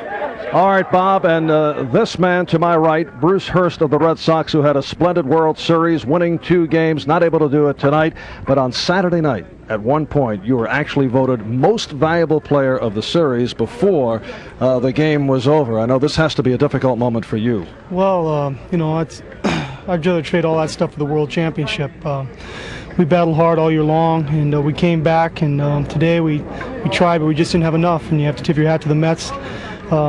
They came back, we beat them the first 2, and they showed a lot of class and a lot of guts, and they have a lot of great players on their team, and you just have to give them credit. Bruce, of course, this is 1986, but ball players are very superstitious, and you look back to the Red Sox of 67, of 46, of 75, and people say they are snake-bitten. What is your reaction to that? Did that have any effect on this ball club? None whatsoever. What happened in the past doesn't have any bearing on what happened today. We had every opportunity to win. We had a chance to win on Game 6, and we didn't put it away. And we were in the game today, and then we just let it slip away. What happened in 46 and 75 and all those other years, it doesn't make any difference. It's a totally different ball club, different players, whole different cast of characters, and this team can win, and we'll be back. All right, and we're told that Ray Knight won Most Valuable Player Award in the series, and the last 2 games, he's the man who did most of the damage. He's a very good player. I felt like all along for me to win, he was one of the guys that I had to get out. He's a great hitter. He's a great 2-strike hitter. He doesn't strike out a lot, and he's an outstanding player, and I have to tip my hat to Ray. He did a great job for them and beat us. All right, Bruce, thank you very much. And Ray Knight, the series MVP, is alongside Bob Costas. Let's get back to the Met locker room. Marv, thank you. And just a moment ago, Ray, Davey Johnson was saying it's just baseball. It's the way it is. You can go from goat to hero, from the bottom to the top, and it happened for you certainly in such graphic fashion. It surely did, man. I tell you, I was so down the other night after the era, but this is a game of redeeming features, and thank the good Lord, I had a chance to come back, and we won that ball game tonight. Just goes to show you, if you keep fighting in there, things can happen, and that's the way it's been for me all year, and just a great bunch of guys, and golly, I don't really know what to say. I'm just so excited and happy, and this is unbelievable. The home run that snapped the tie. Well, it was a fastball, 2-1. I was looking for a fastball tie ball game, and I'm a fastball hitter, and I just looked pitch up and kind of in the strike zone. He threw it right there, and I had a good swing at it. I don't hit too many of them, but I knew that was gone if he was up enough. What did they say to you? Can you remember it all when you hit home plate and then the dugout? Boy, the last 2 nights, everything's been pretty numb for me. My concentration level's been so high. They just hugged me and gave me high fives and all that, and I don't really know what they said. I was just emotionally spent again. I've been exhausted the whole last couple of nights. Boy, let's go! Woo! And just the feeling of when they touch your hand and all that stuff is such a feeling of togetherness and closeness. They really said a lot, but I don't remember what they said. Congratulations on being named MVP. Thank you very much. Unbelievable. Let's get Keith Hernandez in here. You deserve it. Keith, I was thinking as you came to bat in the 6th inning with the score 3-0 and the bases loaded. In '82, in the other World Series in which you played for the Cardinals, bottom of the 6th at Busch Stadium, trailing 3-1 bases loaded, left-handed pitcher on the mound. An almost unbelievably identical situation, and you also got a base hit there. Well, I remember that well. I tied the game, and there was 2 outs at the time. I felt, Bob, I swung the bat great the whole series. And everybody was saying, well, you're not hitting the ball. And I said, well, you can't look at the box scores. I've been hitting the ball good the whole series and right at people. And I woke up this morning, I told my brother who was with me from California, Gary, I said, if I get a chance with men on base today, I'm going to be the man.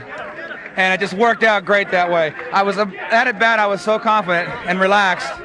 I was just up for that at bat. It was it's a situation you thrive on, but I didn't have any butterflies. I was having my great concentration. On Saturday night, after you made the 2nd out, and you're down by 2 runs in the bottom of the 10th, you went into Davey Johnson's office, and tell us what happened then. Well, I went into Davey's office. I figured it was the last at bat of my season, and our season.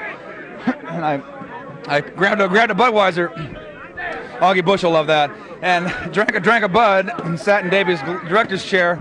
And we got 2 hits. And then the 3rd hit, I got a run in, and all of a sudden the tying runs on base. I ran to my locker and got my glove. And then I said, I was going halfway out the door going to field, and I said, no, that chair's got hits in it, and I stayed right there. And that was a remarkable comeback. Congratulations for being part of a world champion. I promised my 3 daughters I would say hello, Jessie, Melissa, and Mary Elise, and my sister-in-law, Mary Horn. They're behind us all the way, and I love them. I'll see them in a week. And from the champagne shampoo, we go back upstairs to Vin Scully. And meanwhile, down on the mound with Kevin Elster on his feet and other members of the Mets, it has evidently been a ritual. When the Mets clinched the division, clinched the pennant, why they sat on the mound, several of them. And tonight there are those who remembered Rick Aguilera. And then, of course, we can see Howard Johnson, and Kevin Elster is there. And there is Ron Darling. And they walked out with large bottles of champagne. And, of course, it's not for drinking. I think they spill much more than they ever thought of drinking. And now the crowd salutes them as they can say, truly, we are #1. Marty Barrett of the Red Sox, and for these 1986 Boston Red Sox, it was a season of many memories, but the memories fell short.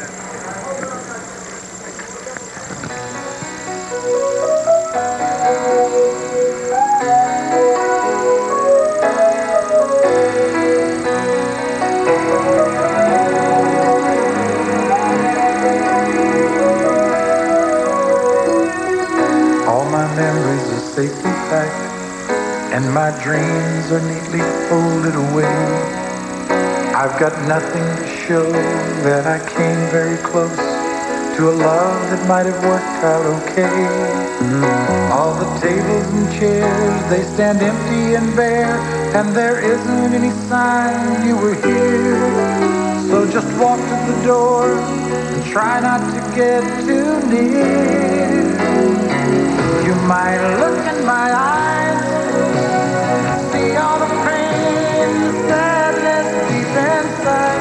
Don't look in my eyes, 'cause that's where I keep the tears that I can't hide. If you just go, it'll be alright. I know I'll get through the night, and I'll even smile as we say our goodbye. Just don't look in my eyes. Just don't look in my eyes.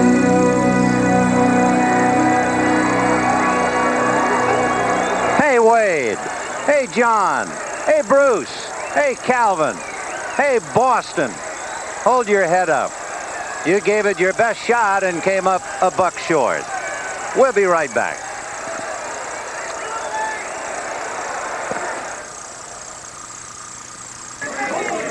A moment ago, we paid tribute to the Boston Red Sox in their gallant fight. Now it's time to pay tribute to the world champions for 1986, the New York Mets.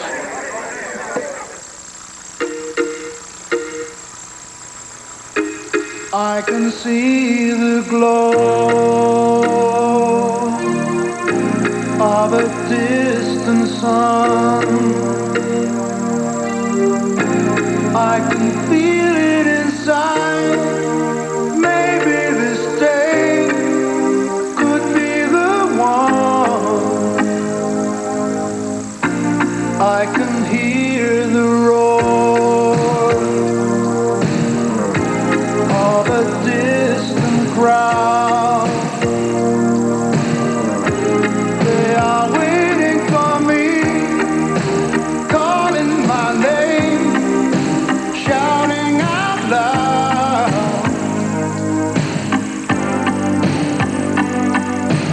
Holding on isn't always easy. I ain't gonna change my mind.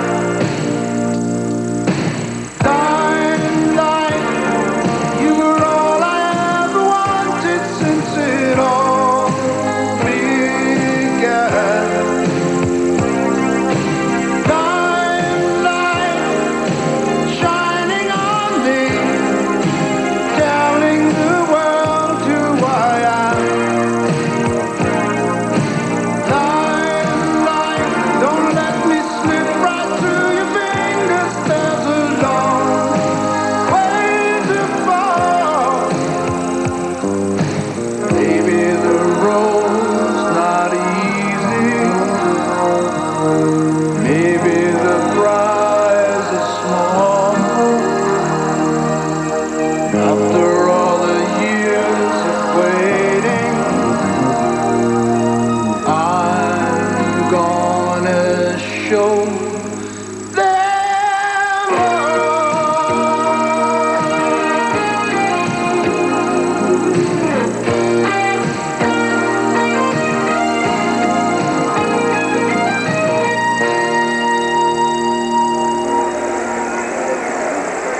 A reminder, stay tuned following local news for The Tonight Show starring Johnny Carson and Late Night with David Letterman, except on the West Coast, most Mountain Time zone stations where it will be seen at its regular time. It's heartbreak time in one dugout, Joe, and laughter and kicks in the other. Been on both sides. Losing hurts worse than winning feels good. One thing about the series, they thought there wouldn't be any drama, that it was all left in the league championship series, and maybe it was slow getting underway, but what a whale of a last two games. Somehow baseball always manages to come up with that great 6th and 7th game. And somehow the youngsters like All-Can Boyd will learn to persevere and bounce back. And Gary Carter and his team, now having climbed the mountain, should certainly enjoy the view. From Shea Stadium in New York, for Joe Garagiola, this is Vin Scully, wishing you a very pleasant good evening.